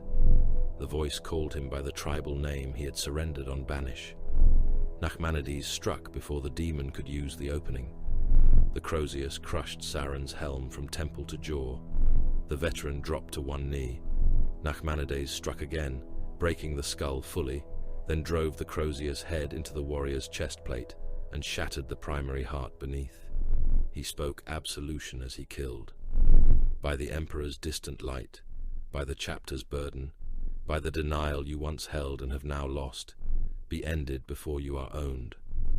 Saren died without becoming a mouth. Nachmanides stepped over him. That was mercy, as he understood it. At the center of the false hall, Rodrigo Nessun still sat upon his chain-borne throne, carried by screaming aspirants through the ruins of the collapsing rite. Around him, swords of Epiphany warriors fought and died, their corrupted red armor breaking beneath Exorcists' fire, their accusations turning to wet static as bolters opened them. Nessun's corpse face was serene. His demon armor had been torn open in places, revealing parchment organs and blackened ribs inscribed with scripture. Alberic came for him through a rain of burning chains. The corpse cardinal smiled. "Captain, faithful butcher, come to silence the priest." Alberic fired his bolt pistol. The first round burst against Nessun's ward halo. The second broke a servo arm. The third blew apart one of the chained aspirants carrying the throne. The throne lurched, corrected itself, and kept moving. "You killed my son," Nessun said gently. "I have killed many. The one with the surgical blade. He loved the halls in the end. Hatred is a form of devotion." Alberic did not answer. Nessun raised one skeletal hand. Chains whipped outward, hooked with surgical instruments and demon teeth. Alberic met them with his fist, smashing one aside, letting another bite into his shoulder, tearing a third from the air and dragging the throne toward him. A swords warrior interposed himself and died when Alberic crushed him beneath one boot, ribs and armor collapsing into a red hollow. Nessun laughed as the captain reached the throne. "You think silence defeats revelation. You think death closes mouths. You have learned nothing from us." Alberic seized the throne's edge and ripped it down. The aspirants carrying it screamed as their chains tore through their chests. The throne struck the floor hard enough to crack the black stone. Nessun's demon armor unfolded around him, turning vestment plates into hooked limbs. A Crozius made from fused exorcism tools snapped into his hand. He struck Alberic across the helm, splitting the already damaged faceplate and sending the captain back a step. Alberic came forward again. The duel was not elegant. It was murder at arm's length. Nessun's weapon stabbed through Alberic's thigh plate and twisted. Alberic broke the weapon shaft with his fist and drove his forehead into the corpse cardinal's face. Nessun's parchment-wrapped skull bent backward, then snapped forward with a grin. Black tongues pushed from his mouth, each speaking a different sin of the chapter. Alberic tore them out by the handful. Blood like ink sprayed across his helm. Nessun clawed at Alberic's chest, carving sigils into the armor. "You cannot deny what you are." Alberic gripped the corpse cardinal's throat. "I deny thee." He slammed Nessun into the cracked throne, once, twice, then drove his power fist through the demon armor and into the dried carcass beneath. Ribs shattered, parchment organs burst, the corpse cardinal's back exploded in a spray of black blood, brass fragments and burning scripture. Nessun laughed as he died, not in defeat, in completion. His dead hands opened, the last seal broke, the false hall fell away. For a moment, Every warrior beneath Mordrath Septimus stood inside nothing, not darkness, not light, a space made from memory without mercy. The halls of tempering stretched in all directions, multiplied beyond sanity. Iron thrones without number, aspirants screaming, chaplains watching, apothecaries recording, librarians chanting, inquisitors leaning closer, demons forced into boys, boys becoming warriors, warriors becoming prisons, prisons becoming sermons. At the center of it stood the unshriven king. Its ancient exorcist's armor opened like a reliquary of shame. Within it was no single body. It was a gestalt of failed aspirants, captured demons, murdered witnesses, broken wards, ordo malleus ambition, and the first horror of the chapter's birth. It wore the face of every broken one and none. It bore the memory of Totem 4, the Plutonians, Trismegistus, Gaetos, the first formal trials, the Purgatum, and every sealed ledger where failure had been renamed utility. The unshriven king was not Caedrath entire. It was the mouth through which Caedrath would speak the chapter into damnation. Vordaney understood before anyone else. He dropped to one knee at the ritual core, blood pouring from his eyes in streams. It cannot be banished from outside. It has woven itself through our rites. Every word we speak it knows. Every denial we use, it remembers. Every name we cut from it becomes another mouth. Vasaphon strode toward him through the collapsing metaphysical storm. Solution. Vordaney looked up. His face was grey. A host. The word struck the command net cold. Clarify, said Vasaphon. Someone who survived possession must willingly accept it again. Draw the unshriven king inward. Force it into one soul, one body, one point of denial. Hold it long enough for the chapter to perform total banishment. The host will be destroyed. Then it will be me, Vasaphon said. No hesitation, no ceremony. Alberich turned from Nesson's corpse. Chapter Master. Vasaphon ignored him. Prepare the rite. Zaidu's voice cut across the vox. No. Silence followed. Even in the storm, even with demons clawing through the collapsing hall, the refusal carried. Vasaphon turned his helm toward the hexbreaker. Zaidu stood upon the bridge of spines, armor split and burned from his battle with the escaped Broken One. His blade was broken in one hand. His carbine hung empty. Behind him, the creature he had fought crawled in pieces, laughing with the voices of failed boys. You refuse an order, said Vasaphon. I correct a waste. You presume much. A chapter master survives as symbol, Zaidu said. A symbol cannot be spent when the enemy seeks to possess the chapter's name. If you become the host, it wins even in banishment. The story will remain. The wound will remain. The king will have worn the crown. Vasaphon said nothing. Zaidu stepped forward. A hexbreaker exists to disappear. Alberich's voice was iron. You may not survive long enough to contain it. Then kill me faster. Vordaney looked at him. You understand what you offer? No. That answer was almost human. Then Zaidu continued. Understanding is unnecessary. Function is enough. Nachmanides approached him, Crozius in hand. If you breach, I will end you. Zaidu inclined his helm. That is why you are here. Vasaphon stared at him for one long moment. Then the chapter master gave the order. Begin.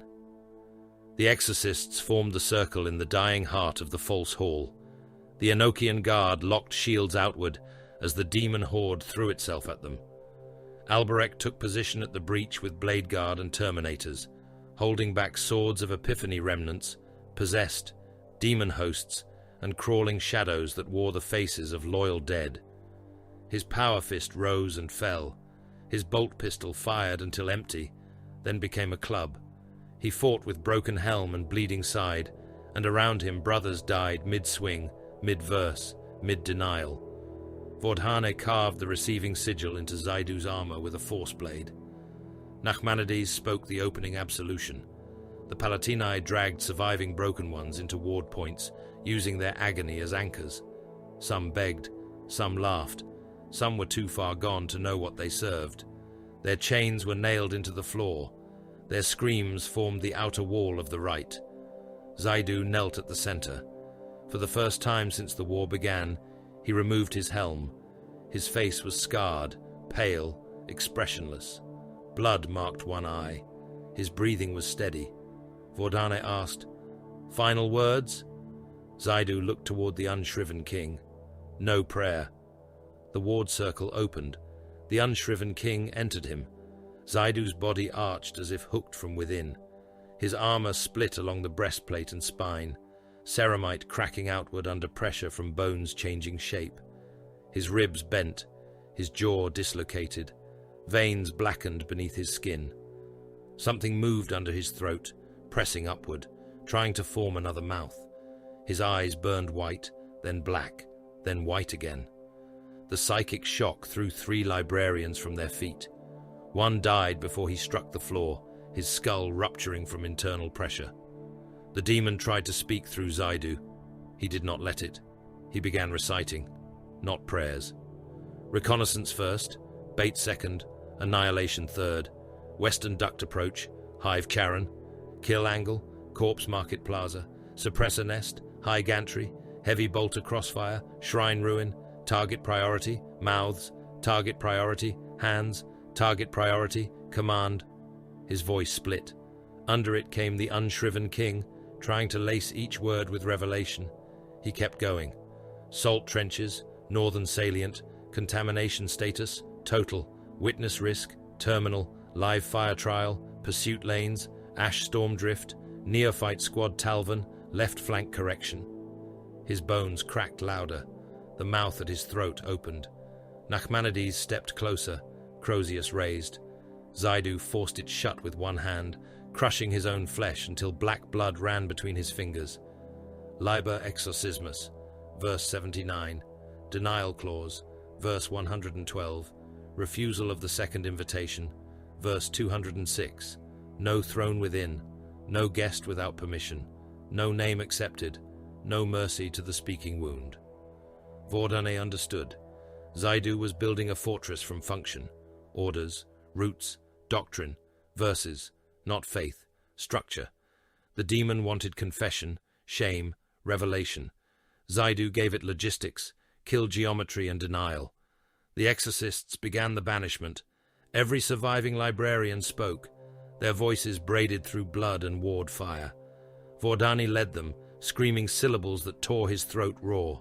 His eyes burst, and still he spoke, blind and bleeding. Chaplains joined, skull helms aimed inward, crozy raised. The Enochian guard answered with war chants from behind their shields as demons smashed against them. The Demonium Palatini executed 2 broken ones when their anchor points failed, then dragged the corpses back into place and continued the rite with dead flesh still useful under chain. Alberich held the breach. A possessed Astartes leapt at him with twin blades and took his left pauldron away in a shower of ceramite. Alberich broke the warrior's neck with his fist and hurled the body into a knot of lesser demons. A Swords of Epiphany champion drove a spear through his abdomen. Alberich seized the spear shaft, pulled the traitor close, and bit through the exposed throat seal until blood flooded his mouth.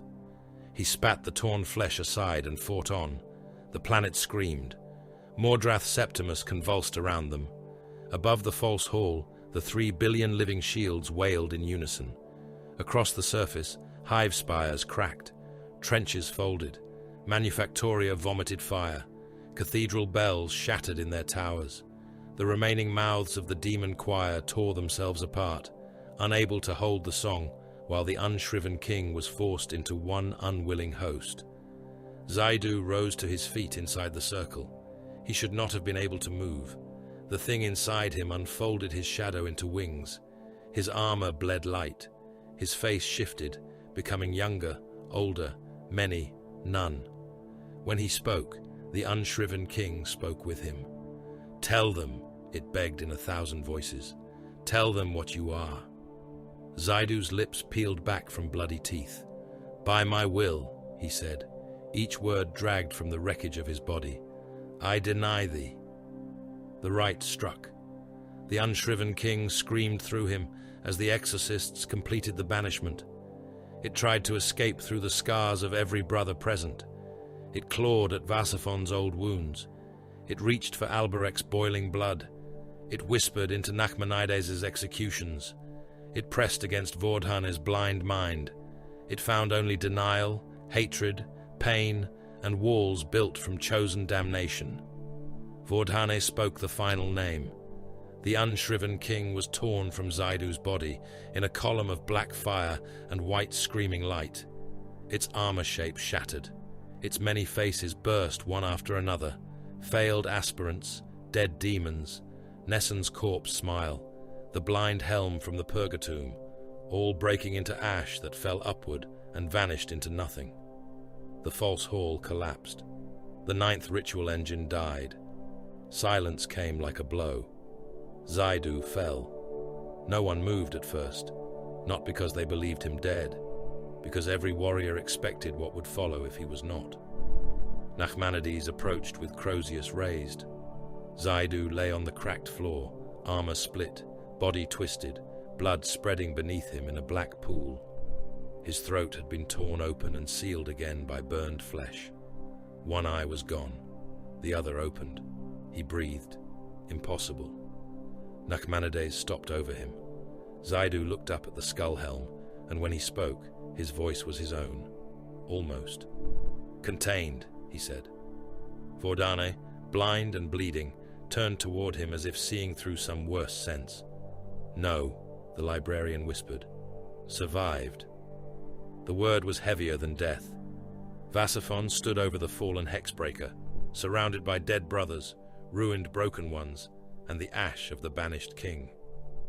The chapter had won. Mordrath's final engine was silent. Kadrath's mouth had been broken, but Dagon Zaidu still breathed. Impossible, contaminated, and carrying knowledge that might have been worse than damnation. No witness, but the damned Mordrath Septimus lived. That was the lie the Imperium would keep. From orbit, the world looked less like a world than the cooling corpse of one. Its hive continents smoked beneath curtains of ash. Its oceans were slick with promethium runoff and corpse fat. Its trench belts had collapsed into scars wide enough to be seen from the void, red-black wounds packed with armor wrecks, drowned guns, and the uncounted dead of the Astra Militarum. 9 hive continents were ash in all but name. Whole manufactorum ranges glowed with internal fire. Cathedral spires leaned like broken bones against the smog. The equatorial cathedral hive still stood, but its bells were split, its gates melted, its lower foundations ruptured by the death of the 9th engine beneath the world. Billions had died. Billions more remained. That was the problem. They came from bunkers, basements, chapel vaults, collapsed hab levels, underhive drains, manufactorum shelters, and trench dugouts. They crawled from beneath corpses. They staggered out of smoke with eyes burned white by psychic backlash. They carried children, icons, severed limbs, regimental colors, ration tins, broken laser guns, and the last pieces of lives that had ended without their bodies noticing. Some still chanted fragments of the wrong creed, without understanding the words. Some spoke names from the halls of tempering in their sleep. Some remembered red warriors nailing psychers into null frames. Some remembered the purgatomb, though no mortal mind should have had even the shape of that word inside it. The exorcists had won. The victory could not be witnessed. Aemir Vasaphon stood in the strategium of the Redeemer, while Mordrath turned beneath him. The battle barge's vaulted chamber was dark, but for the hololithic glow of the wounded planet and the red status runes of weapons not yet fired. Exterminatus payloads remained armed in their sepulchres. Cyclonic warheads rested inside launch cradles, their machine spirits awake and hungry. Virus weapons waited behind codes that could murder continents with a sentence. Tech Marines stood by the command shrines, hands resting upon activation lecterns, lenses fixed on their chapter master. Vasaphon did not give the final order, not because Mordrath was innocent, not because it was worth saving, because a dead world told a kind of truth. A dead world invited investigation. It produced martyrs, questions, rival inquisitorial interest, Mechanicus salvage rights, ecclesiarchal mourning claims, crusade ledgers, tithe audits, naval inquiry, silence made loud by absence. A wounded world, censured properly, could be made to continue as a lie. "Cancel full exterminatus," Vasaphon said. The words passed through the strategium without relief. "Begin selective oblivion." Orders unfolded across the fleet. Astropathic archives touched by the revelation signal were to be burned to the last crystal and bone. Choir survivors were to be examined, minds scoured where possible, executed where not. Districts with confirmed mass exposure were marked for orbital incineration. Hab populations that had only heard corrupted liturgy would be subjected to sermon correction, electroscourging, memory excision, and administratum relocation under false quarantine. Regiments that had seen too much would be dissolved, their officers mind wiped if valuable, shot if unstable, reassigned under new designations if broken enough to obey without remembering why. Ecclesiarchal witnesses were to be sealed, purged, or given miracle accounts written by the Ordo Malleus and enforced by bolt pistol. The Redeemer began killing with precision. Lance fire came down as white lines from heaven. It did not scour the whole planet. It cut. A district where children recited Purgatum in their sleep became glass. A Medici necropolis, whose wounded dreamed of iron thrones, vanished under orbital plasma. A Manufactorum archive containing partial vox echoes of Nesson's sermon burned for 6 hours, its machine spirits howling through noospheric channels until Exorcists' tech marines severed them with scrapcode knives. A refugee column carrying fragments of the cathedral hive chant was redirected into a purification zone and never emerged. Mind-scouring stations opened in the lower holds of Imperial transports. Men sat in restraint chairs and came out empty-eyed, if they came out at all. Women with faces grey from hunger forgot the names of dead sons and the sound of bells. Guardsmen forgot their regiments, their commanders, the moment they realized they had been used as bait. Priests forgot sermons. Astropaths forgot language. Some minds resisted removal because the demon had carved the truth too deep. Those were taken behind black screens, and the screens flashed with muzzle light until silence returned. Holt tried to compile the charges anyway. He did it in a sealed cell aboard the Redeemer under a lumen globe that flickered each time the ship fired on the world below. Data slates lay across the iron desk before him. Picked captures from the governor's basilica, fragments from the living maps, Vox records of Alberech ordering witnesses silenced, tactical logs showing guard army groups deliberately abandoned to draw manifestation, orbital weapons records proving loyal vessels destroyed without warning, partial witness transcripts, the Purgatum breach, Zaidu's impossible survival, the deployment of broken ones as weapons beneath the cathedral hive. It was enough. Enough to damn a chapter before a conclave of Puritans. Enough to make the ecclesiarchy howl for fire. Enough to turn rival Space Marine chapters cold with revulsion. Enough to bring Grey Knights, if presented properly, and before the Exorcists buried every supporting witness. It was not enough to protect him while he made the accusation. The door opened behind him. Holt did not turn at once. He saved the last file, sealed it under triple cipher, and placed his hand upon the hilt of his warded blade. "Come in, Chapter Master," he said. "You own every other shadow aboard this vessel." Vasaphon entered alone. That was either courtesy or insult. Holt could not decide which. The Chapter Master stood opposite the desk, helm carried beneath one arm, his face pale and unreadable. Old possession scars marked his throat. The lumen flickered across them, making them seem to move like sealed mouths beneath the skin. "You have been diligent," Vasaphon said. "I have been awake." Few can claim that after Mordrath. Holt looked at him then. Do not dress this in respect.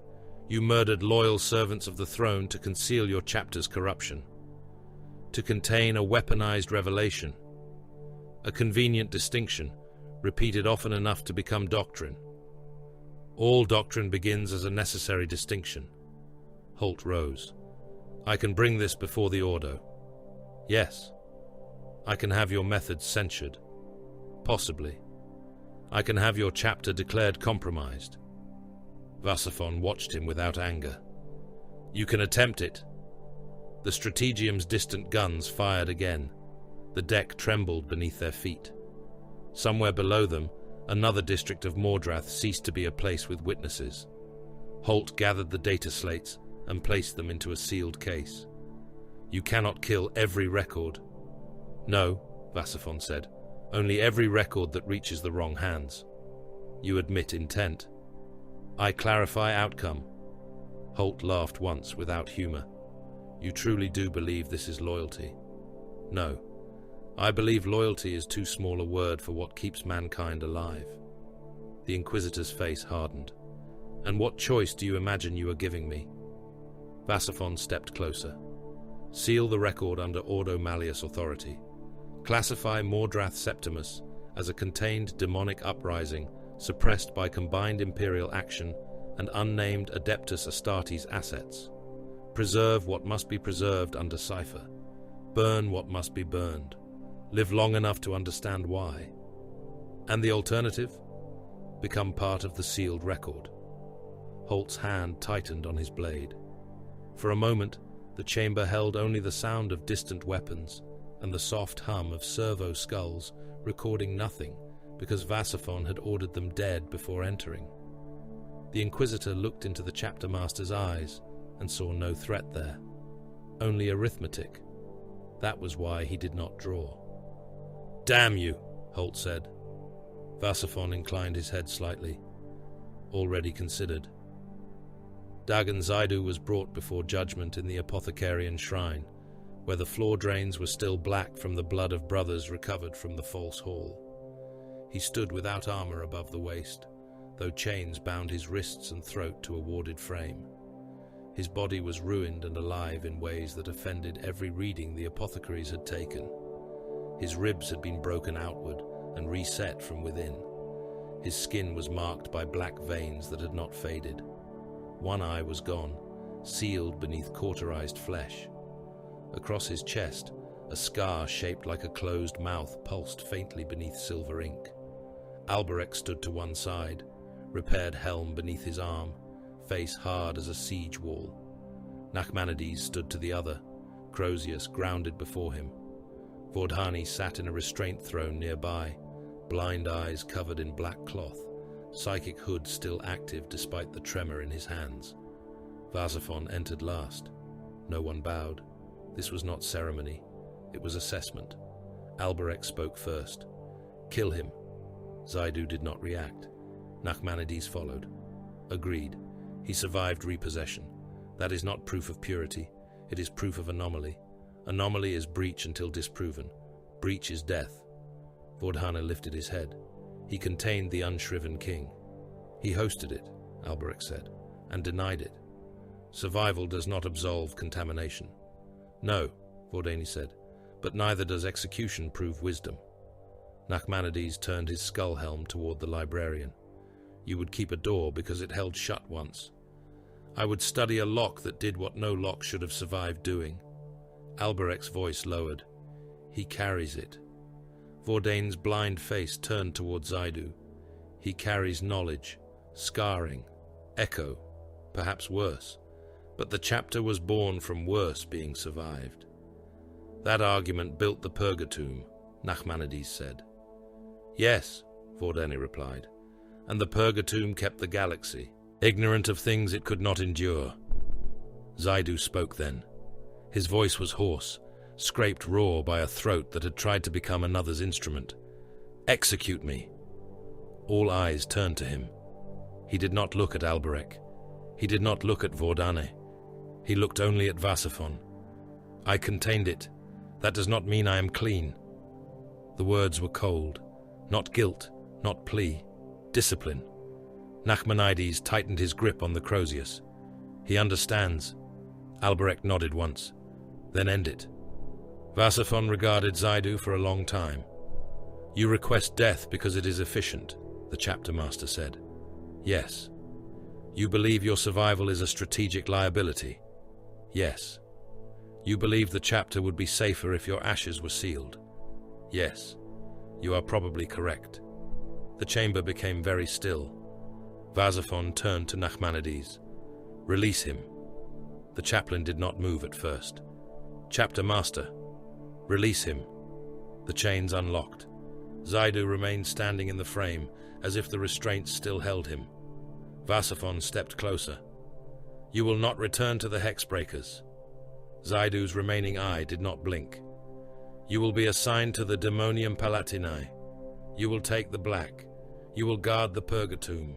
You will watch the broken ones. You will learn the names of every failure we did not kill. You will stand jailer to the monsters you nearly joined. Nachmanides said, and if he speaks with another voice, then you will do your office. Zaidu lowered his head, not in relief, in acceptance of sentence. By will, he said. Vasaphon looked at the scar on his chest. By denial. Across Mordrath Septimus, the last swords of Epiphany were hunted into extinction. The task fell to neophyte squads. That was the chapter's answer to contamination, grief, and renewal. The young were sent into the ruins with warded blades and bolters, not merely to kill, but to learn what their future would ask of them. They hunted traitor survivors through collapsed manufactoria, underhive drains, cathedral crypts, and corpse fields, where ash fell thick enough to hide armor. They found swords champions wounded and laughing beneath rubble. They found cult demagogues wearing the faces of dead exorcists. They found corrupted aspirants chained to makeshift shrines, begging to be taken home to banish. The neophytes killed them all. Some did it cleanly. Some hesitated and were marked for correction. Some heard the swords call them brothers and answered with fire. In one ruined chapel, Arkan of the Black Reed tribes found a dying sword of Epiphany pinned beneath a fallen statue. The traitor's helm was gone. His face was young beneath corruption, almost young enough to be an aspirant beside him in the halls. He smiled through broken teeth. They will put it in you again, the traitor whispered. One day, one war, one order, one necessity. They will open you and call it duty. Arkan raised his bolt pistol. I know. He fired. The Imperium received its record months later, filtered through dead choirs, sealed courts, edited naval logs, and Ordo Malleus redaction. Mordrath Septimus had suffered a demonic uprising of extreme severity. Loyal Astra Militarum forces had fought with exemplary courage. Imperial Navy assets had performed righteous bombardment. Ecclesiarchal elements had preserved faith under impossible pressure. Unnamed Adeptus Astartes assets had executed decisive strikes against ritual command structures before withdrawing for classified redeployment. The world remained under quarantine tithe reduction and spiritual reconstruction. Casualty figures were incomplete. Heroism was abundant. Heresy was defeated. The Emperor had protected. No mention was made of the Exorcists. No mention was made of the Purgatomb. No mention was made of the Broken Ones. No mention was made of the 3 billion living shields, the false halls beneath the world, the unshriven king, or Dagon Zaidu, kneeling at the center of a demon's mouth and surviving what should have consumed him. Holt sealed his private record under Ordo Malleus authority. He kept one copy where no ordinary fire could reach it and no ordinary loyalty would dare open it. He knew that made him complicit. He also knew the Imperium was built from complicities stacked high enough to resemble walls. The Exorcists vanished from the official history. They left. Behind burned worlds, scrubbed mines, sealed inquisitorial corpses, and enough silence to pass for victory. On Banish, the acid rain fell as it always had. Beneath the poisoned swamps, beneath the black spires and skull-horned icons of the Basilica Malefics, new aspirants were led toward the halls of tempering. They came from the savage tribes with scars on their faces and hunger in their eyes. They believed they had survived beasts, fever, blade, starvation, and the hatred of their world. They believed they were ready. They walked barefoot over cold stone as chaplains watched from the shadows. The great doors of the halls stood before them, black iron bound in silvered adamant, carved with honored names and crossed-out failures. Incense rolled from beneath the threshold. From beyond came the slow sound of chains being drawn across stone. One aspirant looked up at Master of Sanctity Nachmanides. He was missing 2 fingers from his left hand and wore the jawbone of a swamp predator at his belt. His voice did not shake, though it wanted to. What waits in the dark? Nachmanides turned his skull helm toward him. Behind the doors, something laughed softly. The chaplain answered, "The truth. Open your mouth and let it in."